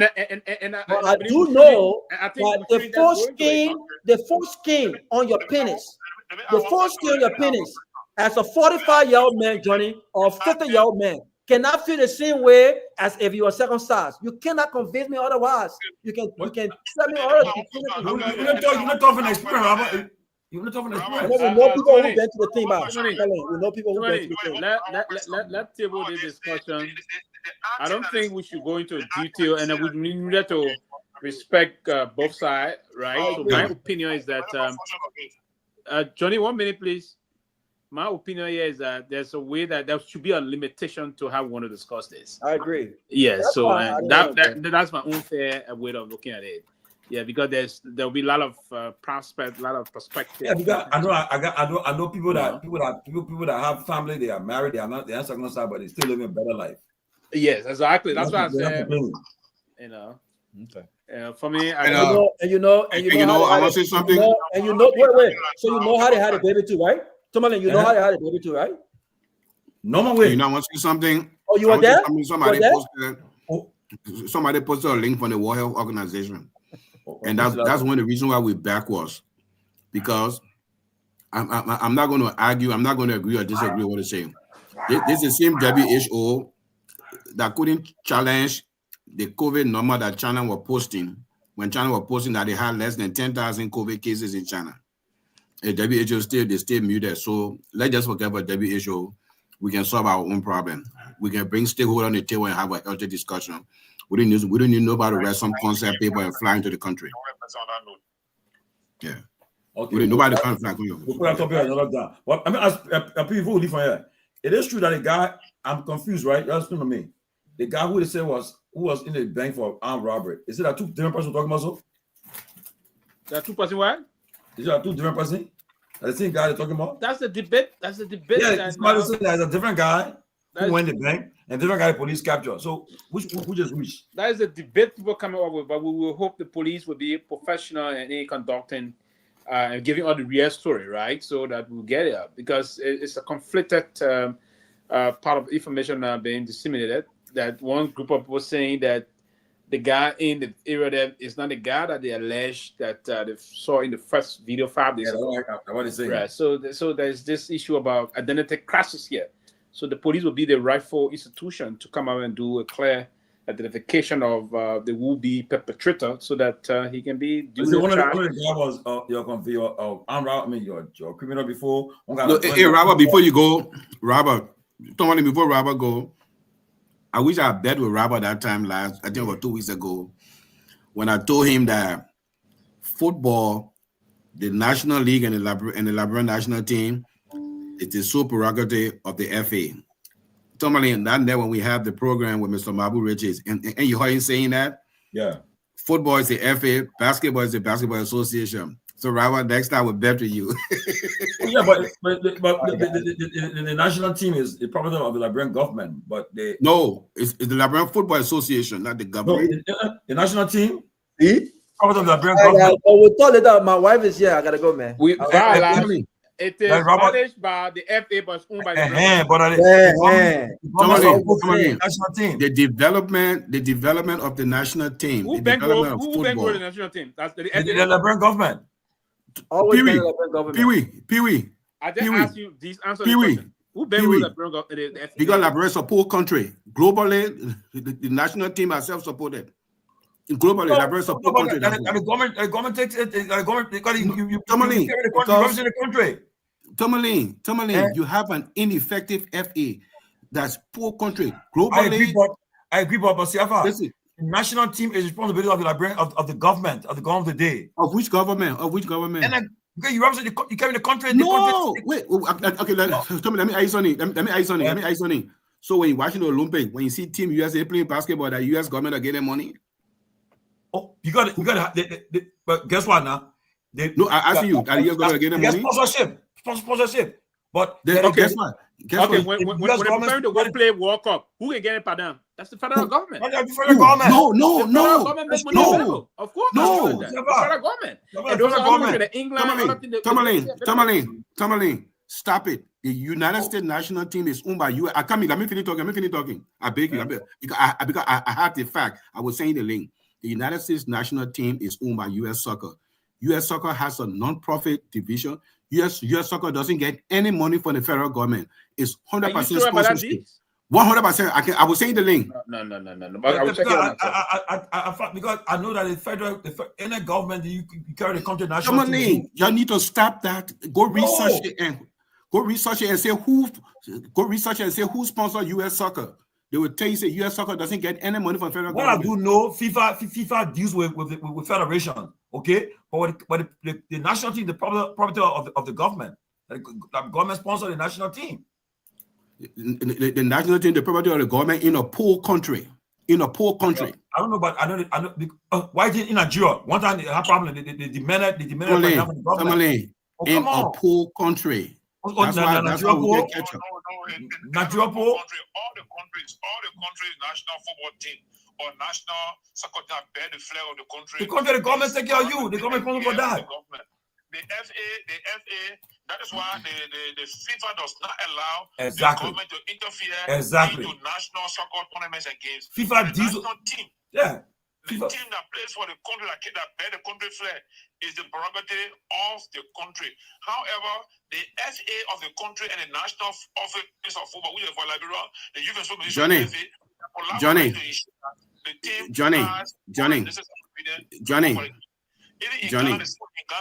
the Ghanaian government is in charge of it. Exactly. Johnny, you are talking about poor countries. We are talking about poor countries. In rich country, the government don't give. I was saying the thing here. I was saying the thing with U.S. Soccer. U.S. Soccer doesn't get money from the federal government. Nobody gets sponsorship, but the federal government. Tomalin, hosting a sponsorship equal to money from federal government? No. They get Nike, they get Mercedes, they get all Coca-Cola, they get all these sponsorships that pay millions. They're lacking for like 6 to 10 years. That's where they get the funding from. I'm telling you. No, but FIFA deals with federation. You are arguing on semantics. I'm talking about the national team. Reality. Okay, so the U.S. government does not support the national team. It's supported by the USSF. The U.S. Federation meant for that. Yeah, but they want to say they get sponsorship. But there's an act that will pass for equal rate for equal pay. All the national teams, Sonny, the U.S. government do, but they don't support directly the national team. They don't get any money. Supported by but the 20 but it's the same thing in Europe. Like the World Cup is coming down, the USSF will not be the U.S. federal government will support cities that is hosting, give some support line to cities for the host of the World Cup.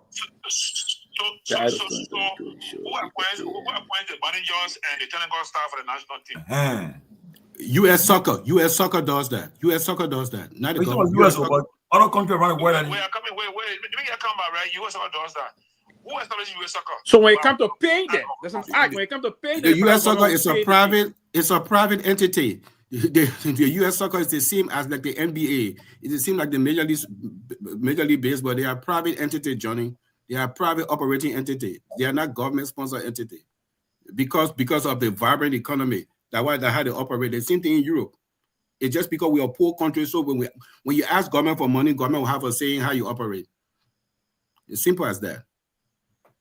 Yeah, well, I see that even in Spain, the Spanish football national team, the manager is not selected by the Spanish league, is selected by the Spanish government sport agency. So these are other things that happen. The U.S. government also do provide some support to them. The president team, the president national team coach, the former coach of Real Madrid.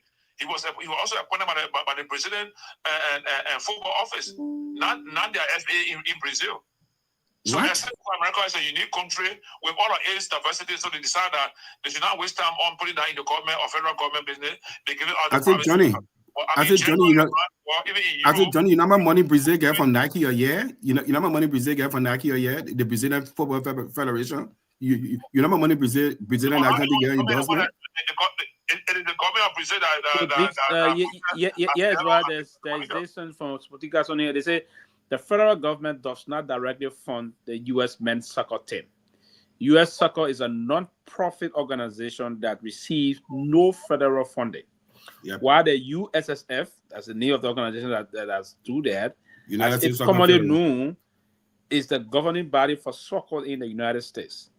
It is primarily funded through various means like commercial revenue, ticket, broadcast right, the sponsorship, and all those things. That's what I mean again. The federal government does not directly allocate funds to the USSF.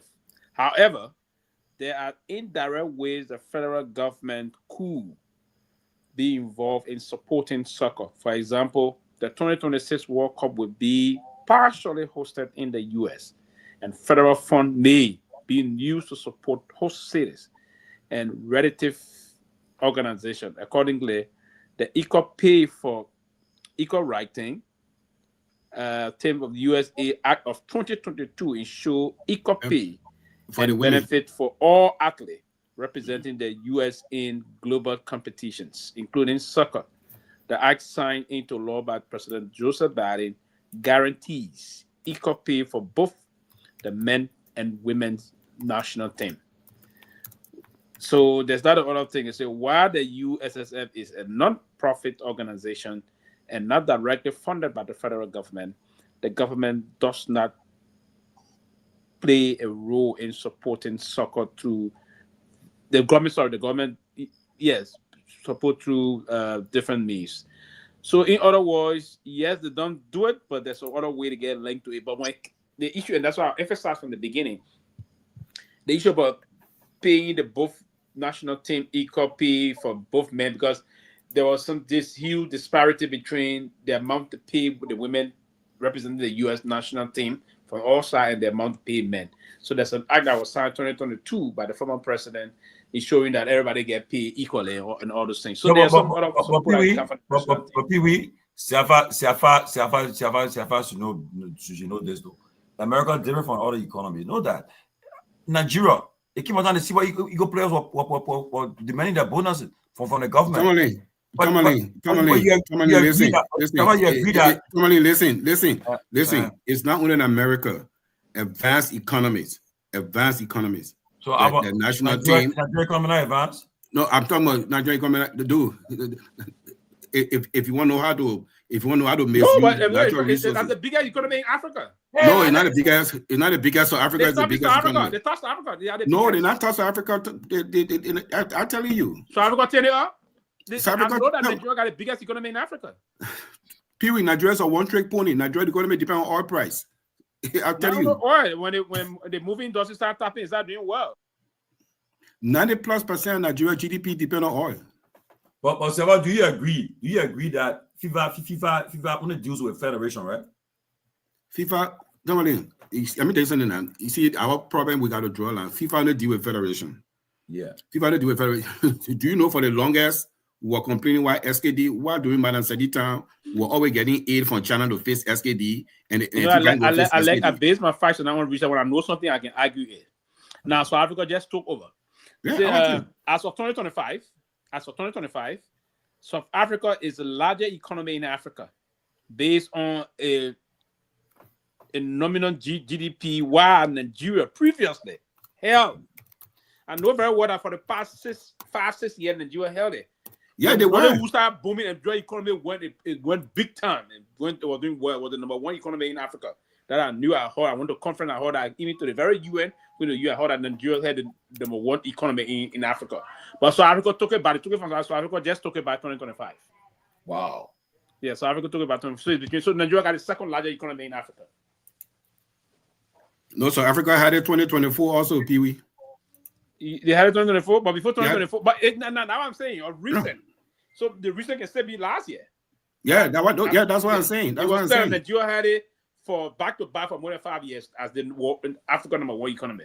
Yeah, I mean they had it for years because they're biggest in our oil. So now you will see it will be South Africa, next will be Nigeria, then you got Egypt, Algeria, Kenya. As we move on that way, you got Ethiopia. Ethiopia is doing like a $250 billion economy. Ethiopia. Like bro, nine year lifetime will reach there. When I reach our lifetime, we can't lead us in.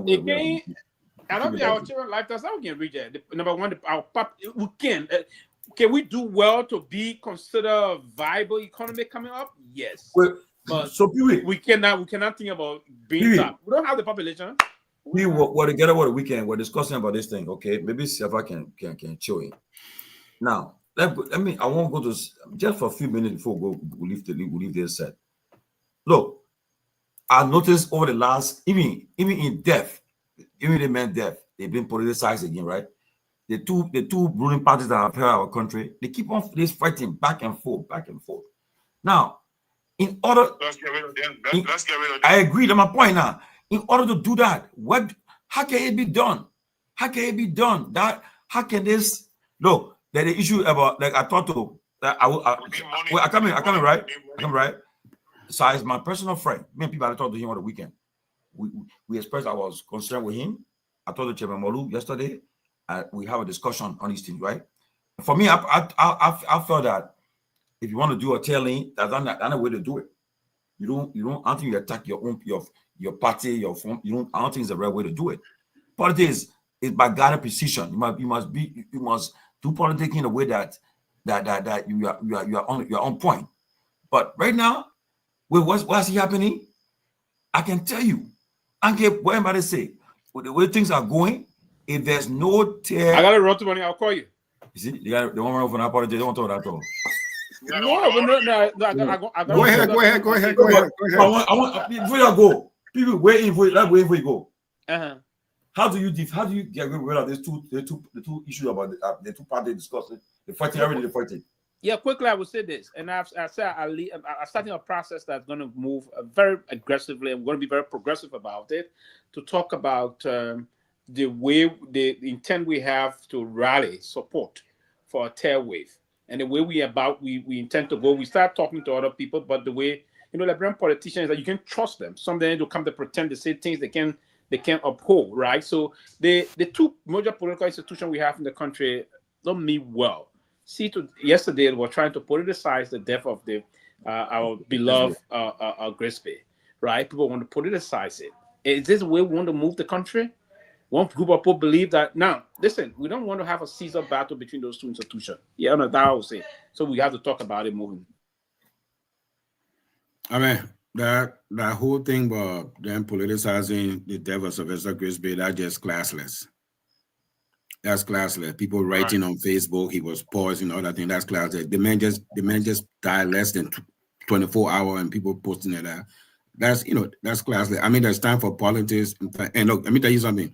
Sylvester Grisby was Minister of State for Presidential Affairs, Chief of Staff. Then nothing he did with all authorization of the president. So, yeah, I mean, that position is the most powerful unelected position in the country. Everything he did was with the blessing of the president. But you understand, do not politicize somebody. Yeah. The man died from cancer in the U.S. Then why you writing he was poisoned, he was this, he was that? I mean, that's not propaganda. That's just being classless and dumb.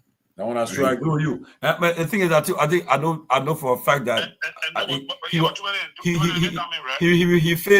he faced resistance with him from the because he's not a member of Unity Party now, but he faced that. Yeah. Please, you got to show. I'm agreeing 100% with. Is this your fan, right? Shafa, yeah. Yeah, because I mean, it just tells me how low our political discussion is in the country, and it also confirms how Liberia is the first lowest IQ country in Africa. Oh no! Because we're smart. No, we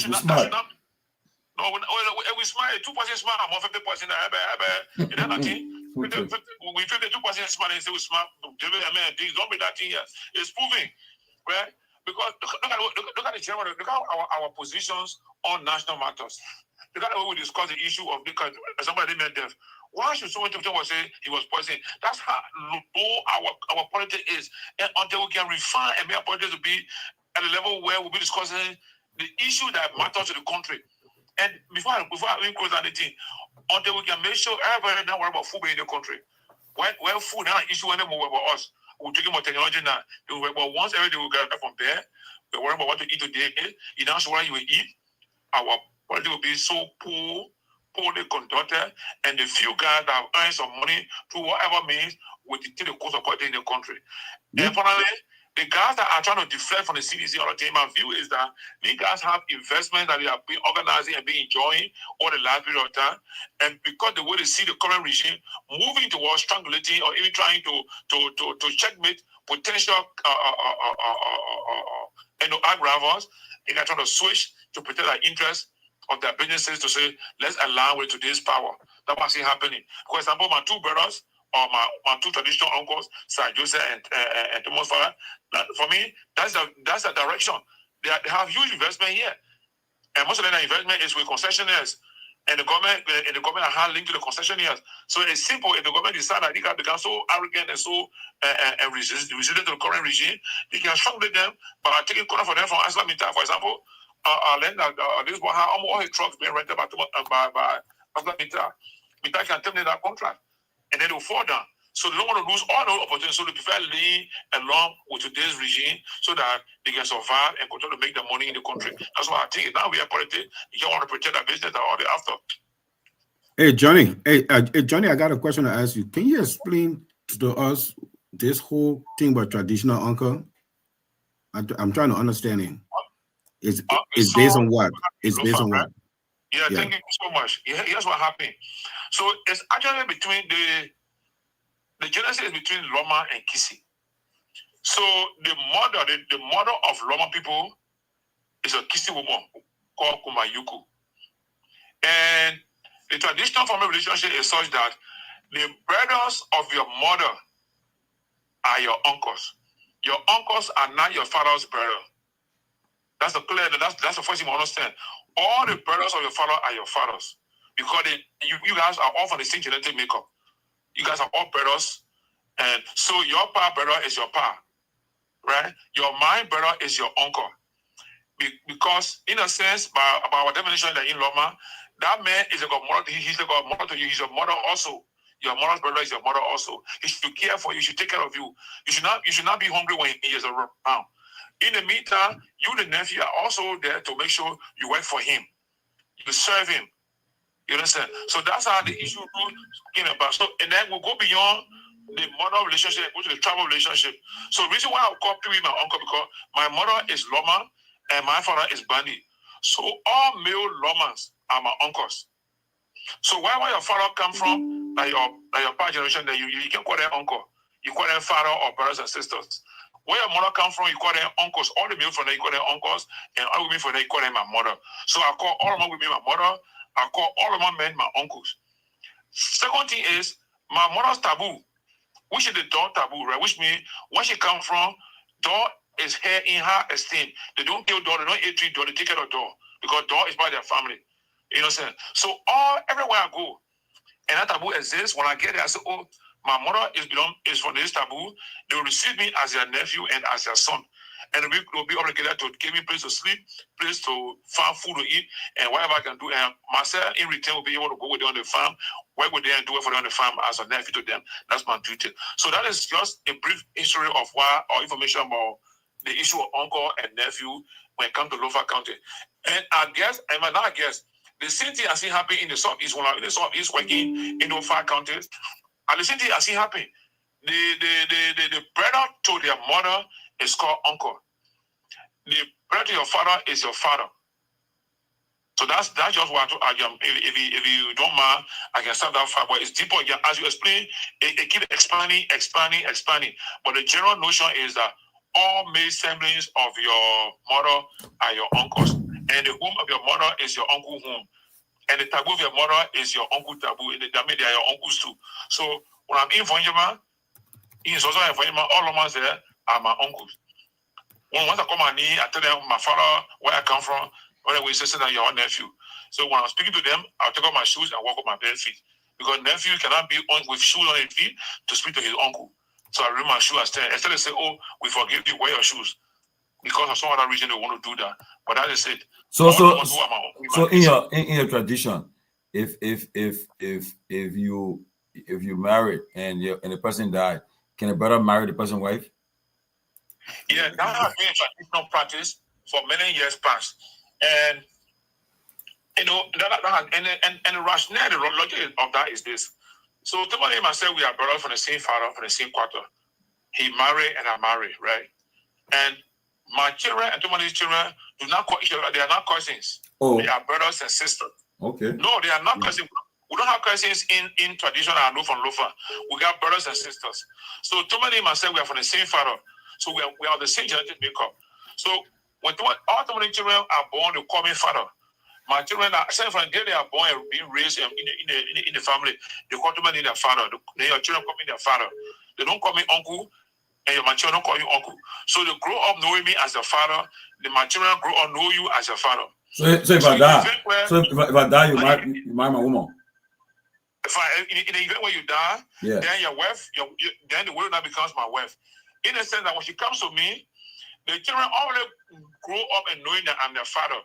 And I already know that I already have that obligation on me, that my brother's children are my children. So I don't see them as different children. Because my brother's gene is in those children. My gene, because me and my brother got the same gene. So our gene is in the both of our children. So there's no way I should see them as a different sort of family from me. So my brother's children are my children. You understand what I'm saying? So my brother dies. I can take his wife, and the wife get married to me. I marry her in. She comes in the home because then the family still remain as one family. So now, so the rationale behind this that some people may agree or disagree is that if the woman leaves and go to another man, he's taking our children away to go to another family, another man.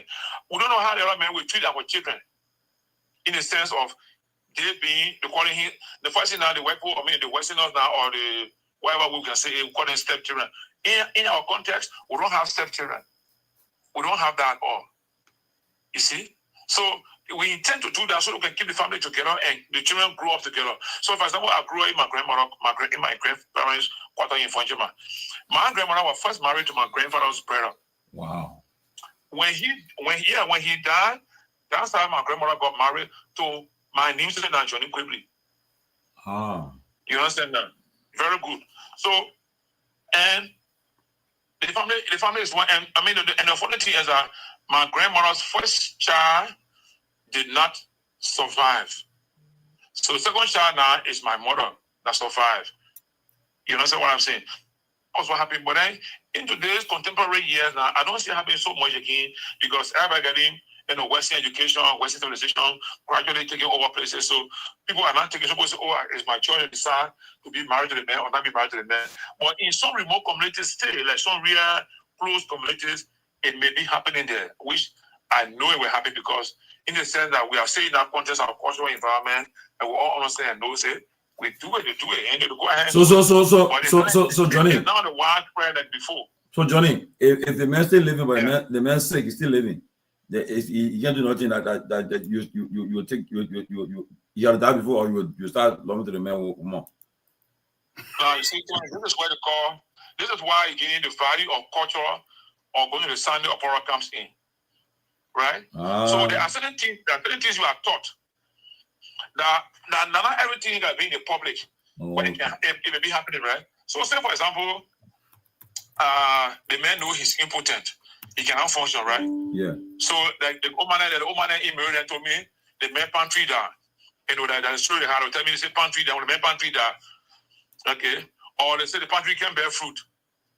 Oh, so in other words, it's some because some people when they get married and then they want to embarrass the family, so the brother will be having children by the woman and they say that the men, right? Exactly. Exactly. I see. But those are not things that you talk public. Saying like in the public, like it's understood. It's understood by people there. And that's why I'm saying this is where the value of the parents started coming, because these things are things that you are educated about how to behave in society. But not everything will be in the public there, blah blah blah blah blah. No. See, somebody yelling out, right? Ain't it? There's some things that they say, oh, that person they can't talk all. Yeah. So the thing is, me and Tomalin, we are the same brother from the same father. My wife, I get impotent, I can't function. And if the woman happen to leave me because I'm not there, I'm living. I'm helping, I'm working, I'm doing well, I'm making fun, producing things, right? Working on the farm, doing the best I can do. But I cannot serve her in bed sexually, for example. But I know that. My wife knows that. Strategic elders knows that. Listen again, I'm making emphasis. Yeah. Strategic elders, the custodians and control mechanism for society to keep society stable. Yes. So that nothing breaks or spoil the social cohesion. So the news will be discussed in a certain environment. So that answer the man himself will say, look, I know I cannot serve the purpose, but you'll be my brother. The man will tell the woman. Because I know that I don't want my woman to go outside and say the man is impotent. That's why I'm going outside fight. So our young women, but then they know men, that's one issue, and blah, blah, blah, blah, blah, blah, blah. Those are all issues because if you are very experienced being to the Sunday and be trained by the women about how to respond to issues of such, you will maintain You control your mouth. Nah, I see what you see. The important is the process that important. Teach the policy. Keep the mouth shut. You control your mouth, and you will know when to act and where to act. Understand what I'm saying? Nah, so it will go on, and it will behind the scene, wake up, everything will wake up, and it will be normal, and you nobody will have any issue. The more will get pregnant, she will give birth, and the child she will give birth to will be the family child. I mean, it will be the child of the brother. You know, the actual husband that his son, even though he knows in his mind that he's not the one that pregnant the woman, but he knows that his brother pregnant the woman, and once he knows that, he has no issue because probably he get the go ahead. Sometimes if he can't get the go ahead, and the more she will go to the women's house. Now, the women have a unique place in every society that I know about in Lofa. After Lofa issue, now she'll go to the women's house. The women's zone, what the women are. To go discuss her issue that she has. Because there she knows she's protected and commerciality is a priority there. It will not go to anybody here, nobody else will hear it besides those that she will go consult with. She consult with them, say, this is what I'm facing with my husband. They'll say, no problem, we'll handle it. They will discuss among themselves and then find where to call the husband's other father or some other person. And they will go into it and discuss it because they don't want again the social value to be trapped or they don't want all around with the other man because her man can't function. No. That's how they will do all those things, and we end up with one of his brothers to be the one that will be having the woman in bed. You understand what I'm saying? And watch it. If the brother has 2-3 wives, they will ensure that the 2-3 wives too will be invited to the women's house to inform them about what is happening and what will be happening. And if it gets out, they are held liable. So if they get 3 wives, and the 3 wives will go to the brother. The brother will be there for the 3 wives. Of course. Wow. Where they will go? And for the family. Where they go in? And but all the things will be done on a discreet way with some level of privacy protection and all that things. And will be good. And nobody out in the public will know what happening. It will be happening. The more get pregnant, she will get breath. Nobody will know that man is important. I said he will go to the say the thing in again get up. You know. You know. So I wonder about Jesus on years back. Those with me were there. We discussed the same issue came about. One woman was in a session to me. No man was in the session. I was getting very hot because she couldn't talk like she was sleeping. No, that woman is paying attention. So and young women are talking about, if I'm married man, the man pantry, the man can't do something, I'll be man with someone else. Oh man, raise your hand. You know, in the global language, I'm coming there. You know, in the group, I'm coming there. Which make catfish. So, Oma said, I said, yeah. She said, I want to say something. I said, oh my, you're getting my chance. She said, what you're catching hard time in the country now, you're young people. But not everything will be in the public. If your husband pantry die, it can't stand up. Now you will know, that you know that your husband know. All you gotta do is you're discussing, your husband got better, that's strong. That you won't stay strong here. That your husband brother you'll be and you will ready to be on. But that one can't be done in public. But you only think about today, young people there, everything you talk, blah blah blah, you're on radio, you're talking all around, talking on dinner. You say, Oma say, you don't know what can happen, you know how someone was born. You know how someone was born in the village, you don't know what happened to you. You know how you came together. You know how someone your pa and man and king on every year. But you can't count us out. That woman said, darkness is good more than light. Yeah. In the interior, let it happen in the interior. Let it happen in the interior there. The woman said, darkness is good more than light. So the woman said, darkness can control, the light can expose. Wow. It's not logical to me in the women's center. You know, but anyway, we're going to stay strong to make sure that our cultural values are protected. And whatever is now, whatever we think. Johnny King strong when it comes to the defend it, Kojo. He play. Johnny defend it. He let it go. No, but the issue is, and the kind of matter, I like if we have been like 2 persons discussing this, right? But I hope people leave it crowded, so I couldn't provide some information that would make some sense to everybody because that's why I was being kind of like. No, but you said something tonight. I mean, it makes a lot of sense. I understand that. At least I understand it one now. Yeah. So I understand. It's a lot more to it. Even up to this time, I'm still learning some things that I should know. But in the local transition, they happen. No, I mean, I'm telling you, I'm telling you, in Fishtown, when we had the program, one telling me about how, in Fishtown. The thing is that my brother, I went to a place called Nyenwolo, the home of the late Nagbe Slow. I walk 4 hours from Peabody to Nyenwolo from the River side to go to Sano in Samuel County. You know, and this is where when we got down by the car, the photo we are walking. Your PF, don't be afraid. You will see the gorillas or baboon, whatever, right? When you see the group, you just started with pass. They will not battle you. I was okay. And we're going back to do that. Doing the Ebola, we're carrying awareness messages there and all that thing. So we're 3 walking, so we had a distance from each other walking in the forest. In the road was sport. We couldn't go with the car. All the bridges on our road were broken. So when we walked a little bit, I think we were going like an hour or more. Then we made a heavy sound of movement in the forest. So we stopped. Carefully, I tell you, we saw the first, I think one was a gorilla baboon, I don't know what it is. It came on the road and stood and looked left and right. Then it crossed. The second 2 came. So we just stopped now. They came crossing, waiting for some time. Nobody air crossed. We continue going until we enter in Nyenwolo. Now, we enter Nyenwolo. They were about to perform some male traditional ritual in Nyenwolo. But the 2 guys with me, they didn't have eyes to see. But I saw signs and symbols in Nyenwolo that told me that something is about to happen. So the 2 guys with me, I told them, let's walk fast, let's go quick to the town. And you walk quick, let's go. I said, they want to argue. I said, no, don't argue, let's walk quick, keep going. Don't look behind, keep going.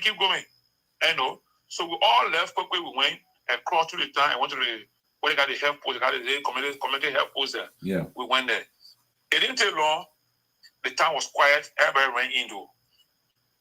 So when they did everything, then a group of men came to where we were, to the health post. So they said they cannot ask who the team leader. So they could have called me. I thought, I was tired, my man, from walking that distance. Very tired. And then when we got there, luckily for us, the guy in the hospital had some food out there that we ate. So I was resting on the floor, on the concrete floor, lying down flat. They came and said, oh, we are team leader. They said, oh, that one guy called Johnny. So they called me and went. They said, you team leader? I said, yes. They said, you came to put it down? I said, yes. They said, we want to talk with you. I said, okay. They kept me on the side. So the other old man gave me a handshake. I was afraid because I'm not too fluent to defend everything. So I was afraid to respond before I made a mistake and the whole meeting condemned me. Now, wait in that jungle there. But however, I gave him respond. It's okay. He said, where you from? I said, from Lofa. He said, oh, we understand. We know why you understand us. So he said, well, let's go. They said they want to see you. So I walked with them, went by in the town. We went in that person and they said, man, you did well. You get good eyes. You can see, because we know we're spending 3 years in town.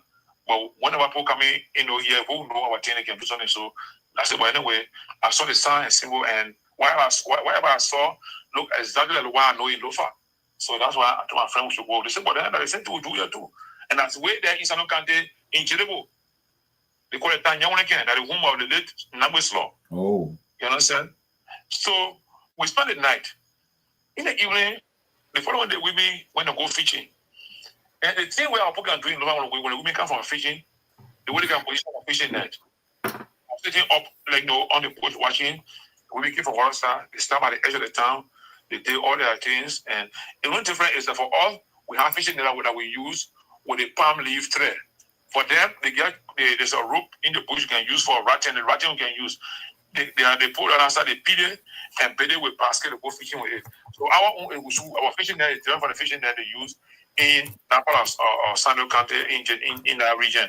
And that's why I saw that we need to have traditional technology exchange, right? So we in Lofa, we put a palm branch down, the palm branch, we weed it, we get to there from it, we dry it, our mothers plant it with there, and the soul fishing net.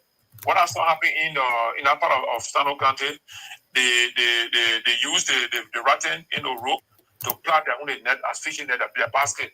But they probably in the form of a boat, like in the form of a boat, or like small. They use to go fishing, and that's a whole on it that water will drain through, and then we'll catch the fish. That's what they do.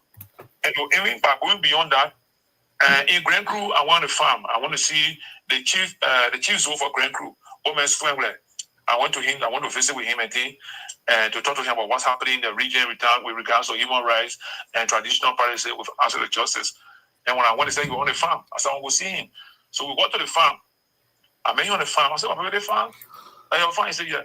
In my view, the farm was small. Because I know from Lopa for oil Lopa, we make farm. We want to plant like maybe 15, 20 tin of rice on the farm. But then the farm people made there is small, but it can get high yield. The secret for the people in the southeast of the one I saw in Grand Crew, they can hide the rice from the price. So for oil Lopa, we can broadcast the rice to scratch the farm. But in Grand Crew, they don't broadcast. They got a small little hook, and the rice grain is in a home. So the small hole is what they get. Big small hole, grab 1 or 2 rice grain now, to cover it. The bread will not see it to eat it. It will sit there until germinate start growing. All for us in Lofa and Bonka and other places, we hold the rice down and the seed rice. We broadcast it all on the land, and then we go and scratch. So in that process, Johnny, the rice grain. I come in there, eh? Johnny, I got it wrong, Johnny. Yeah, but before I go, right, Johnny, I remember, I think it was years ago, I went with the better people to a place called Myean district. Myean district, so in Bonka, they went there. When we got there, when look, all the young picking away out there, they say, "Oh," they say, "I'm going inside because they will come here. I shouldn't be outside." I said, "What's the?" I'm first thing they put me inside, and the beginning they put me inside, and they said they were passing. I'm gonna get from there. I said, "We're gonna grab this," but anyway, Johnny, let me go. Thank you, man. Yeah, nice talking to you, man. Nice having a day. That's good. Okay. Okay, people, see you, yeah.